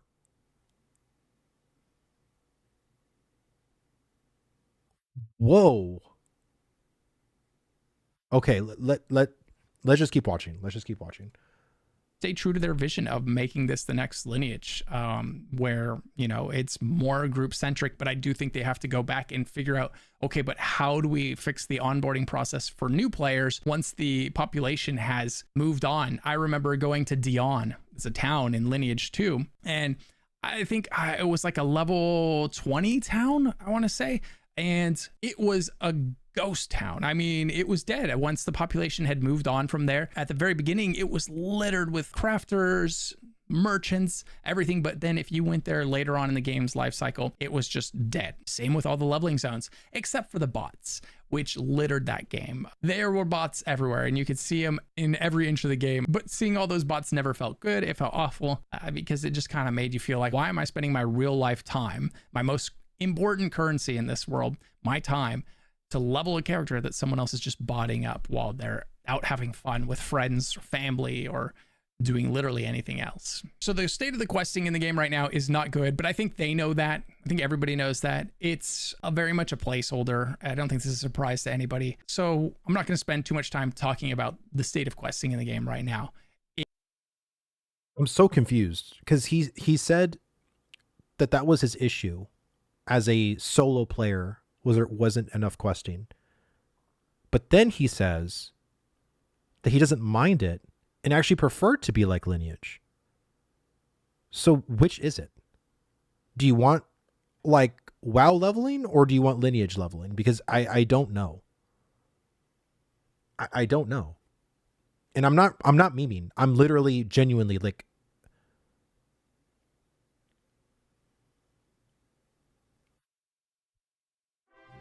because clearly he's a Lineage player. I did not think he was a Lineage player, but clearly he's talking about Lineage like he's really played the game, right? Prime Size, thank you so much for the follow, man. Thank you. Yeah, clearly both. Come on, dude. Yeah, maybe he does. I mean, I don't know. I just think it's just weird. Let me see. Hi, if you want to play a great MMO, then try Mortal Online 2. Dude, one of my buddies was actually playing Mortal Online 2. I think he's actually still playing. There's like maybe 700 people that still play Mortal Online 2, but he still plays it. He doesn't give a shit. He's like, I have a lot of fun with Mortal Online 2. But yeah, that game is very niche. I don't really like third person or first person MMO views. That's not my bag. That's not what I like. But if you do like it, I mean, I would definitely try Mortal Online 2, especially if you like PvP. It's janky. It's unintuitive. It's for some reason really hard to follow, even though the quests are really simple. And I think that's all just UI. The UI for all the quests could be a lot better. The way they list what you need to do for the quest could be a lot more. Let me see. An alpha test needs feedback, both good and less good. For me as a regular player, 8 years of development at this level is, let me see, is really bad regardless of what happened. A sign of bad management. I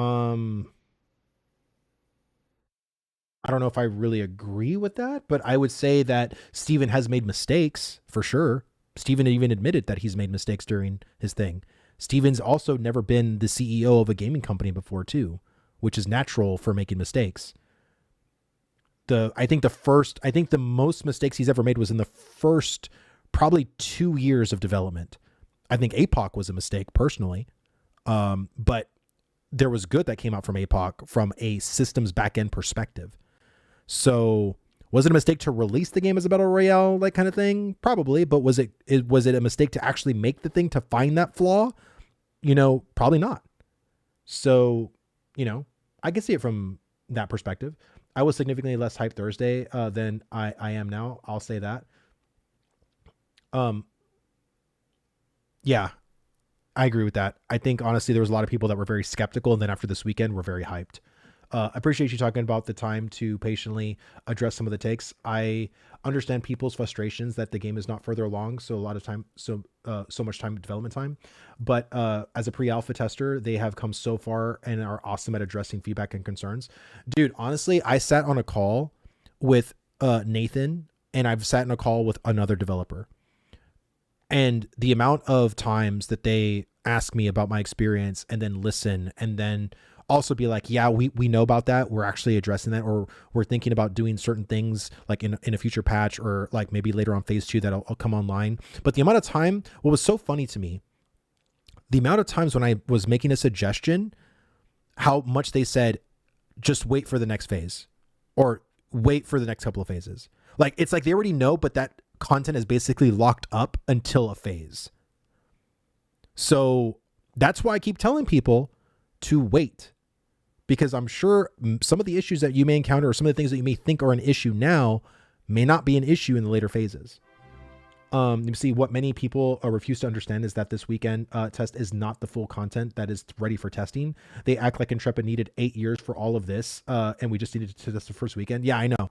It's like we waited 8 years for this singular test, and that's it. It's like, no, dude. Like we're just getting started. We're literally, Intrepid's cooking. They're doing what they got to do. Fandy12, thank you so much for the follow. Thank you, and I hope you're enjoying the stream so far. I almost think 100% of developer at Intrepid are going to play AOC themselves. Bro, I just said at the beginning of my stream that on freaking Saturday, Nathan was partnering up with us, and then a group of developers, which Corey, my boy Cortarian Slurp, who's in my chat most of the time, killed me and my freaking team. And we were like, bro, who are these people? I was like, we thought we were just some randos because they weren't in a guild. So that we thought we were just some solo rando people that just grouped together and just wanted to PvP us. No, it was developers playing their game and killing us. And it was just so funny. Like, I'm like, bro. So not only are these people playing the game, they can play the game fucking well. Okay? Because we were really trying to kill them. And they weren't using cheats. So I just thought that was like super duper funny. Guys, let me fill up my water. I have literally no water anymore. Give me 1 second, okay?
Oh man.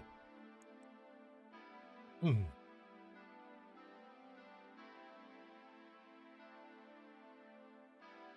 Oh yeah, Steven showing off some mounts to pirate software. Yeah. Are they still being DDoS'd? Oh no, because the servers are offline. And I think you can go to the Ashes website right now too. If I go to ashesofcreation.com, yep, I can go to their website just fine. Yesterday you couldn't even go on their website. Their website was completely down. Let me see. I always favored DAOC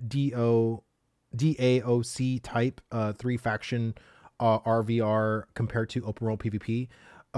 Which faction, whichever faction controlled more castles / keeps in the PvP realm had access to certain things. See, I never experienced those things. Like I didn't play any of the PvP MMOs of the early 2000s. And so like this is like my first time, like as a 17-year-old or 17 years that I play World of Warcraft as a WoW Andy. This is my first time experiencing the type of MMO that this is. And I am fucking loving it.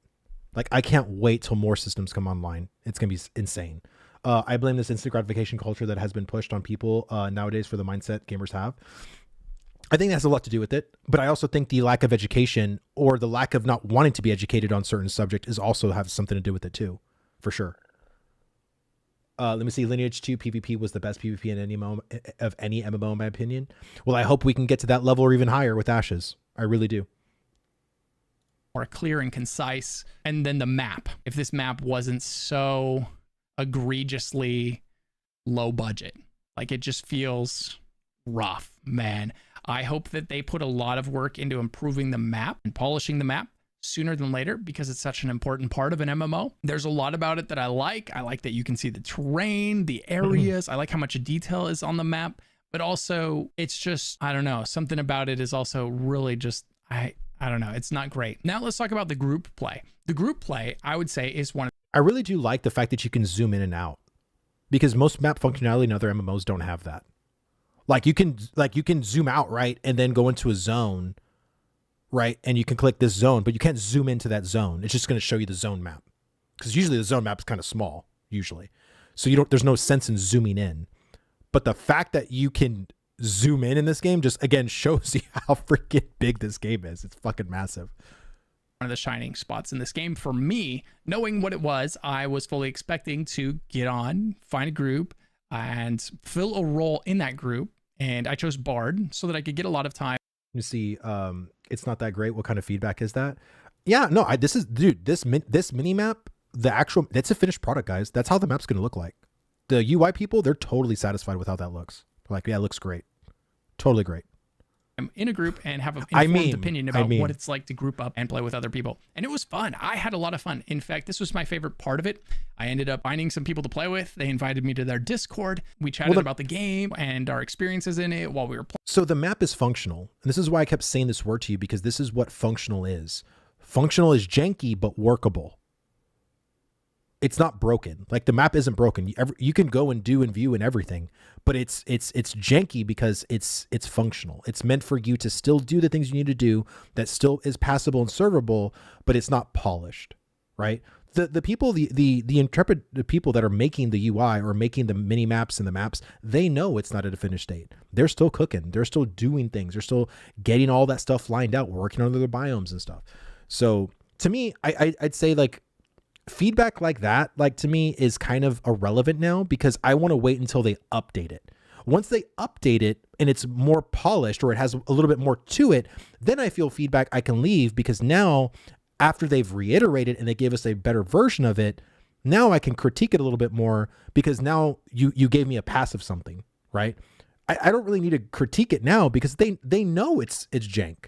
The developers know it. So there's no reason for me to leave feedback as far as the minimap or map. It doesn't make sense. Playing, and it just felt like the old days. And that's one of those experiences I do like the minimap in Final Fantasy. I love the compass. You don't get I love the little functionalities here. I think minimap's good. That in Guild Wars. You don't get that anywhere anymore. The minimap is more fleshed out, in my opinion, than the actual map. The minimap doesn't need too much more to it, in my opinion. It's just the map. That, hey, come join our group, and here's our Discord. Hop in so that we can communicate, and like, it just happened so naturally, instantaneously. And but that's the thing too, is like the part right there, like when you just see the water and the ripples and then the trees, like there's just so many parts of the game when I would just look out, like when we're about to go somewhere or do something, that I would just stand there for a second and be like, holy shit, dude. Like there were so many moments that I just caught myself just looking. I don't know. It was just, it's good. None of us questioned it, right? Like, because the game is built around that experience. And so it does well. I had a good time leveling with these people. I had a good time on the bard. It felt like everyone had a role to member fill, icons and need work having too. each person in the group was making the group better, right? There was a lot of class and role identity. The tanks were tanking, and it would have been miserable without them. The DPS were making it much more efficient. The healer was keeping the tanks alive. I was keeping everyone's mana topped off, and I was pinch healing whenever someone started to drop low. There was a So what's really cool about the day and night cycle, I do want to mention this, is you actually experience like what I feel is like true day and night. It doesn't just go from day to night. There's actually a transition period where you actually can see the sun set, and there's like a twilight period, and that twilight period is so freaking cool. And I also just want to mention that into seasons, because seasons are going to happen very slowly. So like when you're going from autumn to winter, that transition is going to be slow, and you're going to start to see like little bits of snowfall here, but you're going to also see autumn. So it's not just going to, one day you're going to go from autumn to winter instantly. There's an actual transition period. If you go back and look at the seasonal showcase, Steven talks about that. The team talks about that. In that showcase, they sped it up so you can see just how drastic the changes are, but the changes are going to come at a very slow pace to make it look natural when it goes into the next season. That to me is fucking cool as shit. I grew up with this random guy for 8 straight hours. Name a current number where people still do this. Bro, we actually had some people in chat actually that found us in game and were playing with us. And there was actually a person that I just saw who was a bard. I was a fighter and he was a level 5 bard. We were both at Coral Loach and we were questing there. And I said, hey dude, do you want to group up? And he was like, sure. And then he's like, wait a minute, are you that YouTuber? I was like, yeah, I am actually. He's like, oh shit, I watch your content, you know. And then that was that. And then we just started questing together. That was literally it. Like, because we were just at the same place doing the same shit anyway. I was like, might as well group up. I was like, I need your mana buff. I was like, give me your mana buff, you know. But it was good. It was fun. Like, and that's the thing I missed about MMOs was that sociability. And he wasn't in a guild. I was in a guild, but he wasn't. He was just playing, you know. And I think people, you know, miss that feeling of importance. And it's really cool as a bard, you feel that sense. You feel that need where people really want you.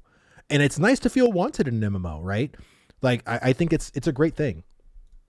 Purpose for everyone, and it felt like everyone was contributing in a significant way. Now, if I'm being honest, is this group experience going to be for everyone? No. It takes a very specific type of MMO player to love this group experience of finding a group, first and foremost, not being queued into one, right? You've got to find one. As I mentioned, that first day. I don't think it's that big of a deal to find a group. Because again, vanilla WoW is very much like this, and classic WoW still thrives because of this.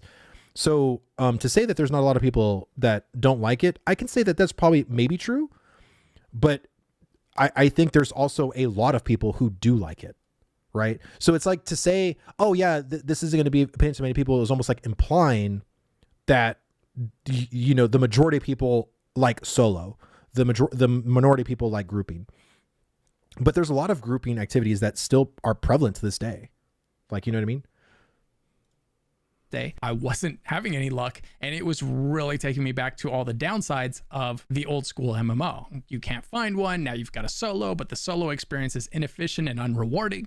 And so you're not having a good time, right? And so this group experience is not going to be for everyone. And then on top of that, the fact that you're not queuing into a linear dungeon, you're standing in an area where mobs respawn around you and pulling them and killing them as they respawn. It's very... Missy, do like MapleStory did, give a party XP buff spell to class like Bard and Cleric to make them feel more necessary. MS had Holy Symbol that lasted for half an hour. It was amazing. Well, I think there is going to be a group XP buff. I don't know if it's going to come from the classes, but I do believe that there is actually going to be one. Let me see. They aren't as needed right now. Let me see. In WoW, you meet a lot of people in instance, right? Ashes has less instance content right now. Yeah, Ashes does has less instance. They have no instance content right now. But because you go to certain points of interest, you're going to find a lot of people there. So just like in a dungeon or trying to find people for a dungeon, just be like, hey, dude, do you want to group up? That's literally what I did. I saw the bard. I was like, I just said in a say, hey, do you want to group up? And he was like, sure. You don't have to be so social. It's not like I had to introduce myself and give him my whole life story and then he wanted to take my party invite. Like, some people are just playing the game and they just want to play with other people. But sometimes, you know, you have to be an instigator a little bit. You know, maybe they won't say it first, but if you ask them, they'll say yes. It's not that big a deal. The finding random groups feels very much like EverQuest. Yeah, EverQuest, Vanilla WoW. Just again, it's a very old school MMO mentality. That's what MMOs of the past were like. You needed groups for people. You needed to do things with people. Like, people made MMOs great. You know, so playing solo was a nicety, right? It was one of those things. Because again, I like playing solo too. I'm not trying to poo-poo on the idea of solo play, but honestly, for me, when I didn't have Richie or Roar or Phantom to play with or whatever, and I was doing stuff in the game by myself, I was just doing like life skills. I was chopping trees. I was mining stuff. I was putting stuff in my storage. I was out exploring. Like I was enjoying myself. I didn't feel pressured. I didn't feel pressured literally at all to level. Not once was I like, fuck, I need to be level 10. Damn, I wish I was level 12. Man, why am I not level 15? Never once felt like that. Because I wasn't being burdened. I wasn't burdening myself with rushing. Dude, we're in a test. We're going to be in this test for years. What the fuck does it matter if I'm level 6? If I stay level 8 for a couple of more weeks, who gives a shit? Like, I'll be able to get stuff done. It's not a problem. You know what I mean? I think people are literally like, because what happens? You hit level 25 in Ashes right now. What do you do next weekend? Then people are going to be, I have nothing to do. I'm level 25. Like, what's going on? It's like you're damned if you do, damned if you don't. So just enjoy the time you have in game. Do the things you want to do. You know? Like, I know when I hit level 25 on my fighter, I'm just going to probably play an alt and do another class. Because I want to play all the classes. I want to see what they're like at every point in level. I want to get feedback on a lot of classes too. So it doesn't mean I won't play my fighter at all. You know, I will. I want to go do some of like the Carfin stuff and the Citadel, the Still Bloom stuff, do Firebrand, all that kind of stuff. But at the same time, like, I'm fine with just, you know, Tanner Roth, thank you so much for the sub on YouTube, man. Thank you. I hope all my YouTube people are enjoying the stream as well, man. Let me see. I admire streaming skills and would love to connect as a fan and friend. I also have a helpful suggestion if you're open to it. Add me on Discord. Vic had. Yeah, just I usually accept a lot of friend requests. Just send me a friend request on Discord and I will do it. I am not a hard person to find on Discord. I'm active in a lot of Discords in the Ashes space. So just send me a friend request. All right, let's keep watching, guys.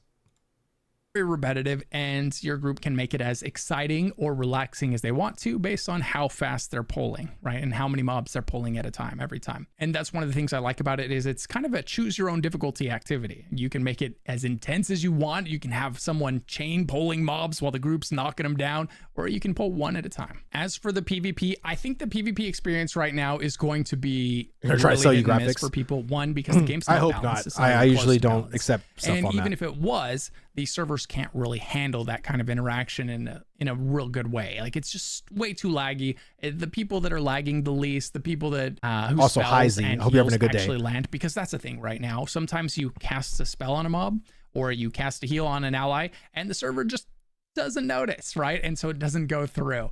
You cast it, the animation plays, but the other half of the equation just never happens. So PvP right now, it's probably not going to be the most enjoyable experience, except for the most devoted hardcore PvPers in the world that will PvP through any type of issues that they might be experiencing. Now, before I talk about whether or not this is going to be the next Star Citizen, who do I think? I think PvP is actually in a really good spot. From what I've heard from a lot of the PvP people, they've been Grim. Wait, what? Oh, Grifted Z. Thank you so much for the gifted sub to Z. Thank you. Z is one of the mods of Ashes, the Ashes Discord. So, giving that mod love. Lord Sara and then Dudu Sake. Thank you so much for the follow. And then we got let me see. Asai. I can't freaking talk at all. Let me see. Lupus Lore, and then Asater. Thank you so much for the follow too. I hope everybody's been enjoying the streams. Let me see. And then Cattell Dangerous and Blood Lance. Thank you so much for the follow too. Thank you. God, we're about to hit 1,200 subs, or 1,200, not subs, 1,200 followers on Twitch. Jesus, you guys are crazy. Thank you. I think this game is for. I think this game is definitely going to be, assuming this game finishes, right? Like if we assume that it comes even remotely close to delivering what Steven has been promising from the beginning. Chat honestly has, like, if you look here, chat has like 5 different tabs. So you have general, party, guild, and city. And then whenever you become a citizen at level 10, you get another tab that says node. So you'll be able to chat in a lot of different chats. You have like the global chat, and you'll have your node chat for your node citizens. You can talk to your node citizens. Like, it's really good. Holy God, guys, you guys are freaking following. Oh my God. We got, let me see, Sushi, Chef, Ignite, Coel, X-Pipe, or Ozype, the saving thrower gamer. Thank you all so much for the follows, man. Thank you. Holy God. We got everybody following right now. Jesus, it's like a follow train. Rogue Fidelis, dude, thank you so much for the follow too. Thank you. That it will be a game that if you're someone that Is General enjoys the Zone? Throne and Liberty, Yes. or if you're someone that feels like you would have enjoyed Throne and Liberty if it wasn't pay to win, you're going to love this game. If you're someone that enjoyed Arcage, if you're someone that enjoyed Lineage 2, right, you're going to love this game. It's made for you. It's got the same open world PvP, the same open world grinding. I think this game's success, assuming that Steven's able to finish this game, because he's also guilty of a lot of, like, there's so many systems that he's wanting to put into this game that are just not Like in Spike, necessary. thank you so much for the launch. They follow. could easily Thank you. be Expansion 1, we had this content. Expansion 2, we had the shipping. In Expansion 3, we had the boat raids, right? That should all be, in my opinion, that should all be expansion content. Just get the base game working, because it's so far Tells from me, dude, working, thank you and so you're much for the already sub, 8 dude. years Thank in you. development. If he's really going to stick to waiting to release this game until he's got all of that stuff in here, this game's not going to be done before 2030. It's got at least 4 years left in it. It's not even close. I mean, those systems aren't even close to being ready, right? Well, 4 years is 2028, not 2030. But I mean, I do agree. This game still has a lot of time to cook. But I don't know why that. See, this is the thing I don't get from people. Whenever a team wants to cook, we're like, you're not cooking fast enough. Whenever they cook fast, we're like, bro, slow down. Like, it's not even ready, bro. Like, what are you doing? Like, I don't understand why people are forcing developers to be in this speed up, slow down, speed up, slow down. I would rather have the devs slow down, cook, do a good job, and release the product when you feel like it's good it's good and ready. I wouldn't want a chef cooking my steak to just be like, because I'm rushing them, to give me an uncooked steak, right? I want it cooked a little bit, medium rare, but I don't want it to be just like a freaking slab of red. You know what I mean? Like, it's just kind of ridiculous. You know what I mean? Oh, WoW Brain, bro. I don't even know if it's WoW Brain, dude. I just think it's just people that, because I've heard this statement across the MMO community at large, right? It's like when people rush something out, we bitch on them for releasing early. But then whenever we see that there's still a long time left to be developed, we're like, this game is just, it's so far out. Like, you got to like cut some stuff out to release it early. Why? If the team has the money, the CEO has the passion to keep working, and so does the team, and to release this game in the state that they want to release it in, like, why are we trying to rush them? That's kind of like where I'm at with that. Like, it's just weird. Let me see. Hurry up, we're impatient. But then when they pump out the content quickly, we're like, whoa, slow down. This feels rushed. Exactly. Let me see. And you don't want the chef to put the steak on a maximum heat pan. Exactly. And then you start cooking improperly to cut corners. I don't want Intrepid to cut corners. You see how awesomely executed the Riverland is from a structural design perspective. Like, we were talking about the handcraftedness of it all. Do we want them to start new worlding it up and copy pasta shit everywhere? No, I don't. Please do not do that. Put the passion in it. Put the things that we're asking for in it. You know? Dude, Crypto Linguist, thank you so much for the follow, or not the follow, but for the sub, dude. Thank you. It's not weird. In 5 years, some of us will have kids and no time to play MMORPGs. Bro, I have 2 kids, probably going to have a third one in a couple of years. I mean, and I still want this game to cook, personally. It's a sweet spot. Baldur's Gate 3 took 4 years. Granted, it's not an MMO, but Ashes is at 8 years, looks worse than Baldur's Gate 3 graphics wise, and it looks like it's going to be 12 years minimum before we get the game done. It is not acceptable either. So why is it not acceptable? If you were to get it in, let's say, 12 years, and it has triple the content that Throne and Liberty came out with, why would that be unacceptable? Because you deem 12 years as unacceptable?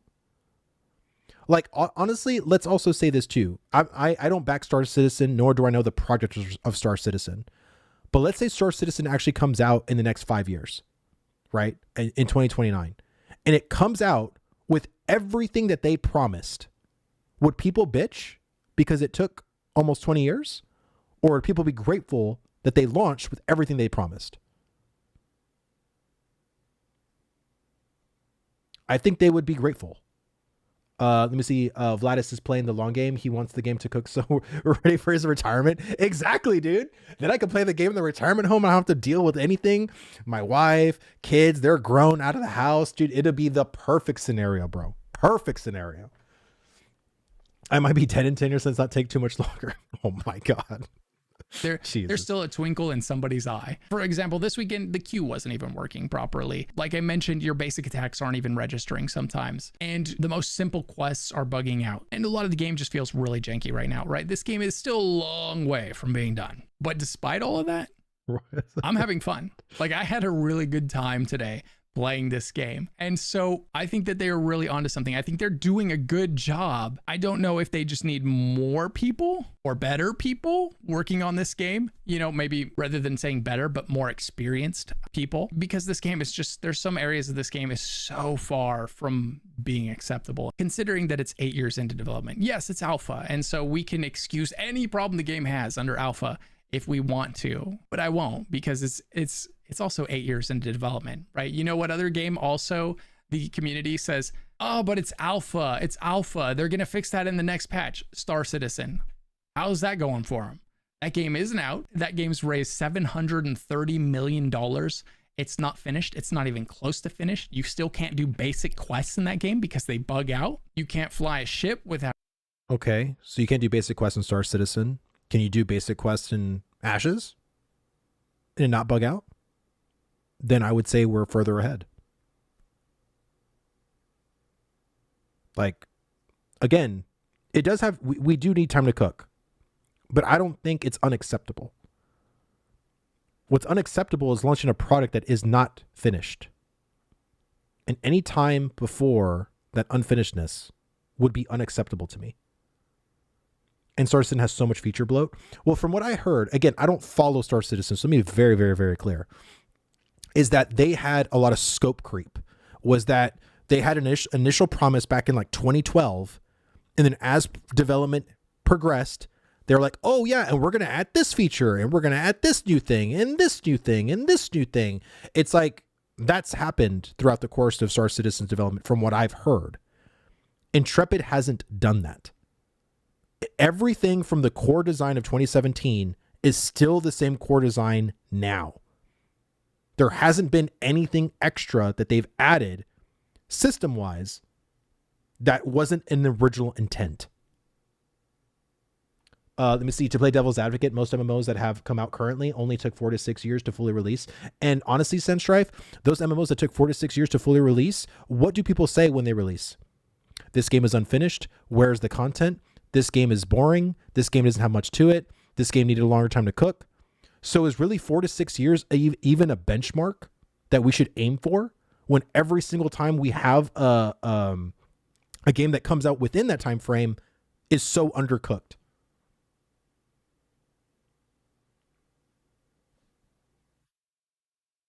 Not WoW? Bro, Did you play back in 2004? Again, I understand people took, classic WoW in 2019, but that's not the vanilla WoW experience. There was a lot of missing content. There wasn't quest chains after quest chains in vanilla WoW. There was a lot of stuff that got added in patches. A lot of stuff. I would really suggest for you to go back and watch Mad Season's video on the evolution of vanilla World of Warcraft, because it's not the finished product that you remember it being. It wasn't. Now, if you play classic or vanilla WoW when I played it in 2006, was the vanilla WoW experience, but not when it released. But it still blew up though. Absolutely. Because we didn't know any better. We didn't know any better. Like now there's an expectation that's been set because we've been in the MMO community for many, many, many years. Back in 2004, the MMO community was still being developed. It was still like evolving and going through ebbs and flows of different things. It was still very much an experimentation for a lot of people. There wasn't a formula that was created because of it. Again, I'm not trying to talk shit about WoW. I'm a WoW Andy. I've played WoW for 17 years.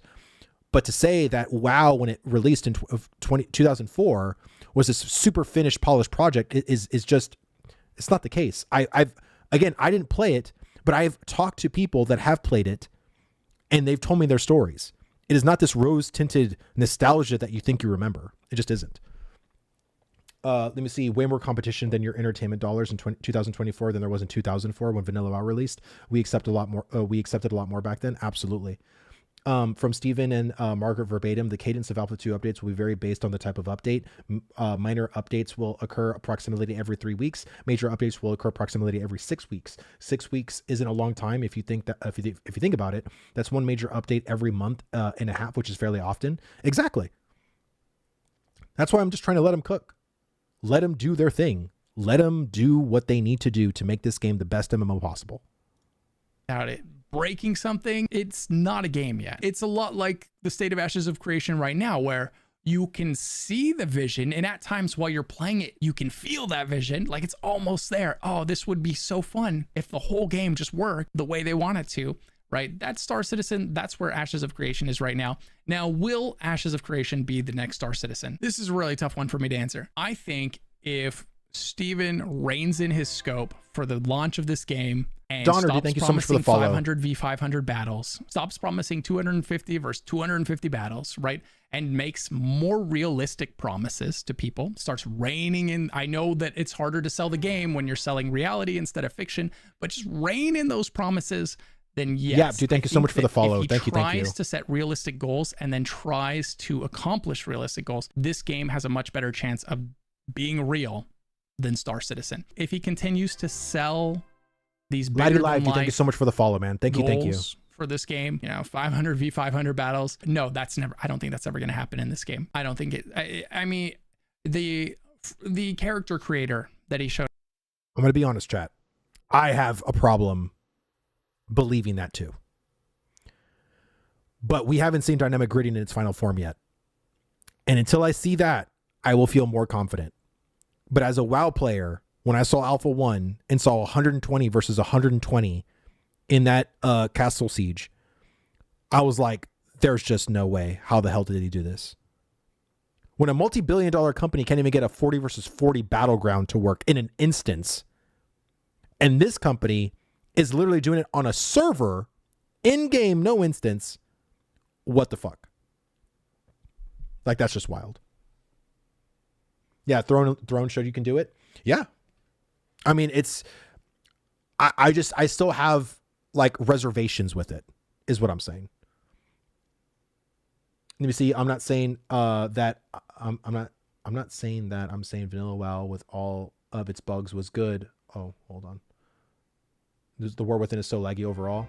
Yeah, I agree. It's been very weird lately as far as the Vanilla WoW. It was all bugs. It was good enough to become the #1 MMO of all time, and it only took Blizzard 4 years to make.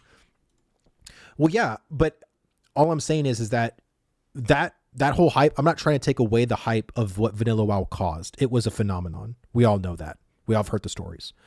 But it wasn't a finished product. Like, it just wasn't. There was so much left to be done. There was so much that needed to be done day one of launch in 2004. And yes, at a base level, without those things not being done, it was still a very enjoyable experience for people. But honestly, I felt like if we got the same mentality in 2024 and placed that mentality in 2004, I don't know if it would have been the same thing. Personally, I really don't. Us that was so impressive 2 years ago. It's not in the game right now. I mean, and the character of the creator that is in the game is unapologetically bad. It's just awful, oh my right? God. Your character is that Baba? Holy shit, dude. How you been, man? Everyone's forgetting how Intrepid started with a handful of devs in 1 year is not comparable to others as far as the development and timeline. Absolutely. That's what I've been trying to preach lately. I mean, it's not the same. Like, to the slightest. 500 versus 500 will not only be a technological challenge, but also people needed to get to a 500 versus 500 going. Just from people, I think is unachievable. I mean, potentially, but some guilds are really, really big. So, I mean, hell, I would be satisfied with 250 versus 250. Like, I would. I don't need 500 versus 500. Like, that to me is more of a fantasy. But the reality is with 250 versus 250, I'm totally satisfied with. Like, for me personally. Like, totally good with. Everybody's characters look pretty much awful, right? There's not a lot of what happened there. Why did they show us something that looked so good, but then they're like, now try the game, and that's not there again? I don't understand, unless that was an advertisement to get you to buy into the game, as opposed to an example of, hey, this is what we've developed so far, right? And so I think that's why you have to look at these live streams now as an advertisement. If we're being honest, they're advertisements. They're not. Oh, Grim, thank you so much for the sub to Baba. They're ideas for what they want to do for the game in the future, someday. At least that's how it appears, because so much of what they've showed on their live streams. Yeah, Pirate Server will have no problem getting to 500. Nowhere to be seen in this. That's alpha. true. The game does have crafting. The crafting system seems serviceable. It's your usual: go hit that tree, collect that material, go to that bench, refine that material, maybe turn it into something else. It's very group oriented, where you're never going to be able to do all the things you need to do to create a really good item. You're going to need help from someone else and someone else's expertise and their crafting to get some of the ingredients you're going to need to finish your crafting, right? It's very intentionally made to kind of help everybody rely on each other a little bit more. The crafting system is fine. I'm not someone that gets big into crafting as much as I always think. Dude, crafting is going to be fucking insane. I cannot wait for crafting. Complaint about character creation in an alpha testing is silly. I don't think it's silly. I mean, I think there could be some valid criticisms, but taking into the context that it is an alpha, right? It's not the finished product. You can talk about it in the sense of hopes and wants, but to say, oh yeah, this is so terrible. Like, this is terrible. Like, it's like, bro, like, that's not even its final form yet. Like, to me, if they said, hey, what we currently have, that's it, like, this is what we want to launch with, then start giving all the criticism in the world, right? Because if there's stuff wrong with it or things that we want in it that isn't present, now is the time to say it, because this is what they said is their final form. This is, so if there's something lacking or something that needs to be done, then that would be a time to do it. But knowing that there's going to be so much updating and so much stuff to it, I wouldn't do it in the sense of criticism, but just more in the sense of like, I hope you guys do this, I hope you guys do that, and we'll wait to see what y'all update with. I think that's pretty valid. Man, I would love a good crafting game. I don't anymore. I've chopped down too many trees in too many different games. It's not novel to me anymore to mine rocks or to collect flowers or to chop down preference. trees. It's just something that I am the type of player. I'll let somebody else do that, and then I'll take the rewards I've got from killing mobs and I'll use that money to buy whatever the crafters are making. And that's great. I mean, everyone should be able to play the game they want to play. And if you like crafting, so he's the perfect player for TNL. Heck Probably. Yeah, power to you. Somebody's got to do it, and it ain't gonna be me. So that system seems like it's fine right now for the alpha. That system was okay. I didn't interact with it a whole lot, but I did some basic craft. Let me see. To be really frank, the alpha test DDoS attack notwithstanding, this was more complete than some of the betas I've tested. There's issues. There's some mad design choices, but that's just my personal flavor, and you can't hold the game to that standard. No, absolutely. I've heard the amount of resounding positiveness that came from a lot of the people that have tested like betas and alphas of games have said that this first weekend was actually really fucking good comparatively to their closed alpha experiences, which I think that should be good to the people at large hearing that, because if you've never tested a game and you hear these people that have tested those games and being like, man, these other closed alphas that I did were fucking shit shows, this really wasn't the shit show I was expecting. And I even said before stream, like before Friday, I said, I'm thinking this is going to be a shit show this weekend. And it really wasn't. It truly wasn't. Like, I think it could have been far worse. I was expecting this weekend, in the worst case scenario, for no one to even play Ashes of Creation. I thought people were just going to be server crashes or server crash, Q boss, just people just failing and not wanting to get in game, error messages. I thought that was going to be the entire weekend. And I thought, dude, it's going to be so disappointing having to just cover like a very fail weekend. And it really wasn't the case, dude. There were so many people enjoying. You could watch streams this whole weekend of people like smiles on their faces, doing PvP, doing PvE, grinding, exploration, just all these different, like I was, because I wasn't streaming, I was watching my friends stream, but it was fun to see them enjoying the game. Like, and it was, as a viewer, so as someone who likes to watch people, I thought it was a very good experience. So let me see. I really love the complexity of crafting. There's no way they're going to need other people that drop you resources, because at some point it will become too much to handle alone, which makes the social economy interaction more important. And the MMORPGs don't have for you to do everything with alts and skill up everything yourself, dude. Yes, the thing is that if you are a fan of Star Wars Galaxies, you can't do everything by yourself. There are so many processes and steps and materials that one character cannot withhold. So the fact that Ashes is leaning towards that for crafting makes me feel so good, because it's going to make crafting items feel important, but also like you have a part of this process, like you're needed in this process, right? And I think that's also been severely lacking in MMOs lately, is the fact of you feeling needed, that you're just, just this person that can just do it all yourself. See, GDOS and Alpha just goes to show how hateful gamers are nowadays, in my opinion. Dude, preach. I couldn't believe that was even freaking happening. Ghost Gal, Zace, 1312, and Snowy, dude, thank you so much for the follows. Thank you. Crafting, some basic collecting and gathering. What do I think the biggest problems are with the game right now? The things they need to solve first and foremost, I would say, I think it's definitely going to be server performance. Their code is not great right now. This game is running worse than any other MMO on the market at the moment, and it's not even close. And that's saying something, because there's some MMOs out there that don't run great. Let me see. Speaking of crafting, I do feel like I hope there will be a reforging or recrafting system. There will be. There absolutely will be. Right. That's just where this game's at right now. The servers are performing worse than any other MMO on the market right now. I think in the short term, we're going to see server performance improve as players get bored of the alpha and move on.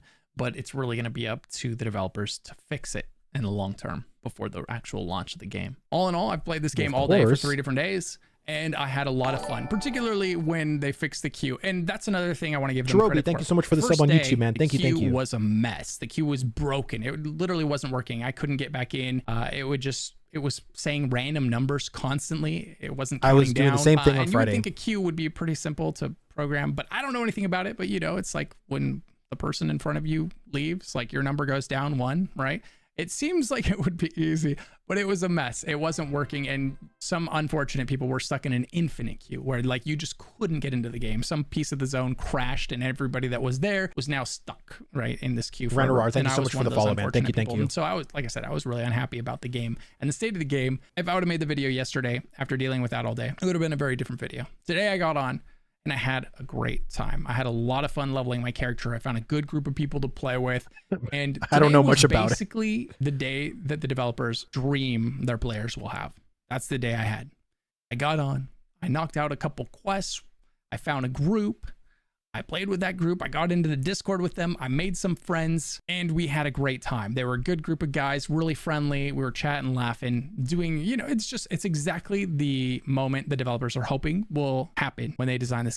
I'm really grateful that Lucky Ghost did not experience the pre-alpha testing. I can only imagine if that was his first experience of the game, because then he would have created his whole video around that basis of what he tested originally into then what we ended up getting. Because holy shit, he would have not been that kind of player to disconnect himself to pre-alpha testing to the alpha weekend. Oh my God, it would have been, whew, That would have been a whole other video. And it happened very naturally. So I think they're onto something. I think this game could be great. It is not great right now. It's in alpha, right? It's in the name. It's in alpha. And so I wasn't expecting it to be great. I wasn't expecting it to be perfect. But if I played this game for 3 days and my only feedback to Ashes of Creation was, oh, it's pretty rough, but I know you're working on it, it'll be great. That would be useless feedback for the developer. Absolutely useless. You need to tell them what you don't like. Report the bugs you find. I reported some bugs, but you need to give them feedback. Oh, I liked this. I didn't like this. Here, I'm going to use the bathroom real quick. I'll be right back. I'm going to play a minute ad. 1 second, guys. Play some music for my sub people.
You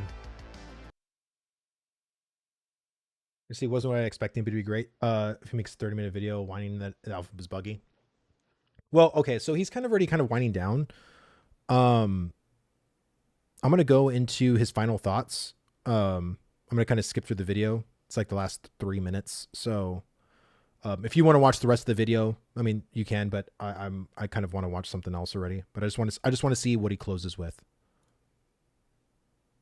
Longer to develop. This is going to be a niche game for a niche audience. So just like Steven always said, it's a PvP centric game. So it's for the PvPers out there, for the people that just wish they had a PvP MMO that was good, that wasn't pay to win. Unfortunately, the only people that make PvP centric MMOs really are the Korean developers, but they always make them pay to win. And I'm one of those people where I just can't be bothered. I'm not going to fight against somebody else's credit card. I could blow $3,000 on a game and buy the best gear and buy the best weapons and then crap on everyone. That wouldn't be satisfying to me. Neither is it satisfying to not buy that stuff and then lose to them in a fight, right? And so I'm just not interested in that. And so Ashes of Creation is going to be for all the people that if you I don't want to, because I don't know. Was Lineage 2 originally not a pay-to-win game? Did monetization come later or something when it comes to Lineage 2? Ray, thank you so much for the sub on YouTube, man. Thank you. House of Z, thank you so much for the follow on Twitch. Yes, he hasn't stated 1,000 times, 10,000 times that it's PBX. Yeah, I know. I feel like Lineage 2 was always sort of a pay-to-win game. So it's really hard for me to imagine that he doesn't like pay to win when he just said that he really enjoyed Lineage 2 and he was a Lineage 2 player. It's like, well, what made that experience different for you than what Ashes is doing for you without the pay to win? Like, you know what I mean? Like, there's so many times where I have to stop and think, because I could have sworn I heard him say this thing, but then he says this other thing that completely contradicts what he just said. So then I'm wondering, well, which one did you really mean? Because I feel like he's either trying to placate to his audience and thinking they just forgot what they just heard 5 minutes ago, or if he's truly just confused. You know what I mean? Let me see. I love BDO, but that doesn't mean I like the pay to win aspect. I mean, that's true, but he talks about the pay to win aspect very negatively here, but talked about his experience in Lineage 2 very positively. So I'm just curious if that was a correlation or not. Wasn't pay to win early? Okay. Maybe it became more pay to win. Sort of similar to World of Warcraft. World of Warcraft wasn't pay to win, but then it became pay to win as the game progressed on. want a PvP centric MMO that isn't pay to win. That's basically how it sold itself to this point. And if this game ever finishes, right, and that's a big if still, because of the amount of scope that they want to have in this game, there's so many unnecessary systems to get the core game functioning that they want to have in here before it launches. If they rein all of that in, I think they're onto something here. I think this is going to be a lot of fun. It's the finished version of this game is 100% something I would play and something that I would recommend to people. But will it ever live up to all the promises that Steven's making for it? I don't think he's being contradictory here. Probably not. Probably not. I mean, it's just, to me, it's a little confusing. That's why I'm trying to like slow down. I want to give it some honest thought and ask the question. Because I know he was being contradictory towards questing and leveling and the leveling speed, because then he said something completely opposite to that. So I just want to make sure I'm not doing the same thing here, but I need knowledge first. Let me see. He was just pointing out, let me see bad things about other games and applying them to Ashes when they don't apply. I've seen a bunch of people do this and I don't get it. I think it's just people are jaded with MMOs. I mean, that's definitely the case, right? Very much jaded. What do you guys think? Let me know down in the comments below. And if you've been playing this game, let me know what you're thinking. What do you like the most? What are you worried about? Like, what experience did you have that was great? What experience did you have that was not great? I'd love to hear both in one comment. It'd be... Bro, if you thought this video was a roller coaster, you should have watched the video he made. What was it, like 2 years ago, Baba? When the entire Ashes community got in a tailspin and then Steven had to comment on the video because all of the bad information that was on it. And then Lucky Ghost had to literally edit his own video post YouTube launch because there was bad information that he said that he had to edit out later. So originally it was a fully released video of like just bad information, or just incorrect bad information. So the Ashes community has a sort of relationship with Lucky Ghost, but that's why I wanted to watch this video, because I wanted to see maybe his opinion changed. And I think honestly, his opinion is kind of similar to what it was before. It'd be great to see comments in this video that weren't just bashing the game. And it'd be great to see comments in this video that weren't just saying it's alpha, don't judge it for anything. It's alpha, but it's 8 years into development.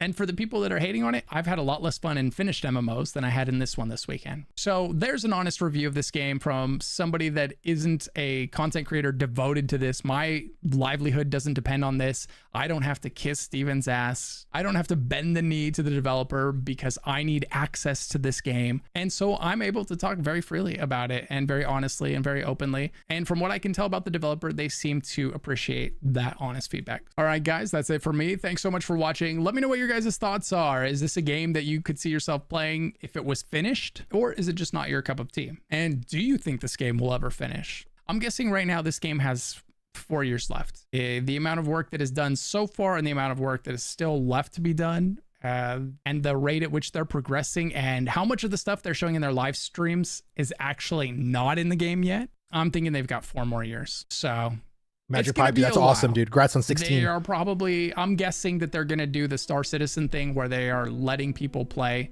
the alpha version and potentially the beta version well before it's released. And that just kind of becomes a normal way of life for this game. So I'm guessing it's going to go the Star Citizen route, where it's just a game that's, it's quote unquote not finished, but they're monetizing it like it's finished. But unlike Star Citizen, I do think this game has a chance of finishing one day. I don't think Star Citizen is ever going to deliver on its promises. They might release it in a buggy, broken mess at some point, but I don't think that game's ever going to finish. This game, I could see them reducing the scope and finishing this game. If they don't ever reduce the scope and they continue trying to deliver literally everything under the sun and the moon, with the node systems, the ship battles, the ship system, the 500v500 battles, I don't think that we're ever going to see that in this game. Not with this budget, not with this size of a team. There's a reason bigger studios aren't able to deliver those things. And I don't think you're going to see it with a studio this size and this budget, if we're being realistic. But that's not to say that this game won't ever be something that people are going to enjoy playing. It's just not going to be that. I think that people will have to rein in their expectations. He'll have to rein in his promises. And it could be a fun game for a niche community like it always wanted to be. Okay, guys, thanks so much for listening. I hope you guys enjoyed the video. Massive shout out to my channel members for supporting the channel in the big way you guys do. Thank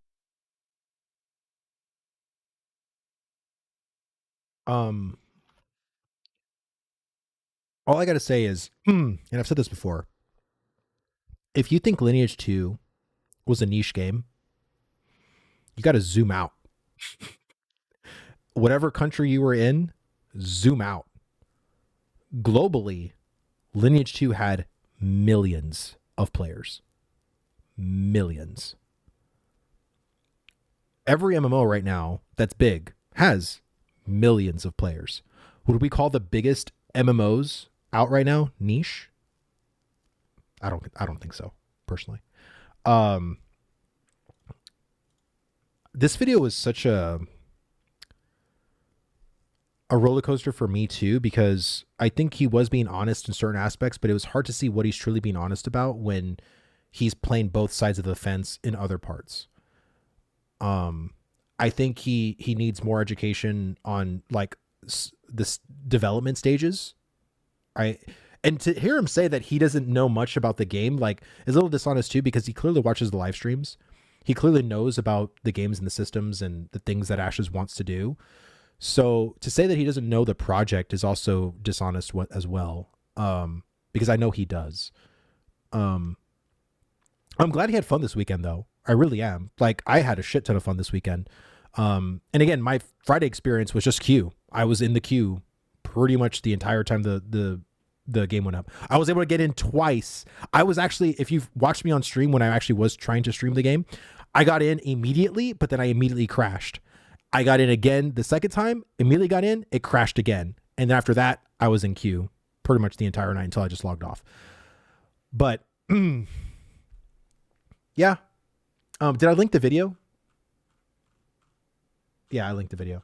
If you guys want to give it a like, if you liked it, if you want to hit the other button, you can. It's up to you if you want to sub. I'm not going to force it on this one.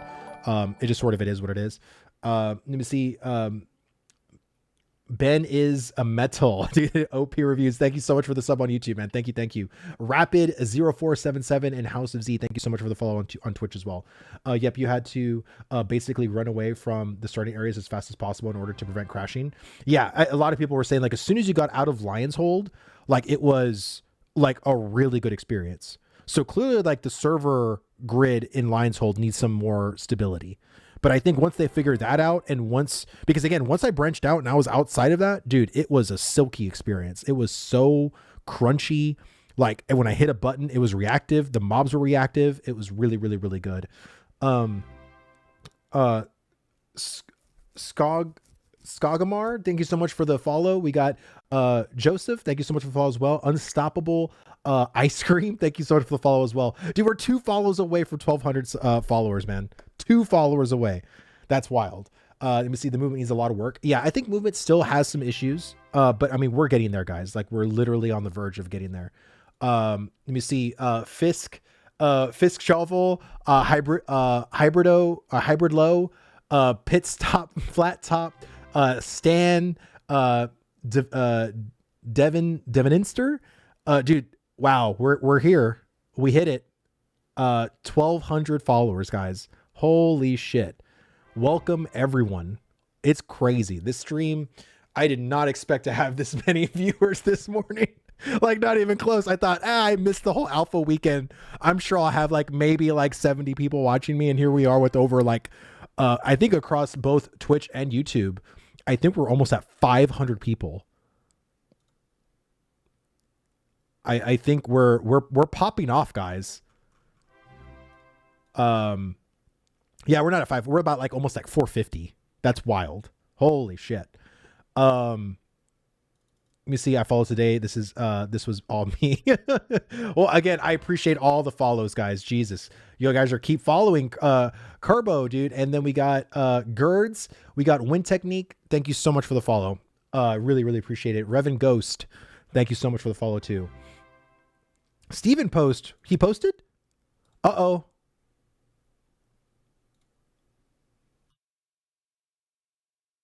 Let me see. The team would like to thank everyone who tested over the weekend.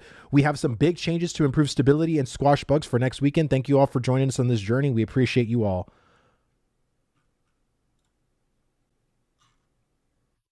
I'm telling you, man, they've been so good. They've been so good in communicating. It's been freaking crazy. Let me see. Dolsic. Thank you so much for the follow, dude. Let me see. Over the weekend, we kept seeing people say CCs were getting special treatment with Q and all. you kept saying, and all we kept saying was check in with Vladis. Dude, yeah, I got in. I got in quick. I did. But I have a very like Fisher Price computer right now. It's definitely going to be changed. I get a brand new computer in a couple of days. I don't know if I'm going to do an unboxing stream or not. I'm still debating if I want to do that because I'm not building it. It's a pre-built that's coming in. Been watching you for quite and quite another few content creators on YouTube. We've been now that we've gotten promised a land of alpha. Hope you all pop off, dude. Thank you so much, dude. Yeah, it's honestly, it was so cool to be a viewer this weekend, to see like Phantom, Richie, Roar, Jamie, Nice, Loreforge, like everybody was just popping off, dude. It was so good to see.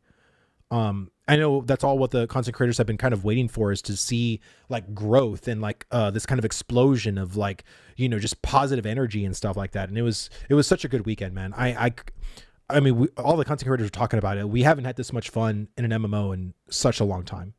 And it was because of you guys. It was because of the whole experience. And poor Staquino. Yeah, dude, Q experienced the same shit I experienced. Like, I talked to him about it. He's going to be getting his computer fixed too. I think he might be getting a new computer, to be honest. So yeah, me and Q, man, we went through it this weekend. We went through it, man. It sucked. But it'll be better next weekend. This coming up weekend for weekend 2 is going to be, I think, a really solid weekend. So my boy Jay Oddity came out with his video, and I wanted to watch his video. It's only 15 minutes long, so it's not a long one like Ghost's 40-minute video was. And I really appreciate you guys sticking around for that one, because that one was a little spicy. It was a little spicy, but Jay Oddity was popping off too, man. He had almost like 700 followers at one point. Like or 700 people watching him. It was crazy. It was crazy. So let's go ahead and get into this video right here. Well, Ashes of Creation Alpha 2 is finally here, and there is a lot to talk about. I've been playing the game effectively since it launched on Friday, and I'm going to give you my opinions, and we'll talk about what it means for the game moving forward. So let's begin, shall we? Yeah, I'm just stealing that one from Narc. I will say straight off the bat that there is a lot that I sort of like about the game, but equally there's bits that I definitely do not like. There's a lot of like complicated issues here, so bear with me as we go through them. You start, as you often do with MMOs, with the character creator. Now, I'm not gonna lie, I spent no time with this. I just took the default and got straight in. It's an alpha. I don't really didn't care even about mess with it really much. But I looked at other people's faces. It looks like there's a lot of decent options. It looks pretty good. You pick your race, there's 3 available, and you pick your class, there's 6 available. I'm gonna pick the fighter. You then start in Lion's Hold. He was fighter, the first like thing me. I sort of noticed is that the quest givers are not immediately obvious. There's no big yellow exclamation mark or question mark or anything like that. It's a little bit more subtle. You pick up the quest, it sends you to the main town, and you... To be an honest, like, as a WoW player, I really appreciate that. And I know, again, people are so used to these, like, super obnoxious markers, but I just think those markers need to be more prevalent on the minimap. And if you're going to have like yellow circles for where things are or where things are potentially are or whatever, like, cool, that's fine. But I think you should also give an indication to go back to the quest giver in the same kind of mark, right? There needs to be like those kind of indications, right? Like, I don't think you should just have to know to go back to the same dude you just talked to, because there's some quests you don't need to. Like, as an example, you get a quest here to kill 3 goblins. You don't need to go back into the cathedral to turn it in. You just keep going. You go into Lion's Hold now, right? So it's having that distinction is very important to not cause confusion. You've got to kill 3 goblins on the way. You can pick up some other weapons because weapons are independent of your class. So if you want to do that, you do that. And then you fight the goblins. Now, this is a classic tab target MMO. There is like an action combat mode. There is also a dodge and a block. That might depend on your class, by the way, so don't hold me to that. And there's also a sprint, actually. But when you first try and kill these goblins, you sort of realize if there's a lot of people there, it's quite difficult to get kill credit. Because the way kill credit works is that it's whoever does like the most damage or over 50%. I can't exactly remember the number. And you get a bonus for hitting them first. But if there's loads of people hitting them first, it's just a lottery. So yeah, it is. And my recommendation is to not even like do the quest here. And honestly, like you can go and kill goblins like somewhere else and then just head to Lion's Hold. And there's actually other parts here, but honestly, I think there should be goblins on the other side of the cathedral too. Like, I think if they just add more goblin points, you can just kill 2. Like, it doesn't need to be 3. Like, what's the difference between killing 2 or 3? Like, I think it's not a big deal. But I think, honestly, like, it's just having more goblin points to spawn would be better. And even on the top of the roof, like, if you go on top of the cathedral, like, there's goblins there, but they don't count for the quest because they're not the sickly goblins or whatever, right? So I think, again, just having even goblins inside the cathedral on the left hand and right hand sides, like, you just need them a little bit more everywhere. Because I do agree, if you're not going to do tags and it's going to be this damage thing at level 1, like, it basically is a tag. So I think just having people get out of this area as quick as possible, like, I would just lower the requirement to 2 goblin kills and just get the hell out of there. Like, that's the thing. The reason why people can't get out of King's Landing is because they're trying to literally try to complete this quest and they can't. The best thing you can do is group up and then you all get the kill credit together. Maybe this should be changed so that the loot and the XP is like the current system, and then kill credit is maybe a little bit Goblin relaxed, Slayer. just so you don't avoid these situations where you're fighting for tags. It feels bad, it feels old. But as you're killing the goblins or when you get to the town, depending on when you play this, you might realize that the game is pretty scuffed. It's not really a game, is it? It's a test. It's an alpha test. Thank you, and Jay. it's expected to be scuffed. People will just be running on the spot. Desync will be huge. People might be hovering a little bit. AI voice acting is pretty awful at this point. You're definitely going to see issues. I had an issue where one of my characters basically became complete. You don't like the voice acting, Jay? It's crude. Have you found the blocks? I don't want them to change it. I'm so attached to them now. I don't want Intrepid to change it. Please keep it. Even at the live launch, I want these same janky AI voices. I've become attached. I am emotionally invested in their speech now. Please do not change them. For the love of God, Intrepid, do this one thing for me, and I will love you forever. Completely locked out. I waited and waited in the queue, never got in, and then I made another character and instantly got in. But then the service actually went down and I managed to get back into my original character. That just wasted some time. But it's an alpha, there's issues. The bigger question is, should it be this scuffed this far into development? And we'll come back onto that later. Anyway, you go to the main town and you go through the starting quests. As I said, it's not really immediately obvious who you should be talking to, but these basic quests run you through the commission board. You go mine a little bit, chop down trees, and gather, and all that kind of stuff, right? Once you've done all that, you're sort of into the game proper. And there are things that I like about the game. I'm known primarily at this point as a New World Andy. And people think, oh, you just don't like Tab Target because you didn't like Throne Liberty or what have you. I actually sort of enjoyed the Tab Target here. It feels like, if I was trying to describe Tab Target it, is maybe more like fleshed a cross out between World of Warcraft and Guild Wars 2. Not exactly, but maybe that's the best I can present it to you here. As I said, there is a dodge, there is a block. It's sort of like Tab Target, but modernized a little bit.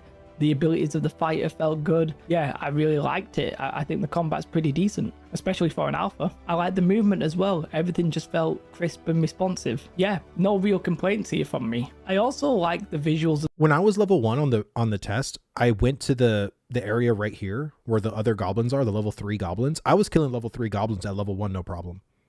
As a fighter, mind you, as a fighter. So, like, for me, like, I don't have a problem with just getting the hell out of King's Landing. And that's why I mentioned to as feedback to just to move the sweat on your brow quest to just completely outside of King's Landing or Lion's Hold, sorry. Game of Thrones, sorry. But yeah, if you remove it out there, people will literally leave. Like, all they'll need to do there is just bind their essence and leave. That's it. So King's Landing. Yeah, I know. Sorry. Is the game still down? Yes, the game will be down until this weekend. So it will come up on Friday for our second weekend test.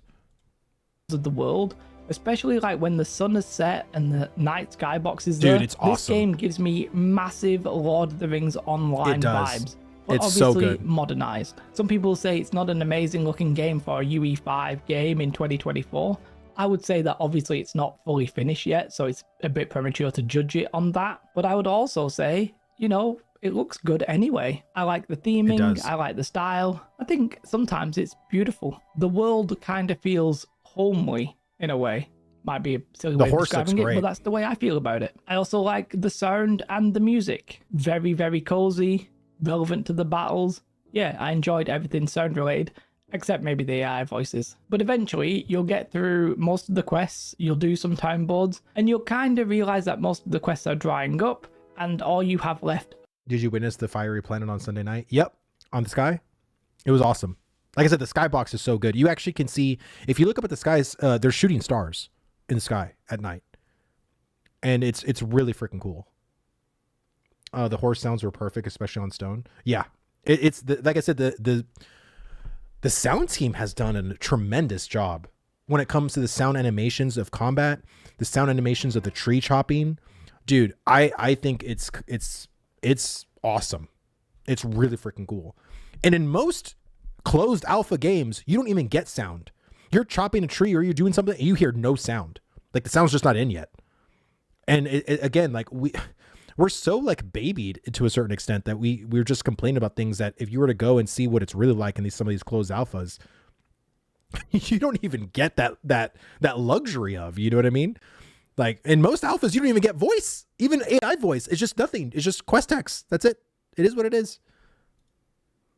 Commissions, and instead of doing those, you'll realize that the best optimal way of leveling is to get in a group of you, probably around 8 of you, and grind mobs, grind the NPCs, and not just grind them for an hour or two, grind them for hours and hours and hours. To get to level 50, which will be the max when the game releases, it'll probably be hundreds of hours. In the Alpha 2, you can only get to level 25, and it's estimated, I believe, that will take you around about 100 hours. That's crazy. I would say, and it's a little bit difficult for me to judge because I sort of played 2 characters, but I would say that it took me around about 8 levels to get to level 8. I wasn't doing it optimally because I was behind a lot of the people.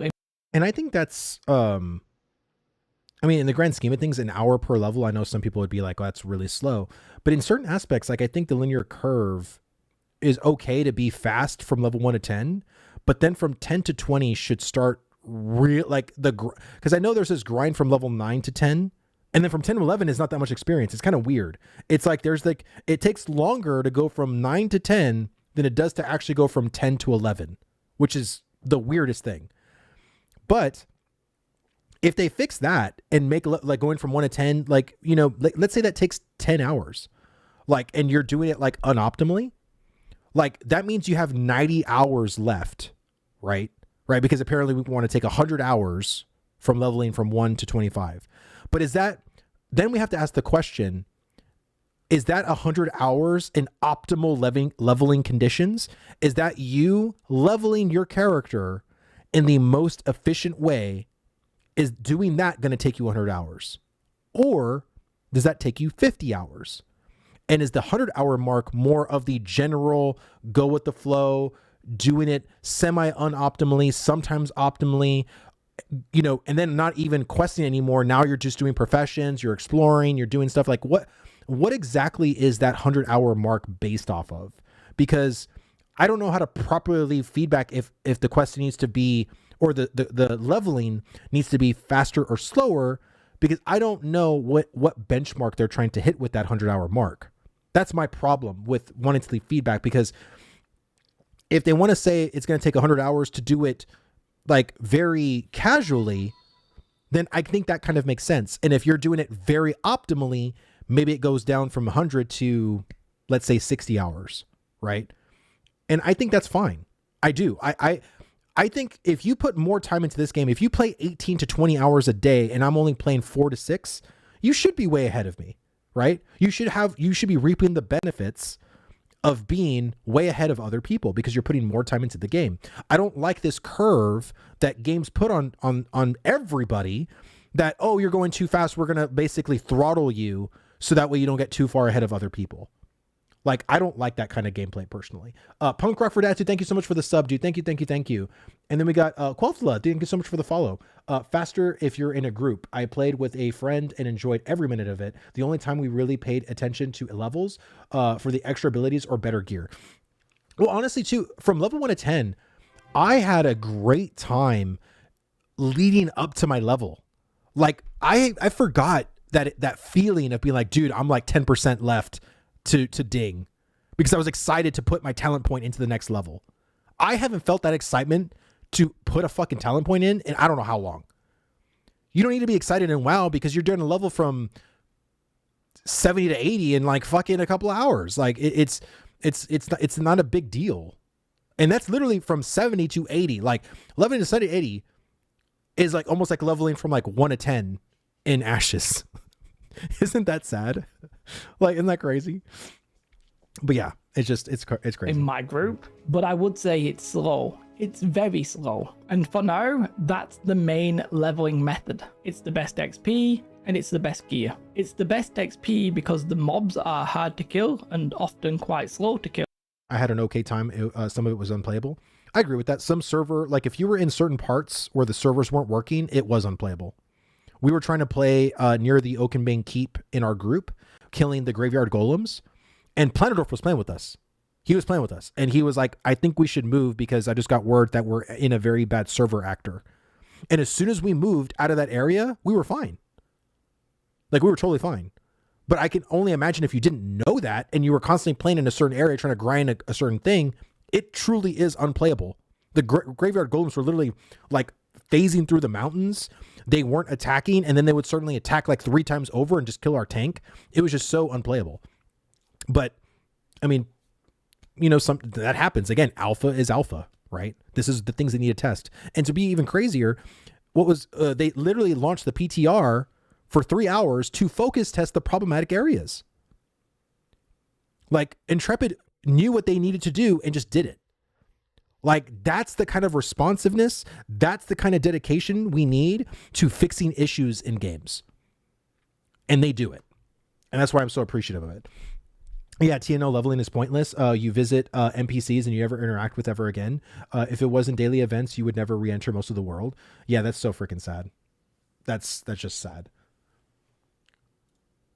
And the XP for killing in a group isn't like a Half-Life. It doesn't half per every person. The way that it works is, let's say you have an enemy that would give a solo person 1000 XP. Well, with 2 of you, maybe it would give both of you 900 XP. Okay, the number there is not exact, but you get the point. And obviously, if there's 2 of you, you will be killing the enemies twice as quick. So in the same time as you would have got 1000 XP, you're now getting 800 XP, or 900 times 2. And that's the case when there's 8 of you. The game right now, as it is fundamentally designed, is that you will get a group and you will grind mobs. Now, maybe this will change. Maybe the grinding method over time will change. Maybe we'll get more quests when there's quest arcs and stuff like that. There's going to be story arcs, which could very easily just be a little bit extra.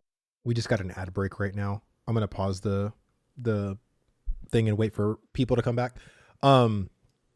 Yeah, I think when it comes to like the grouping, I really love the incentivization to group, because in most MMOs, as soon as you invite one person and you're killing mobs, it's not worth it. It's especially in World of Warcraft, it's not worth it to be in a group. That's why it's just so much better to be solo, because I'd rather take the full credit of the experience than having to share it with 2 or even 3 other people.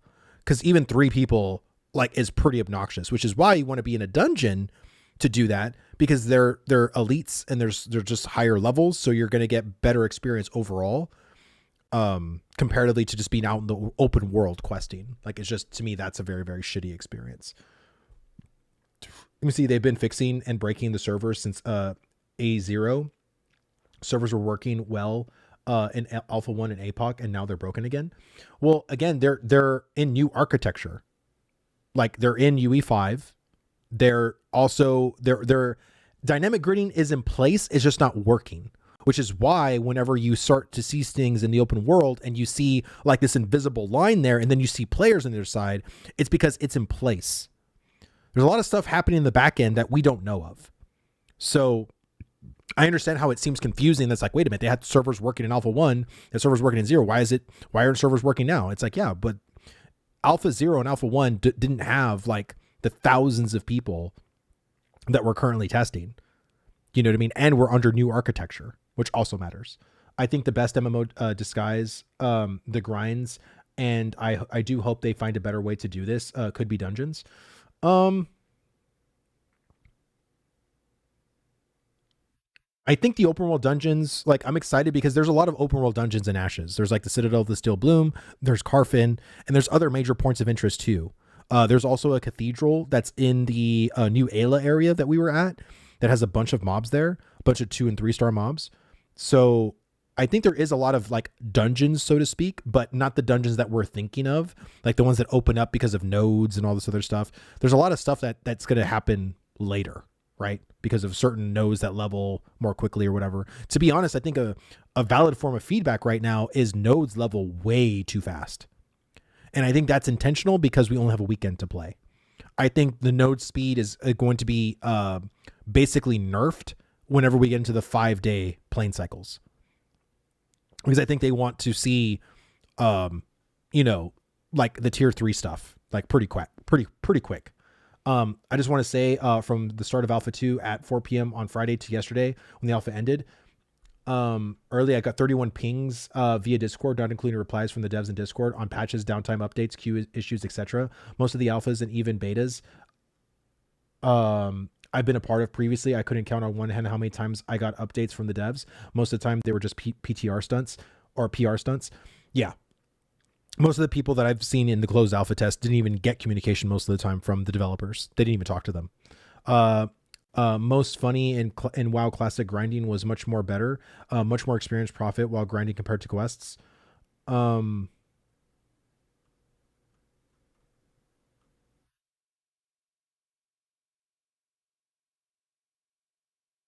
Let me see. I so hate when people are so WoW brainwashed that they only want quests.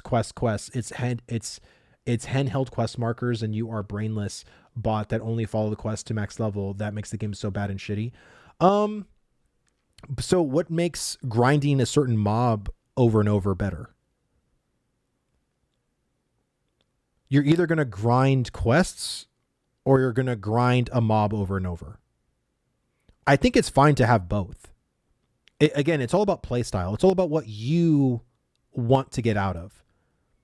But I again, if you're talking about the grind, let me see. Answer: grinding makes people group up and do communities. Okay, but you can also, again, one thing that WoW did do well in vanilla was group quests. There were some quests you could not do by yourself, which incentivized you grouping with others. And I think we need to see a majority of quests be group-based. Not like, I mean, I wouldn't say majority, but we need to see a lot more group quests. I don't mind if people can do some quests here and there, do some events and stuff like that. But a lot of the events are very social in Ashes of Creation. You're doing stuff with other players. But I don't think trading one grind for another grind is going to make it infinitely better. Because if you want to group up in WoW to do quests, you can do that. If you want to have that socialization. Let me see. Grinding quests for more story experience, grinding mobs for leveling and gear drops. I mean, but you get gear from quests in WoW at least. So, I mean, again, it's just it's a tit for tat, right? It's like you're trading one thing that seems different to you, but it is really honestly the same thing. Like, it's just a different play style. It's a different way to do it. Let me see. Too many duplicate commissions as well for commissions not showing up or making them a little rough. Yeah, I think commissions... this is the hard part too, because if you make commissions unique to every single node area, fuck. That's over 85 nodes, 85 commission boards, and there's 3 commission boards in each node. There's a regular commissions board, an artisan commission board, and a mayoral commission board. Fuck. That is a lot of quests. That is a lot of commissions to do. Even if you were to do, because you have 8 you can all complete, which again, I don't think you should be able to get all 8. I think you should be capped in a minimum of 2. Like out of the 8 commissions, you can do 2. And then once you complete those 2, then you can do another 2. But I don't think you should get all 8. I think those 2 commissions should send you out into the world, and then you might get distracted by other things in the world. So that way you can't just get all 8, because even if you do get all 8, if they spread you out enough, you're not gonna be able to do all 8 anyway. So I think my suggestion to Intrepid is like, let's say for me that day I want to go into the Citadel of the Still Bloom area. And the node I'm next to, I look at the commissions to see what commissions are around that area that I'm going to be at anyway.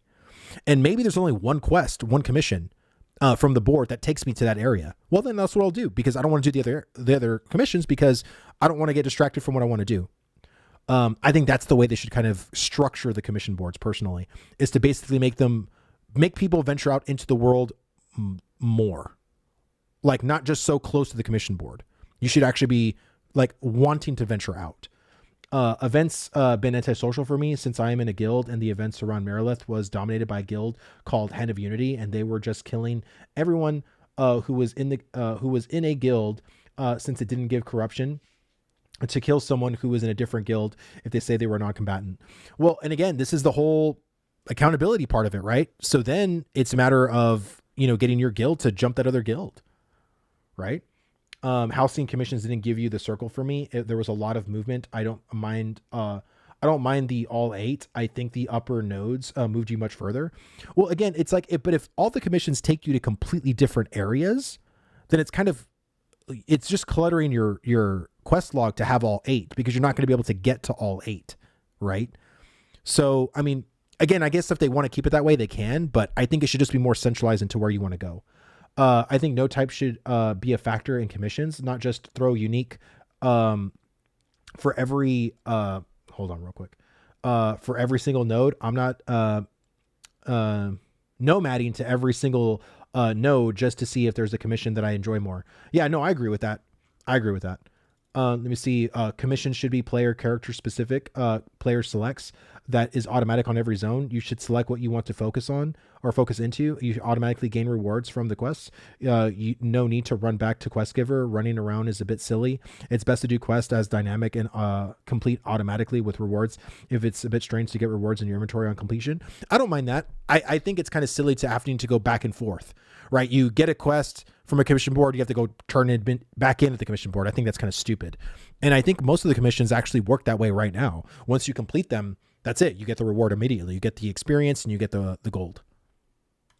To commissions, that is effectively just group grinding again, but with a little bit of flavor. And there's going to be some of the changes that I can't predict. It's very possible that the grind will be made more fun, and it's also possible that the grind will be made less grindy. It's grindy. And not just the combat, right? The gathering is sort of the same. It takes a long time. I was trying to mine and running around the map. And I spent maybe an hour. Thank you so much for the follow. I think follow. I went from level 1 mining to maybe level 3. It's obvious that the game is not designed to be quick and easy, and nor does it have to be. For some of you, that's going to sound perfect. It's like thank your you so much for ideal the sub on game. YouTube. Thank you, couldn't wish for more. For others, we're going to start questioning, isn't this the kind of game from like, You see, I would like more things to do while grinding my adventure levels and crafting like collectibles and achievements. Guild Wars 1 had a lot of busy work, even though it was max level was 20. I really like, you sometimes had to hunt for abilities. It'd be cool if your archetype had elite skills that you had to hunt bosses, defeat them, and maybe even survive getting hit by a chance to receive. I'm not a fan of that personally. I like having the control of talenting into every ability and every passive that I want to do. I wouldn't mind that if for gear. Like if there's a unique piece of gear with like a unique stat set to it, that's completely fine.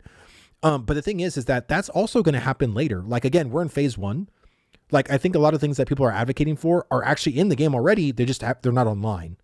There's going to be a lot of things that are going to be available in the world that's going to squirrel you to other parts or other things. They're just currently, it feels very bare bones because it is bare bones.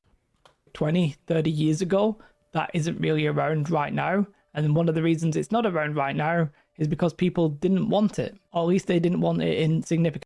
Let me see. If the commission sends you out of the node, then you complete the. So what I mean by the node, I mean the actual town. Like, the thing is that Marilith, the entire economic zone of influence for Marilith is huge.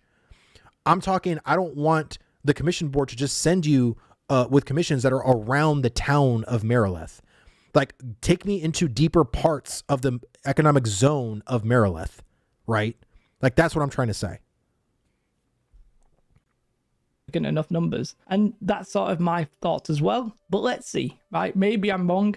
Maybe people do actually just want a quality experience of a game that is 20, 30 years old, but modernized and refreshed. I personally think for many people, it's going to be a massive turnoff. I think a niche MMO is fine. I don't think we're going to I wipe. think this would be niche. I would actually be quite happy if the niche players can get their game. And this. I'll just say this real quick. I think people are mentioning a wipe before the phase 1 people, but I think Intrepid actually wants people to be separate. Like in the sense of like people are higher level now. Now there's a bunch of lobies that just came in because it would just, because it would make people already be spread out on the map. Right. So I think having everybody go back to King's Landing or to Lion's Hold, Jesus Christ, back to Lion's Hold would just make the whole issue the first weekend just happen more and more. Right. So I think they want to keep it separate until maybe they come up with some kind of a fix or resolve for the server stability in Lion's Hold. Then maybe they'll do that. I'm not gonna lie, I love when you call it King's Landing. Dude, I keep calling it King's Landing, man. I don't know why, dude. Burns, good to see you, buddy. And again, guys, in less than an hour at 3 p.m. in 50 minutes, I'm going to be talking to our boy Burns here on my stream for the 1v1 podcast. And so please, stay for that. I am going to go offline in about 20 minutes to set up for that. So go take a break, do what you got to do. And I'll be back pretty much 10 minutes before 3 for like my starting student screen. And we'll go into the 1v1 with Burns. It'll be a good time. This is the game, but I'm a little bit too worried it might be too niche to survive. And that's the concern I would have if I enjoyed this niche. Anyway, I think that's going to be a huge talking point over Ashes of Creation's development. It might be better when there's more content in the game, or Boom, it thank you so might much for get the made follow. easy by Thank you. Intrepid and loosened a little bit. But I do think that casuals might simply turn up their nose to this kind of gameplay. Steven, and I've read some of his interviews, knows that casuals make up the majority of your players. Now maybe he's prepared. Thank you so much for the not sub to have Pocket them, Art. but does he need them to fund the game in the long run? Holy shit, you gave a 6-month tier 1. Holy God. Dude, thank you, man. I'm sure Pockets definitely appreciates that. That's an interesting question. Or maybe I'm wrong. Maybe the casuals will love it and I'm completely wrong. When it comes to the game itself, there's sort of quite a lot I can't really talk about because I didn't get to experience it because Bro, the how did grinding I is not taking catch so that? long. I haven't Dude, Grim, you're so goated, dude. Thank you so much, dude. Thank you. seen any PvP at all. No open world PvP, none of the events that are in the game. At least I think they're in the game. I don't know. I didn't see them. The PvP is one concern that I think a lot of casuals and non-hardcore players will have, but honestly, it's hard to say if that will be a problem or not. If you don't know, in Ashes of Creation, anybody can be attacked anywhere, basically, but if you get attacked and you don't want to be attacked and they kill you, then that enemy will become corrupted. If you fight back, then you don't lose as much stuff, basically. It's more complicated than that, but just bear with me for now. But I don't know how strong that corruption is. I don't know how off-putting it is. I didn't see anybody do it. So maybe that's a lot of hullabaloo about nothing. We'll have to wait and see. I don't think I'm going to get to the point where I can really test it because I don't think I can personally tolerate the grind in an alpha. One thing I would say though is that when you do die, there are penalties. And for me, this feels a little bit archaic. There's first and foremost an XP debt, which is like a percentage of the XP that you now need to work back that you don't actually acquire on your character. So like the next 2000 XP you get doesn't actually go to your leveling, it goes to paying off your debt. Not super punishing at lower levels, but when you get higher, that might feel really, really bad. If you get rezzed, by the way, I don't think it's as bad, but I never actually died and then got rezzed, so I don't know about that either. You do drop some of your stuff. So if you die in PvE, you drop 50% of your materials, so the stuff that you've gathered and your glint, which is basically equivalent. What's so crazy is that I had originally a problem with the whole XP debt. I thought XP debt was going to be really crappy, and maybe it is later on in levels. I'm pretty sure it is going to be shitty later on in levels. But the major issue I have is, dude, when you die, you lose a lot of your freaking materials. And for someone who's tree chopping and mining a lot, it sucks. Because even if you go and get your body back, you don't get all, like, you still have an actual loss. You get a portion of them back when you go back to your body, but it's not it's not everything. And I think that to me is, whew, that sucks. Like, cause especially we're in an area and I have a whole bunch of materials. I just want to go back into town and just put them in my storage real quick because I don't want to lose them. So I think honestly the experience has only been 3%. The experience that, and I died multiple times, and every time I died, I thought it was going to get like worse and worse. But I died like repeatedly. Like there was one time I died like 3 times in a row, like almost back to back to back. And every time I died, it was just 3%. So 9% in total. But, you know, I thought it was going to scale a little bit. Like I go from 3%. Now you have 5% the second time. And now it's going to be 7% the third time. Like I thought it was going to be something like that. And it wasn't. Let me see. Captain Wanky, thank you so much for the follow, man. Thank you. Of gold, because you can sell it for gold. You can go and get like 25% of that back though. So you damn 22% experience you get half of that back if you go to your body and pick it up. So in total, if you go back to your body, you lose 25%. Somebody else can come along and take that though, and it counts as stolen, but you can just sell it as normal. Yeah, the experience debt wasn't as bad, but I didn't die that much. You lose half of your stuff if you don't fight back, but if you fight back in PvP, you actually only lose a third, I think. So you've got to make a choice there. I will say that the world is big, so big. I literally. Did they confirm if they will wipe between phases of Alpha 2? No, they never confirmed it. They just said they're going to try their best not to wipe. But I'm just accounting for myself. Like that's why I'm really not going so hard on my character, because if they do wipe, I don't feel like, oh, okay, it's fine. You know, but if I felt like very invested and I leveled and I grinded all this time, it's like, oh my God. It's like, then I'm going to feel like shit. But I'm just taking it super casual. You know, I'm just having fun. Haven't seen it all. Even in this alpha, right? There's only like 1 zone and 2 little bits of a zone, and I haven't seen it all. It's just massive. Apparently it's bigger than what New World is, and I could believe that, right? There's no fast travel or anything like that, and you feel the size of the world. Yeah, they may have to. I will say a lot of people were commenting on how it felt a little bit empty. Like there's not mobs everywhere. You can go on a run and you'll see very few mobs. For me, I didn't necessarily mind this. I sort of felt like it might be a little bit more realistic to have enemies. Friend, dude, thank you so much for the follow, man. Thank you. Welcome to the stream. Welcome. About. But for other people, it made it sort of feel lifeless. Maybe they could do with more like POIs, more condensed than what they're going for. But I didn't really mind that at all. The question is, why is it so big if there's not that much in it? And the answer is, let me see, I hope they wipe before November 8th, or the November 8th people are going to come in behind. But that's, guys, that's going to be the case regardless. Like everybody that plays Ashes of Creation on the launch, whenever the launch happens, there will be brand new people that come in a week later, 2 weeks later, a month later. It's going to be bound to happen. You know what I mean? Like it's okay if that happens too. Firebrand, dude, what's going on, man? Good to see you, buddy. Hope you've been doing well. That's sort of to balance the gameplay, right? It'll stop zergs and it will spread people out, which will reduce conflict and stuff like that. So there's a purpose to it being big, but whether or not it will then feel empty in return, that might be something that you experience. We do need to talk about the content though. I just said that there was like 1 zone and then 2 half zones. That's what you have, right? You have the first main. You see, that's the point. I think they need to see how level disparity plays out for systems like PvP and XP gain, etc. Absolutely. Like, and I think they just need that data to see like what it is like if brand new people all come in at the same time and there's already people like already leveling like 5 levels, 10 levels, 15 levels ahead of them. Like how that plays out in the natural dichotomy of the game, right? Like they need to do that at some point. You know, we can't just keep wiping because, oh, there's a new wave, we got to wipe again. Like, no, that's unrealistic. You know what I mean? Like the only time they should wipe, in my opinion, is if there's a systematic flaw in the servers or in the back end, that the only logical thing to do is to wipe the server, fix the issue, and start clean. Like that to me is the only acceptable thing. Not because they're just new people coming in. Like I think that's kind of dumb. I don't think they will. They want to space out people away from Lion's Hold. You mean King's Landing? So the server issue doesn't seem as bad as it. They will get better press. I don't think it's about better press. I just think they want to see server stability in other areas too, not just in one central area. They're going to get, like I said, they're going to have heat maps in ways of where everyone is in the map and where people are going.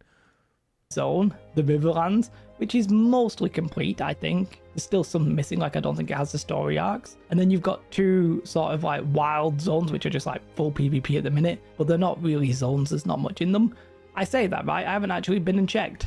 But on the map, they're not like fully detailed or anything like that. There doesn't appear to be anything there. Just loot, basically. But the key question that many people are asking is this where the development of this game is at after like nearly 8 years? What's going on? How is this even possible? Well, some people will say, well, they reset it and they restarted it because they moved to UE 5 and, you know, they were having technical challenges, so they've restarted the game. Well, that might be all well and good, but that was the decision, right? And even if we accept that, right, we say that the game has been in development 3 years. Well, They should that also then wipe out begs the launch question also. again, when will the development be actually finished and when will the game be released? MMOs aren't quick to make, so if it's been 3 years, when is it realistic that this game might come out? I think looking at what we've seen, looking at the alpha, looking at what's in it, yes, it might be once they get the systems, the actual biomes and stuff will be a little bit quicker, but I wouldn't expect this game anytime sooner than 2028, personally. 2027 is like the most coped up answer you could give. 2028 is still a little bit like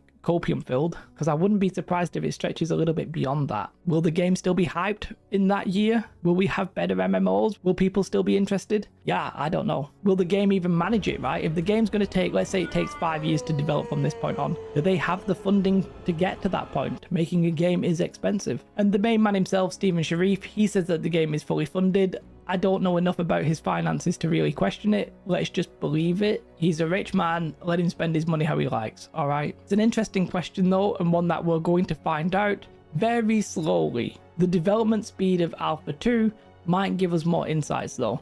Maybe I'm completely wrong. Maybe it will be 2027. Maybe it'll be 2026. I mean, almost no chance, but you know, you never know. Maybe. Just changing tack a little bit. It is difficult to talk about an alpha. I don't want to review every little system, right? Because it is an alpha. I don't want to talk about the placeholder UI in some areas. Does this game have healers or monk? All I care about. It has a cleric. And you can probably go cleric fighter, which is going to be probably closer to more of the high sword. Or Templar kind of feel. But yeah, there's not really a, you can't use your fists, you know, in this game, like as a weapon. Who cares? It's an alpha. I don't want to talk about the bugs that much because who cares? It's an alpha. I don't want to talk about any scuffed performance, although the performance for me was fine, but let's say it wasn't. Who cares? It's an alpha. It's not going to be fully optimized. I actually think for an alpha, it was kind of all right. Like, honestly, nothing really massively game breaking or anything like that, but mostly okay. The core issues I have is actually more with the design of the game and the time frames that we just mentioned. I personally think that if the grind is the intent of this game, like I think this game is going to be grinding, I think that's the intent, then I do think it is going to get improved, right? I think they're going to add content, they're going to do commissions and story arcs, eventually there'll be dungeons, PvP arenas and all that kind of stuff. I think the grind will get a little bit better, but for now, I don't want to sit there grinding that on an alpha. It's just not for me. And whilst it might feel better, if it still feels that grindy by the time it comes out, then I don't think people are going to call this game casual friendly, and it's definitely not going to be solo friendly. Like, it's solo possible, but definitely. I just don't know if I agree with that. I mean, classic WoW, vanilla WoW is a grindy ass game. It's a grindy game. Like vanilla WoW was for a lot of people. So I don't know. I think people like to do it in the sense of the doomer. I know Jay's not trying to say that, but I think Ashes can be for a casual person, because a casual person doesn't care if you're casual and you're leveling, like, and at least you're having a good time. You're pushing the buttons, you're doing the things, you're being very social in the game. Like, I think there's a lot that you can do to feel very needed in Ashes, even at a casual level, and still feel very much like an asset, right? You may only be playing for 4 to 6 hours, but the times you are playing, the things you're doing are very like important. They're needed from your social friends or your guild that you're in. Like, I don't know. Let me see, but the casual player base hasn't changed since vanilla WoW. I don't know. I think there has been an evolution, but I think we've had an evolution of wanting things easier and easier and easier. This is why leveling speed, why convenience, why a lot of the things that plague the current theme park MMOs, like why you blow through content in a single weekend and then you're bored and you're complaining that, oh my God, this patch just released and I have nothing to do anymore. It's because of that evolution, you know? Monetization has changed. Exactly. Like, there's been a lot of evolutions when it comes to MMORPGs. Not friendly, at least in its current iteration. And the question will be, when do the players who want that find that out? Will they find it out at launch? Or is there going to be a big sizable sort of shift in the tonality in which people talk about Ashes of Creation? Maybe we'll find out it's niche. Maybe Intrepid will change it and try and make it a less niche MMO. Only time is really going to tell. We don't know what's going to happen when it comes to casualness, solo-friendly grind. But there's one thing I think Doomers and Copers can agree: this game ain't coming anytime soon. What I would say is that no matter what happens, I really wish Steven, Intrepid, all the best, right? I hope that the game makes it, and I hope many people are satisfied with it. Either the niche people who want, you know, maybe a niche kind of game, or they expand it out to more people. I just hope it's a success. A non-pay-to-win MMO that's taking a full holistic approach to MMO gaming. Yeah, I like the sound of that. Honestly, it kind of made me realize that we've not had a proper MMO for a while. Yes, we've had Throne of Liberty, New World, Lost. And this is kind of the scare that I have for games like Ghost Crawlers, because he's being published by NCSoft. Like, he has a really big name publisher behind him. And he says that, you know, because they've asked him about, you know, monetization, they've asked him about pay to win. And, you know, he's adamant that the game, you know, isn't. But whenever someone's giving you millions of dollars, are you really making the decisions at that point? You know what I mean? Like, are you truly? And I think that's really the fear that I have for Ghost Crawlers MMO. Steven doesn't have a publisher. You know, Steven is trying to literally make a ground up for the gamers, no pay to win MMORPG. I think that's a huge statement to make, and especially in this landscape in 2024, where mostly every single MMORPG is pay to win. Mostly all of them. There's very few that aren't.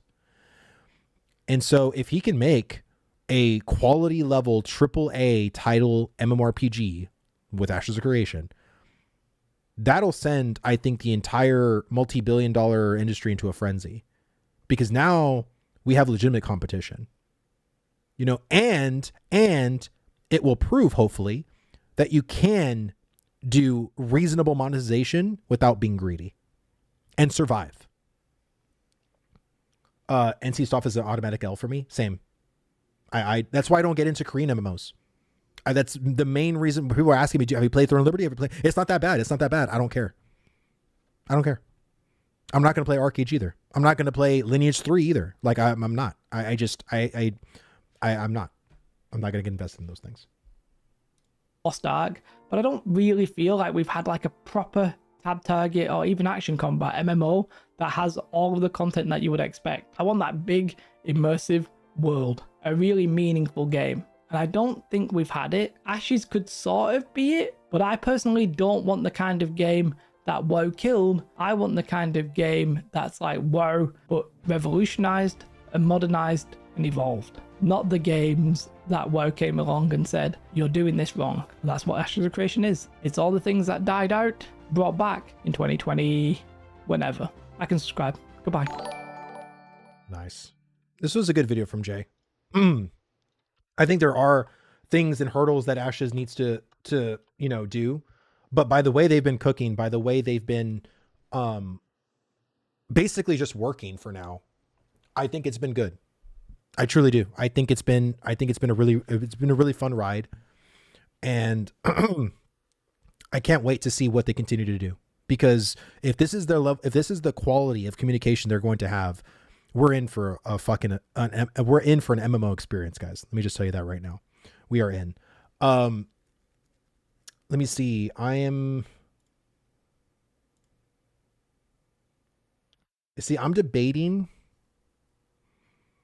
because since my camera's currently in effect right now, if I go and get, you know, if I go into my Voodoo Ninja, which is what I use for my One of Your podcast, it ain't going to work. I need to close my OBS.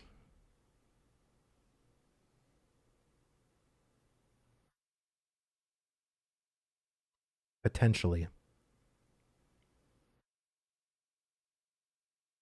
I think there might be a way to do it for me not to go offline.